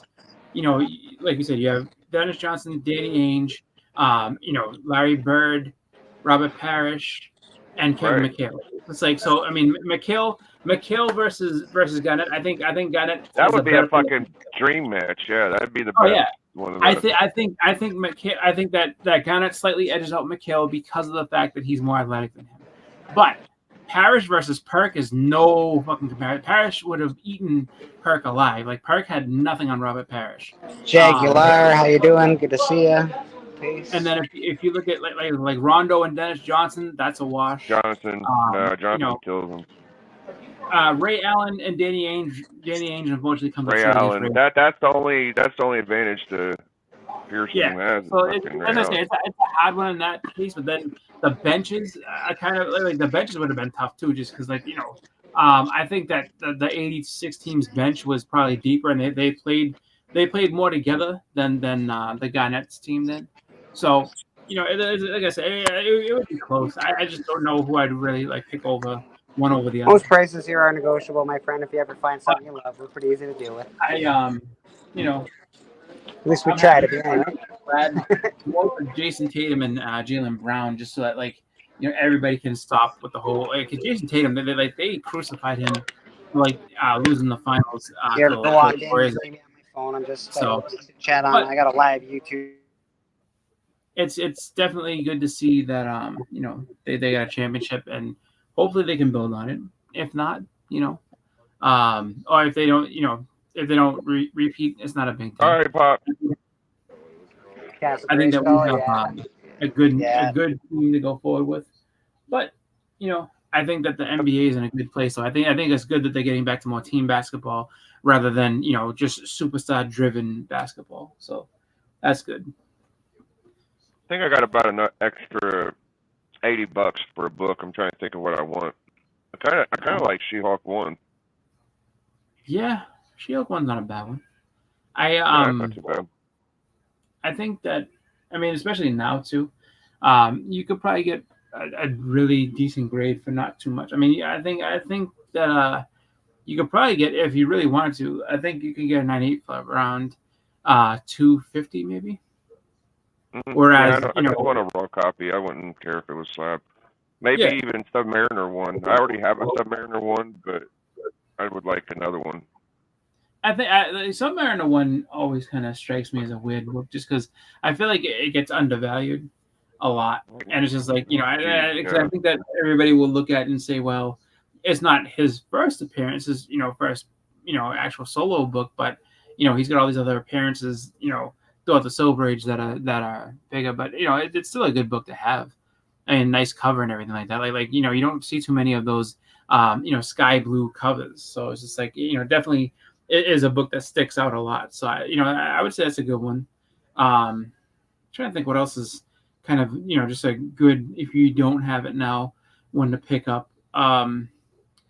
Maybe the X-Men 129. 129. So X-Men is kind of tough right now, just because everything is kind of all over the place. If you can get one, if you can find a good one, absolutely. But I think like X-Men books are kind of like in that whole sphere of value. Like people are speculating because of the Deadpool movie and potential X-Men to the MCU. So, but I would say a few books to get that, like if you haven't got them yet, just in case they try to if they do the live action and they do use the X-Men 97 like group. I would say first Jubilee, first Gambit, and first Bishop, just to have those out of the way. I think those are good books. Those are like $10-$15 books though. Depending on what you're looking at, except for the Gambit. The Gambit's expensive, but you said Gambit before. Yeah, but the Bishop and the Jubilee, you should be able to get those for a decent price. Well, I sold all my Bishops and all my Omega Reds when I went after my Hulk 181, so maybe I should replace them. You could do that. I think that don't start yawning. Stop. I think the She-Hulk actually isn't a bad thought though. That's a good book to pick up. Yeah, I don't know what I'll do. Maybe I'll save up for another one probably. I just got a really cool Golden Age Superman, so if you don't have it, another good book to kind of look into, I would say maybe is Silver Surfer 3. That's definitely has to come down by now. Oh, I've had so many people recommend that book to me. It's good. I've had a lot of people recommend that to me over the years. Yeah, it's a good one. It's just I would say now is a good time to get it for the fact that like they finally stopped talking about Mephisto. So it's just like you could probably get, and it's a great cover. And I wonder how much a first Kang is right now. Avengers 9 or something. We're slow, but it's all right. Hello, ladies and gentlemen. Are you hot enough? But those two that you said are definitely two solid books to get. I've had 4 cigarettes today. And then if you're looking into any type of DC stuff, like don't writing a book? Get some good DC. People I kind of need to get some Brawn, like Deadshot, and what's the other one?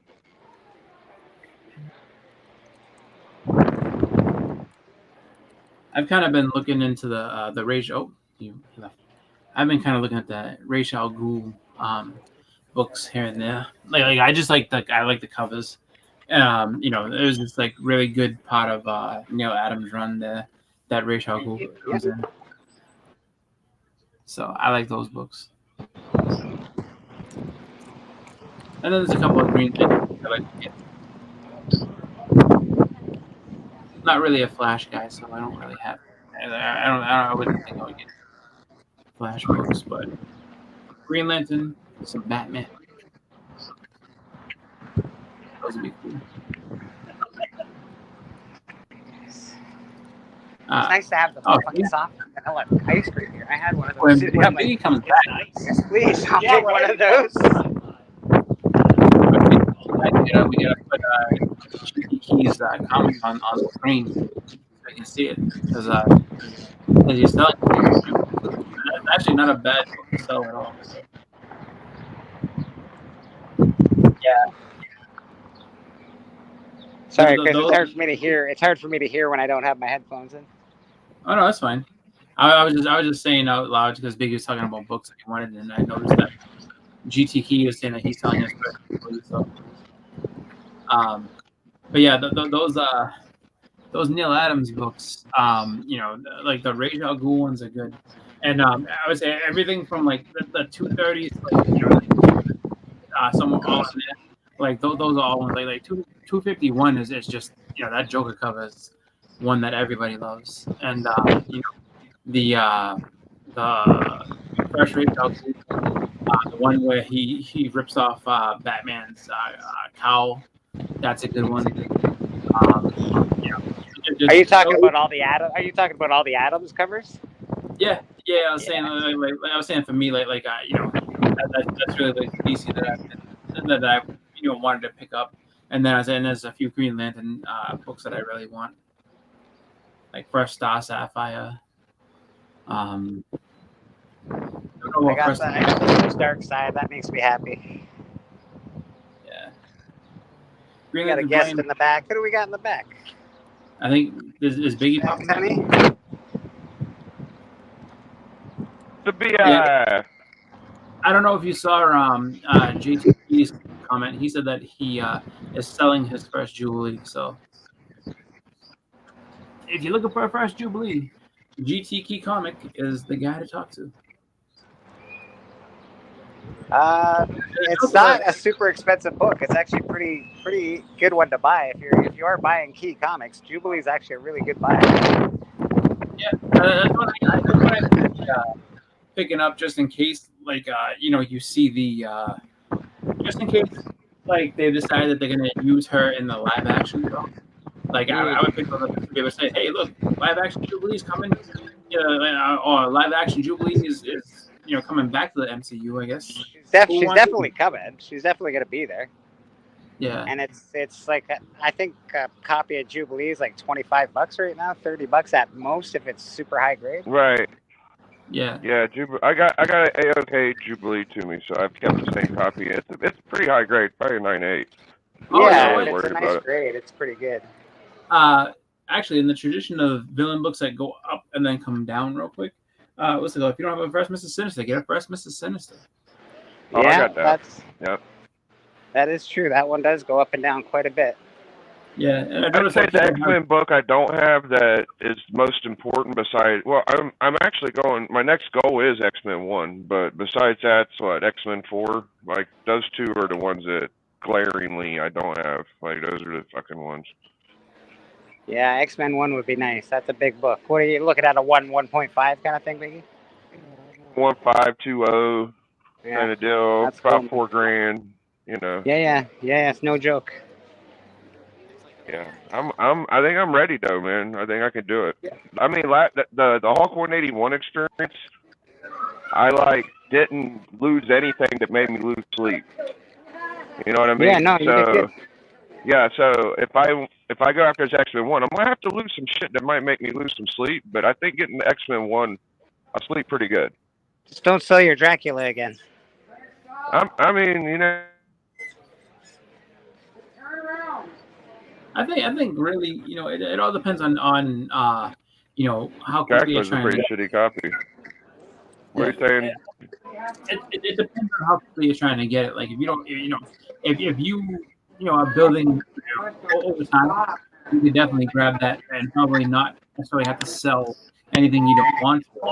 You can just like let's say Oh, it you would want to take get fucking a while. Like, if I found 20 of those Crossfire 12s, that would help. That would help a lot, but I don't think I'm going to.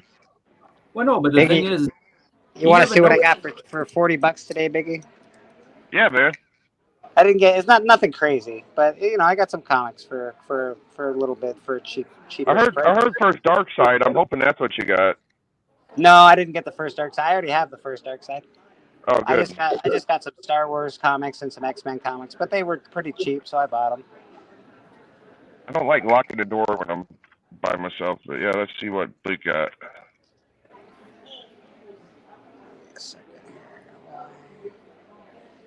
All right. I left my fucking wallet. I'm so stupid. Let's go get some food without a wallet. A lot of Star Wars stuff. Okay. $40. Yeah, I've seen that one. Star Wars one. Yeah, that Star Wars one's a good one. So the run of Empire, like 1 to 4. So full runs. I didn't get like I got full runs in here, which is nice. X-Men. Again, nothing. Like I said, nothing crazy in here, but some cool books. Wolverine, the X-Men. I got the Battle of the Atom. I got the whole Battle of the Atom set. It looks like.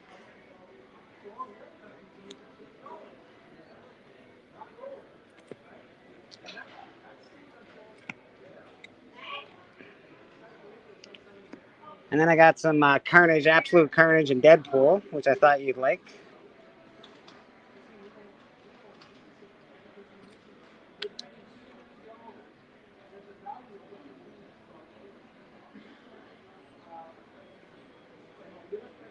I can't hear anybody, so I suspect that I'm paused right now. Sorry, my internet craps out when I walk outside my house. No worries, take your time. Got that Carnage Deadpool.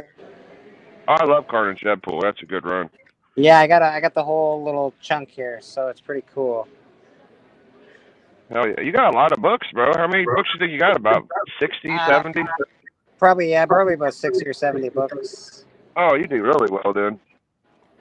And this is probably one of my favorite Carnage Deadpool covers. I think it's awesome. Yeah, bro. So good. Yo, and that's kind of an important series because there's some key shit that happens in that run, dude. And this is some of the good stuff as well. Some Star Wars stuff. Oh, that's beautiful cover. That's one of them ratios. Yeah, that's one of them ratios. We got a few of those in here. But again, we got like 1 to 5, 1 to 10. So I'll put them in bundles. I'll probably try and sell them at the next auction. Hell yeah. Everybody, and this is a good one because Star Wars 1, and it's the movie ratio variant cover, the nice picture cover. Lots of Star Wars. Kylo Ren, that's a good one. Kylo Ren. Oh, I can't believe how popular Q*bert's gotten. I remember when I used to collect Q*bert and I couldn't get a fucking dollar for it. Now people actually bid on my Joe Q*berts when I sell it. The Q*berts are great. We got we got Omega and Alpha, so I already have these, but they're nice. Yeah, they're great. And then, of course, we got some old Star Wars, which is the big stuff. So that's like Star Wars 7 in good condition. Look at that. Sounds like K-pop's typing up there. That's me. Star Wars 10. Oh, yeah, that's some good shit. Star Wars number 12. Yeah, these are $20 books. They're really, really, really nice. Oh, yeah. So, yeah, those ain't no Whitmans either. Those are the real deal. Yeah. Yeah, these are good, and they're nice. All really nice. Look at Chewbacca. Wow. Basically, I bought it for the Star Wars books, and I figured I could flip those easy, and then I have all the rest of the books that I can try and do something with. I think you did good, man. Yeah, not too bad. course, it's always good to have the Empire Well, when you Strikes said Back. I got a bunch of Star Wars books, and you showed them moderns, I was starting to think, oh no. But then I saw how many, and then you're showing Volume 1. I'm like, oh yeah, you did it good. Yeah, we got some early old Star Wars, which is great. So that's always helpful. Yeah, those are. And again, these fucking always X-Men, good. I don't read the X-Men, so I don't know if these books are any good, to be honest. I suspect they're going to be really hard to sell, but with the other stuff, like the Carnage Deadpool, I can sell that pretty easily, and I could sell the Star Wars stuff. So made my money back. I've actually been having problems selling Deadpool. You would think Deadpool would be easier to sell right now. Nobody fucking wants it unless it's like the 4 or 5 keys everybody wants. You know. Weirdly enough, I had on the last auction that we did, I had a hard time selling my Deadpool as well. And I was selling them for pretty weird. cheap. So I don't know. I know. I don't think these people know what Deadpool keys are. They just think of the fucking Wolverine and Deadpool meet up, and you know, that's about it. But that was my little buy today. So Oh, it's not cool. so bad. I like it. There we Yeah, go. I've tried to sell some Circle Chase a couple times, and I just gave up because I felt like $40 ain't enough for a Circle Chase. Like I just ain't gonna do it no more. No, it's well, you sold some books last night though. You sold the Cuberts and you sold the Burn books, so not bad. Yeah, I didn't even offer the Circle Chase. Are you getting you're getting that Superman book off Cali? Is that what that's what you're doing? Yeah, I already paid for it. Yep, it's got some chipping on the back, I think, and but it's complete, he said, and I think it's attached. So I'm not mad at a little chipping on the back. That's a fucking really old book, and you know, I might use that as a tool for the X-Men 1 later because I got another Action 180. That's nice. a really old Superman. Yeah, I put those two together. You know, you might have about $300 or $400 knocked off. That's pretty good. not bad, man. Not bad. Yeah. Yeah, I Might wish use you those luck. as a That tool. X-Men 1's no joke. Good luck on that. I'm gonna have to stack up a lot of books, bro. Yeah, to go. you're gonna Next need year. a lot, bro. You're looking at $4,000 Sure. easy for a 1.5, 2.0. I mean, and then when you say 4K, bro, you gotta think about taxes too. So it's really gonna be like 4,500 or 5K. You know. Yeah. Yeah. I mean, I would love to buy one for 3K. I did see a Every book fucking you've UK gone for so variant. far, you've gotten, Biggie. I have faith that you'll get this one too. Yeah, I probably will get it, but it'll take a while. Yeah, that's all. Now, if I run across a UK variant, shit, that'll save me some time. Yeah.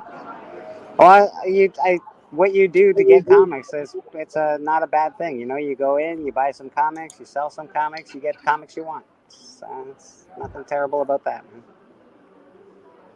No, You got a good I eye. was You got a talking good eye about for UK variant comics. though. Well, you got a good eye for comics. Oh, You know what thanks, you're looking Luke. for.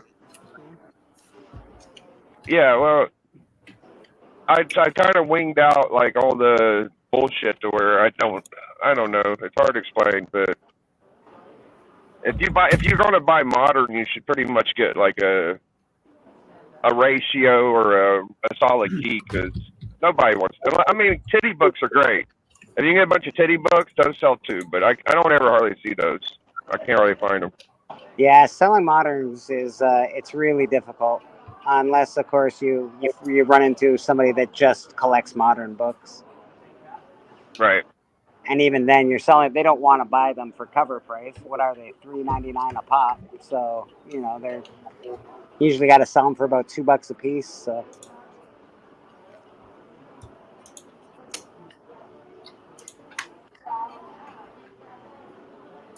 I don't know. Thank you, Kevin. I appreciate that.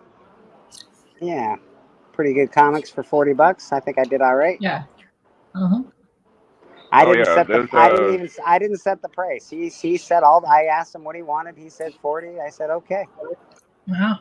Yeah, those Volume 1 Star Wars are worth it. Yeah, By yeah. themselves. They're like I said. They're $20, $25 a piece. They're in really, really nice condition. If that guy would have told you $100, you would have taken it because it's Star Wars. 100 would have been a little steep. I might have gone 60. I might have gone 60 for him. Oh.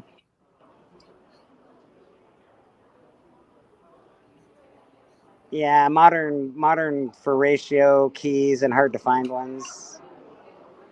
Yeah, people will buy that shit, but it's got to be like the flavor of the week kind of deal. I don't know. I noticed those Calvin Ellis's went down dramatically. They used to be like a $50 book. Now it's like you can get for a cover.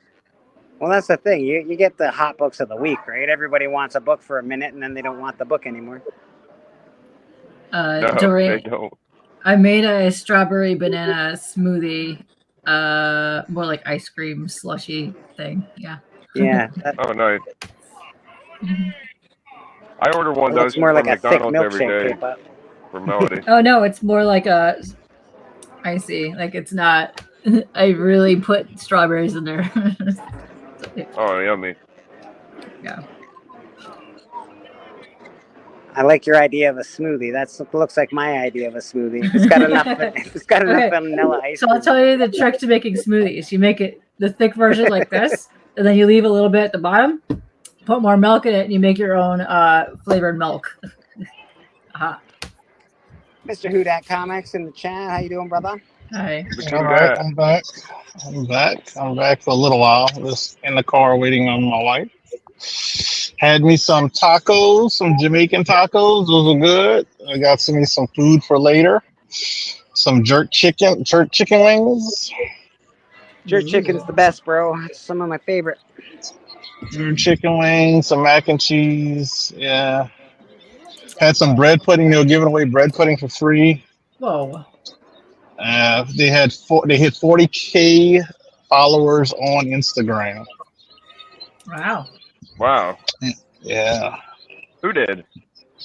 Jamaican place. It's called Jamaican Jerk House in New Orleans. So anybody coming to New Orleans? Kevin New Orleans says Fan Expo, Jamaican we'll him go there. hungry. Hudat, you're Jamaican him hungry. I apologize, but it was good. 40. But no, if anybody does come to New Orleans Fan Expo, we'll go to Jamaican Jerk House. We'll get some good food.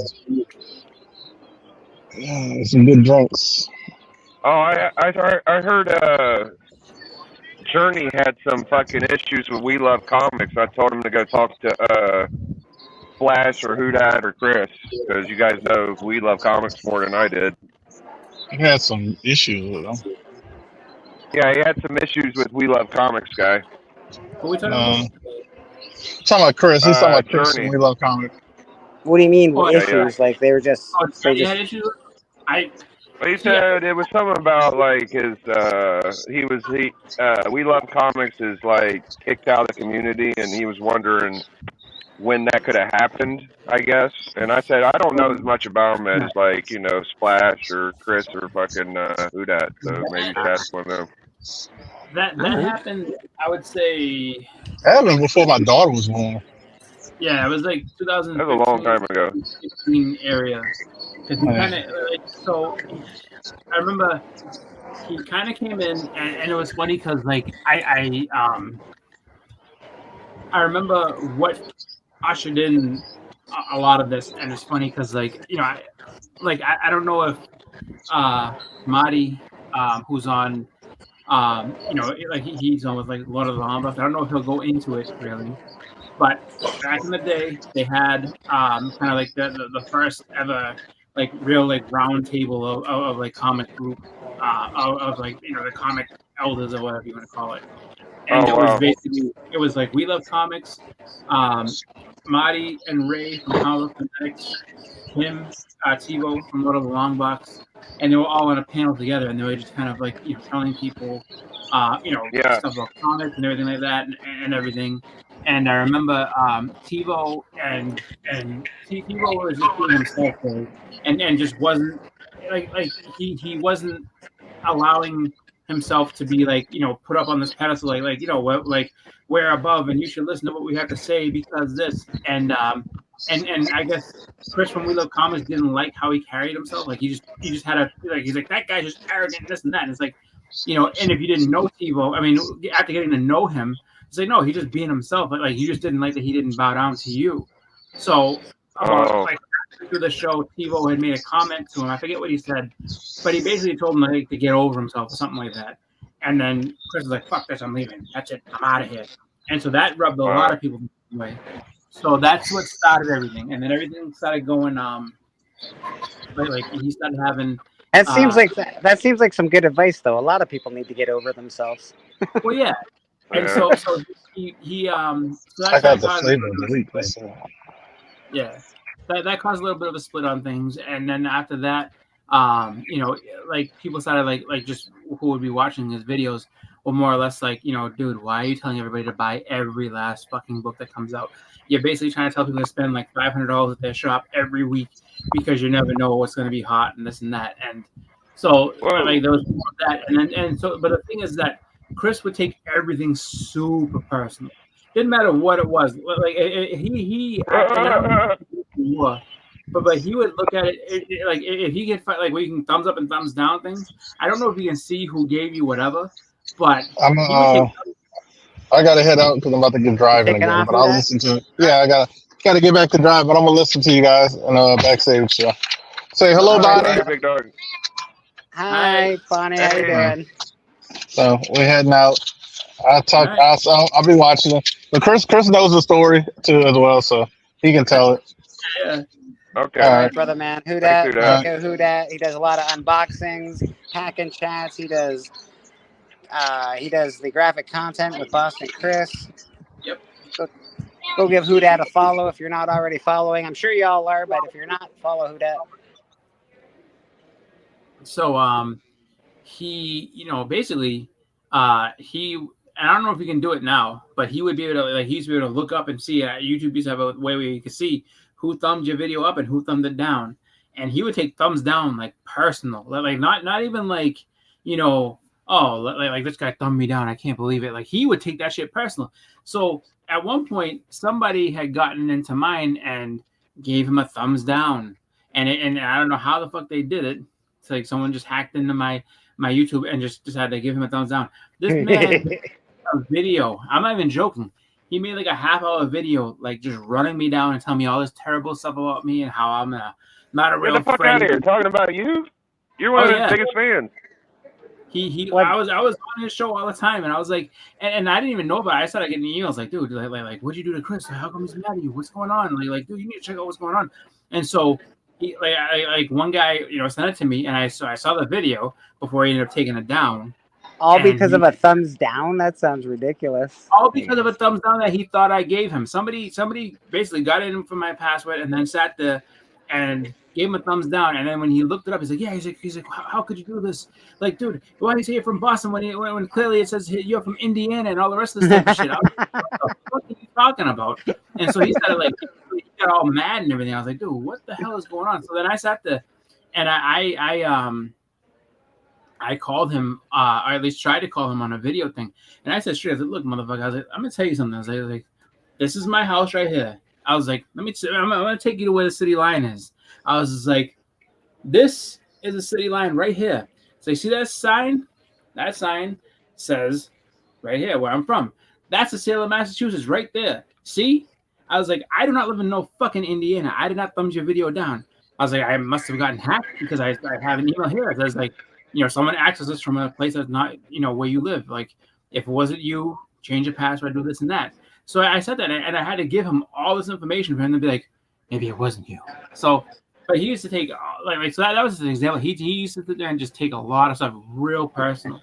I would have had to tell him to fuck off at that point, bro. Like, listen, man, I'm just gonna have to tell you to fuck off. It wasn't just me. Like he had it with a lot of people, and what happened is that he just kind of like he will say that like, oh, these people took me down, this and that, but it was like a lot of it was him. Like he just was, he took so many things so personally all the time that it was hard to be like, dude, like, take it easy. It's not that big of a deal. No, what is that big of a deal? I invited him to my channel. He betrayed me like this. So like, cause and the thing is that a lot of his videos that he was talking about that crap, you know, he you know, doesn't have them anymore. Like his channel got taken. Like he took his channel down a couple times, So all that stuff is gone. Like you can't see it anymore. But he was the lightning rod for a lot of things, and he kept on going on and on about it. And like he had another channel where he would talk like political stuff and just and he would cross over this stuff and everything. And so he definitely brought a lot of people into the community, but he also like made a lot of enemies out of a lot of different people. And I'm not enemy of his in any way. I just look at it where it's just, I'll check it out. And he's, I mean, if he could have not taken so many like small things so personal, he wouldn't have been destroyed by the comic community. I mean, I don't know what else he has going on in his life that like that this wasn't enough for him to kind of keep going. But I mean, I would figure he'd be all right. I mean, he had a great collection of books. I think up until a few years ago, he was still making, videos about stuff that he was buying and finding and everything else. So, I mean, I don't know. I guess it's just not the same. He doesn't have the same reach as he used to. Maybe that's what he means by he got destroyed by the community. I don't know. But in the end, so what happened, Journey? Here's Chris. If you want to know about We Love Comics, here you go, bub. What happened, Journey? Journey, talk. Are you live? Yeah. That is true. Like I'm looking at what he said. No, I am not from Indiana. I'm not from Indiana, but yeah, but that's what he said because like whoever it was that thumbs him down from my was from Indiana. He got all mad at that. And it was funny, but like it was like stupid at the same time.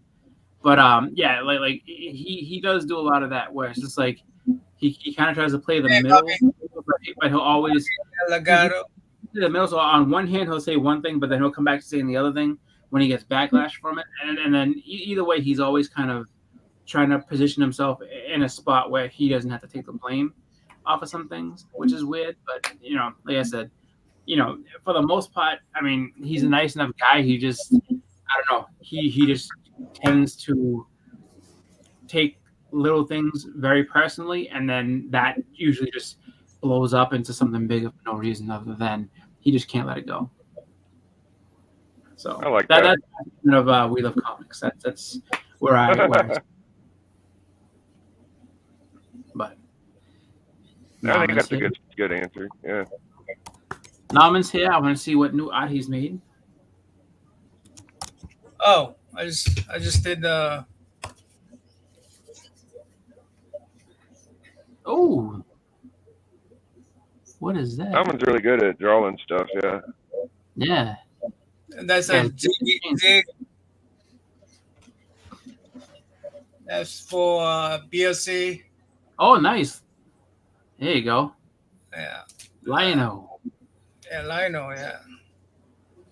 That was for. Oh, that's good. I like that. Comic Viking. That was really cool. He told me he's a sophisticated Viking, so I put him in a suit. That's awesome. Yeah. And Pokken Joe. That's where I see Pokanian. It looked kind of like Flavor Flav a little bit. Is he got a lightsaber? Huh? Is he a Jedi? He liked to make swords, so I had to give him sword tool, flame tool. I like it. This one. No, this one. Who's that? Cool. Who's that? I don't know. Comic Vet. Oh, nice. Oh, okay. So you basically made you've made a bunch of trading cards for the comic community. That's pretty cool. Well, this one, they asked them what they wanted me to draw, and then Comic Vet opens up his sleeve. He wanted me to draw his Spider-Man, and well, I ended up drawing the Comic Vet opening up his sleeve. I mean, some of them I draw like what they want, but like Warlock and whatnot. So. I think those are cool though. I think those are cool. Even the the just when you have the YouTube people on their own like trading card, that's pretty sick. Yep, I- Punisher.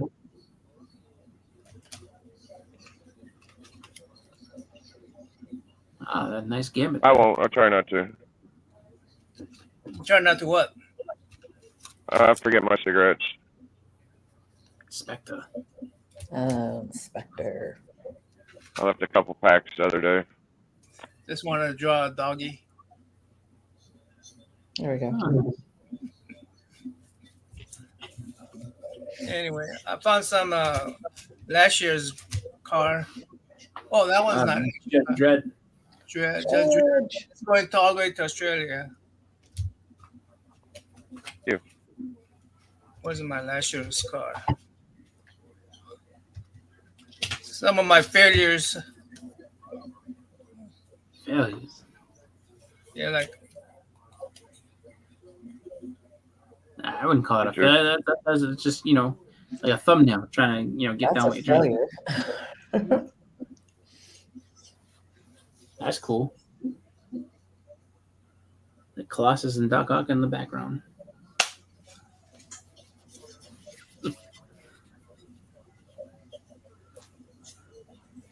Bobby, you still like yours better? Good. I'm glad you like it, Bobby. I get this bird shit off my car. I'm tired of it.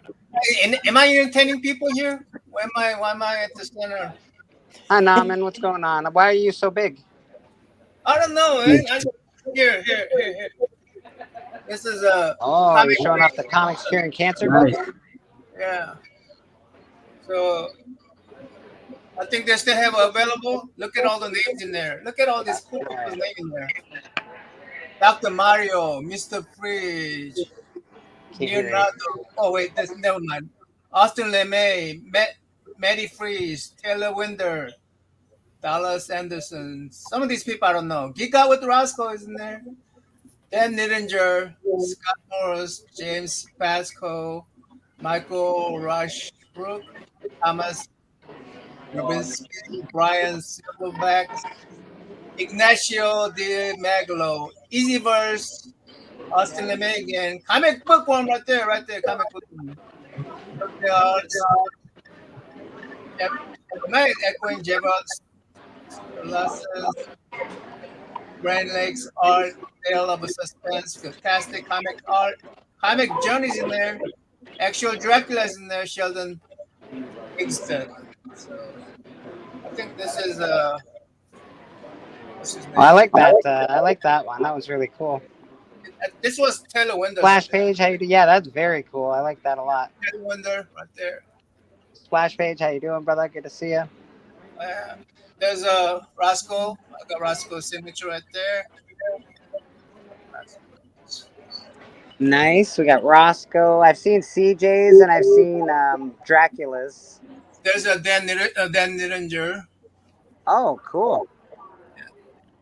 Yeah, there's definitely some I haven't seen yet, so it's really neat to see some of them.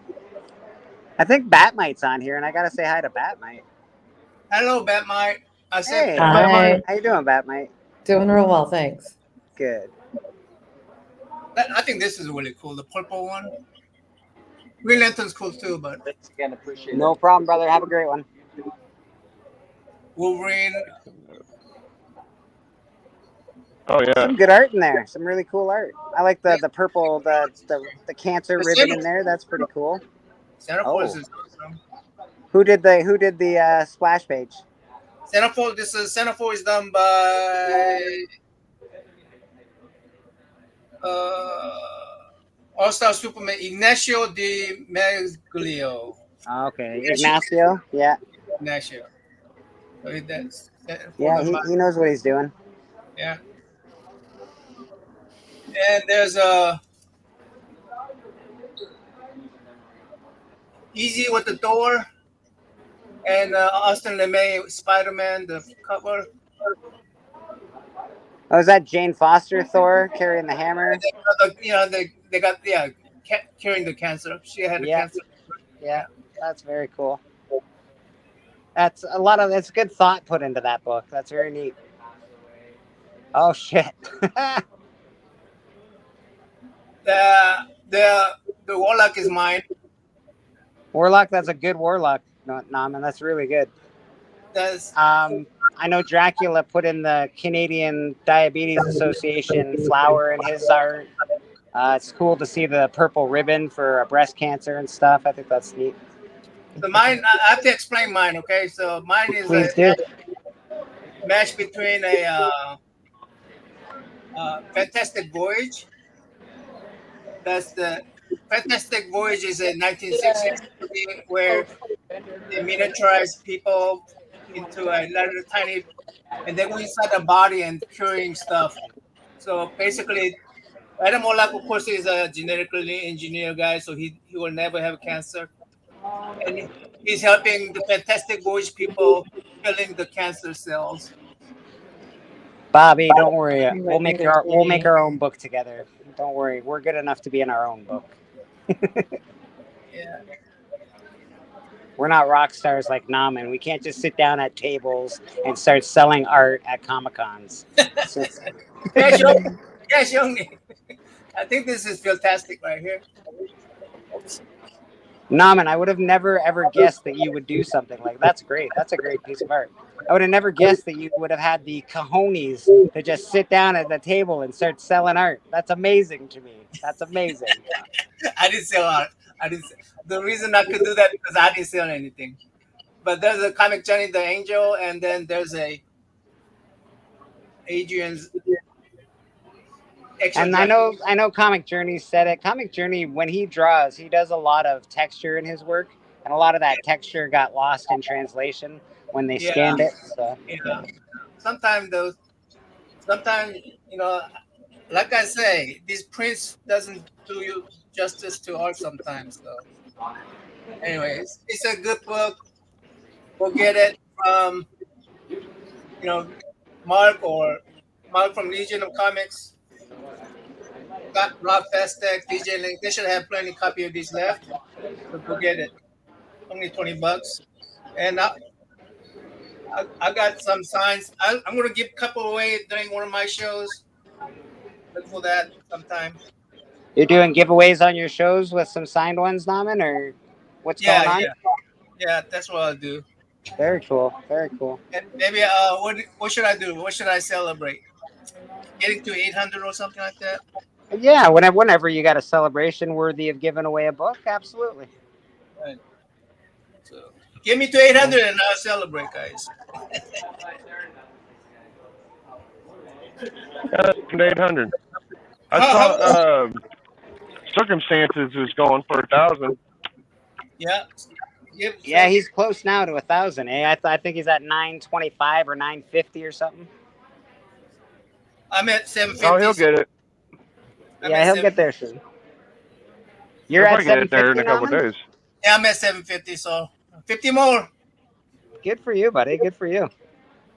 I can't break the 600 mark, so I'm at 570 something. So I'm at 750 going 748, 760. I mean, I hate it when I lose stuff. It doesn't matter if I gain stuff. I hate it when I lose stuff.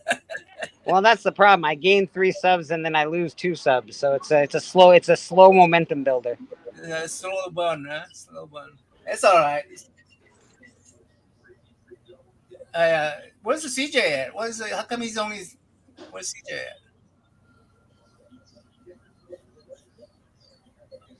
You guys know what happened to CJ? Is everybody mute? Am I mute? No, you're not mute. I can hear you.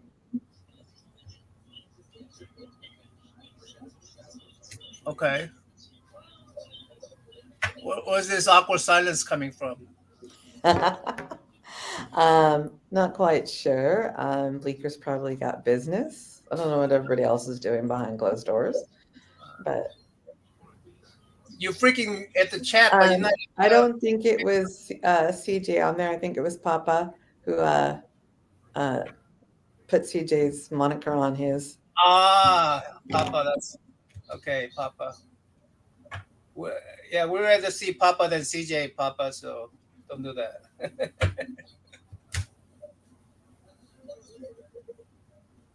Yeah, well, people just don't want to talk to me. I get on it and everybody's just silent. Okay. It's okay. I'll talk to you, Naman. All right. Hey, Naman, I'm here, man. All right, you guys. You guys do the entertaining because I'm not good at entertaining people. You know. You're Yeah, good. that's what You're CJ doing great. says. That's what CJ said in the comment. What? Hey, Norman, thanks for bidding up my Cubert lot, man. I appreciate you. Yeah, well, I didn't know you were gonna give more stuff away. I would have bid a little bit more. Oh yeah, shit. I should have said that. Well, I did say I'd give a book away, but you know, But I'm going to give this away. He said, yeah, I gave him like 7 defenders. Yeah. I go, what? I could have bid more on that one.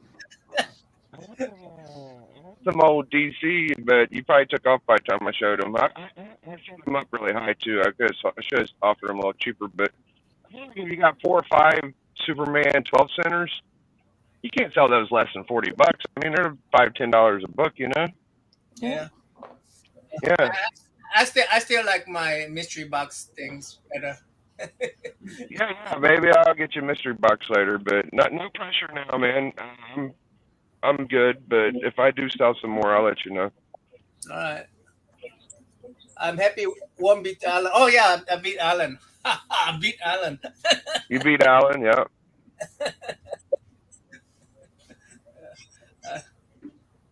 I don't know. You got good taste, Norman. You got good taste, man.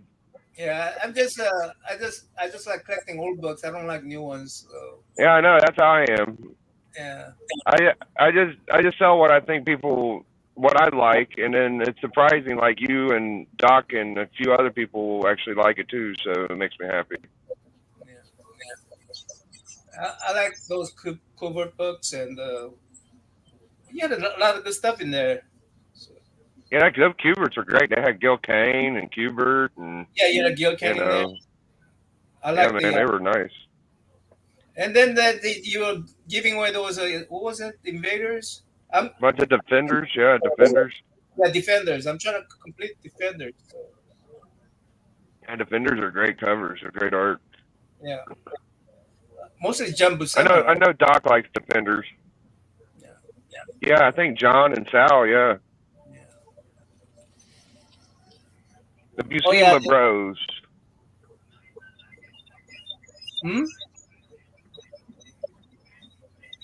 What's the K-pop at? You saying something, Bleak? Oh no, she got smoothie and kind of just got smoothed out. Let me see if I could. Yeah, if y'all don't know, K-pop's showing off her Roscoe doll on Phil's later, so go check that out. What time is that show? I think at 4 o'clock. It's like a freaking. You could. I think at 4. Hey, watching YouTube videos today. Yeah. No production. Oh, a lot of stuff going on YouTube lately.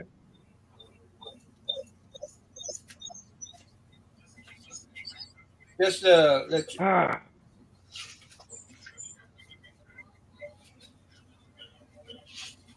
making these cars is really improving my art.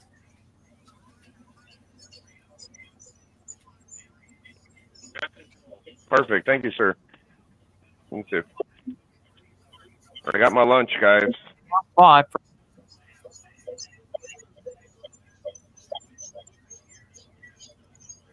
I wake up and my girlfriend and my son went swimming at their grandma's, and that's like about a half hour away from me, so I didn't have to get them any food or anything. I just had to go in for myself.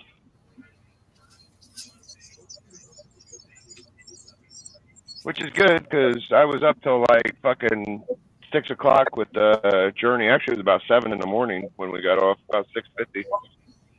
Journey made another freaking live stream last night. Yeah, we were up till 7 in the morning. You guys are crazy. He's crazy. Yeah, I don't know why. Only reason I hung out with him was because my kid was awake. But Johnny got upset with me because I was at Jig's stream last night. Called me a traitor. Oh, you was on Jigs? Oh. This is my practice. I mean, why is it me being on Jig makes me a traitor? I don't understand. Yeah. That's practicing for Zig. Can't we all just get along? I don't know. Johnny just cannot get along with anybody. Yeah, Journey likes to fight. Yeah. I would need a Batmite to just beat him into senses. Oh. Hey, Batmite, how Yeah. have you been doing? You been doing good? Yeah, hanging in there. Just That's good. taking it easy. Working too much. Working too much, that sucks. Yeah. Working too much for too little pay, but it's the way it goes. Oh, yeah.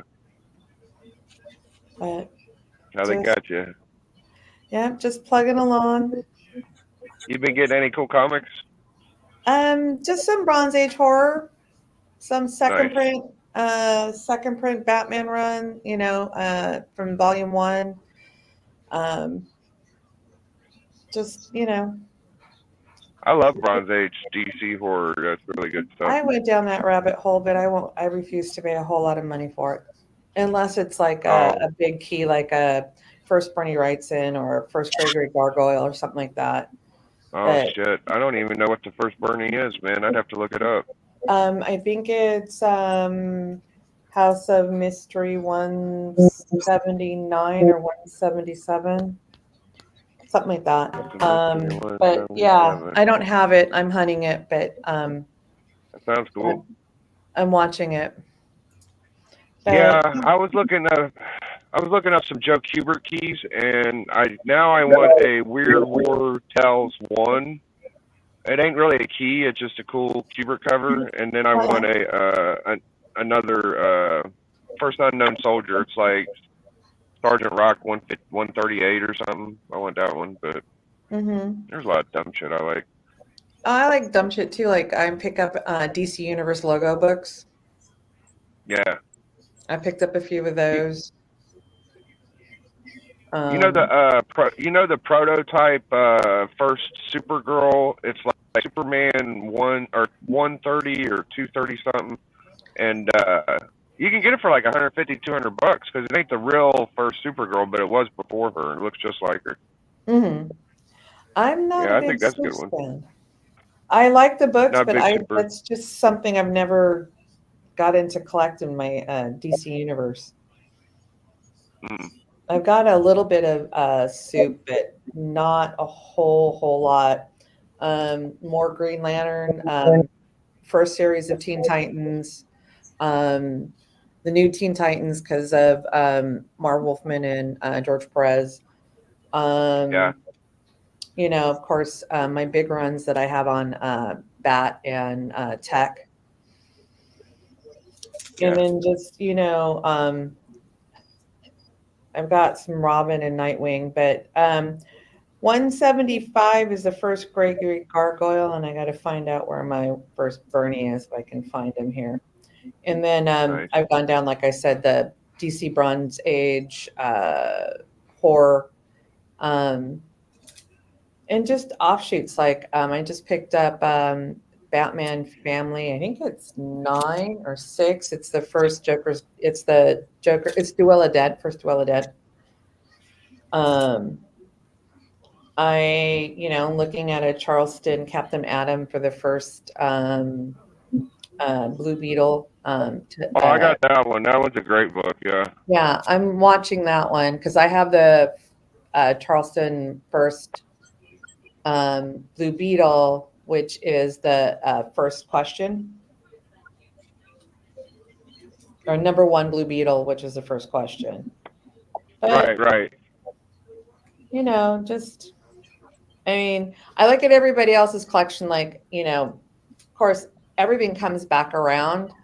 All the X-Men's that are, like the, not the original series, but the X-Men, X-Force, Uncanny X-Men, Generation X, all that stuff that was kind of died out is now popular again. And I sold that I don't know, years ago, 15, 20 years ago, it seems like. But I'm not going to go back and pick up all those books just because they're hot now. They're great books. They were great reads, but just not interested. I'm mostly just a DC girl. I never really got into Marvel except for like the X-Men. So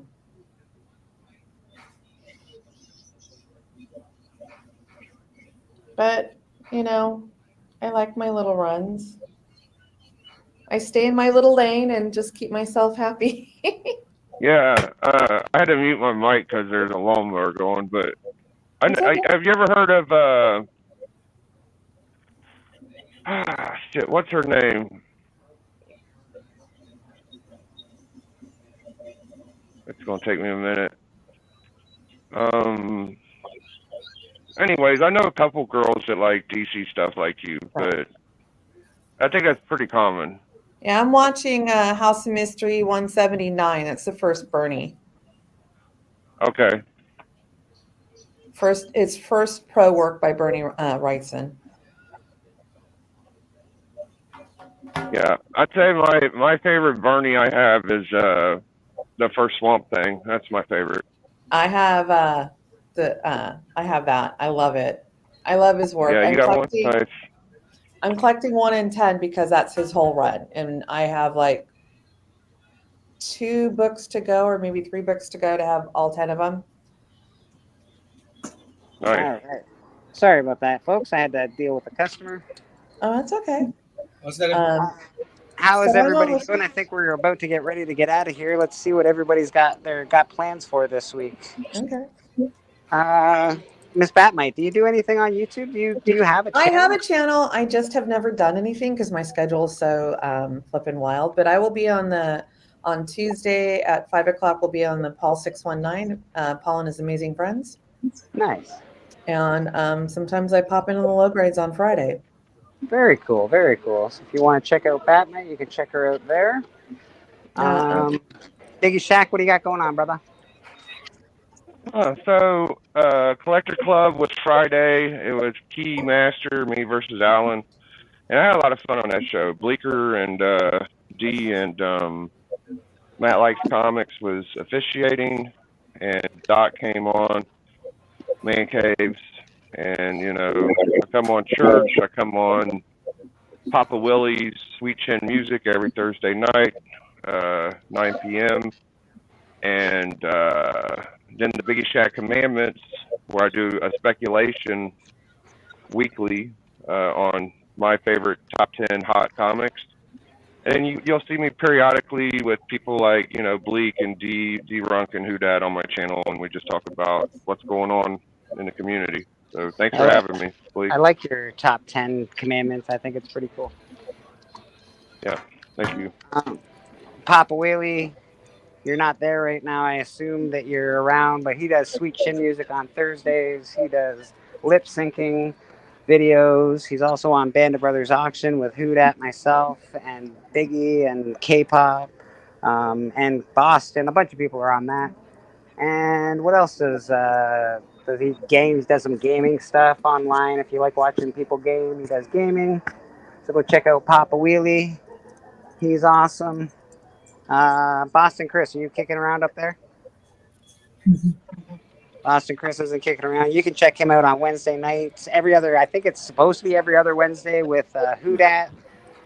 They do graphic content, talk about the community, talk about news that's going on with comics, talk about TV shows. It's a good time over there as well, so check them out.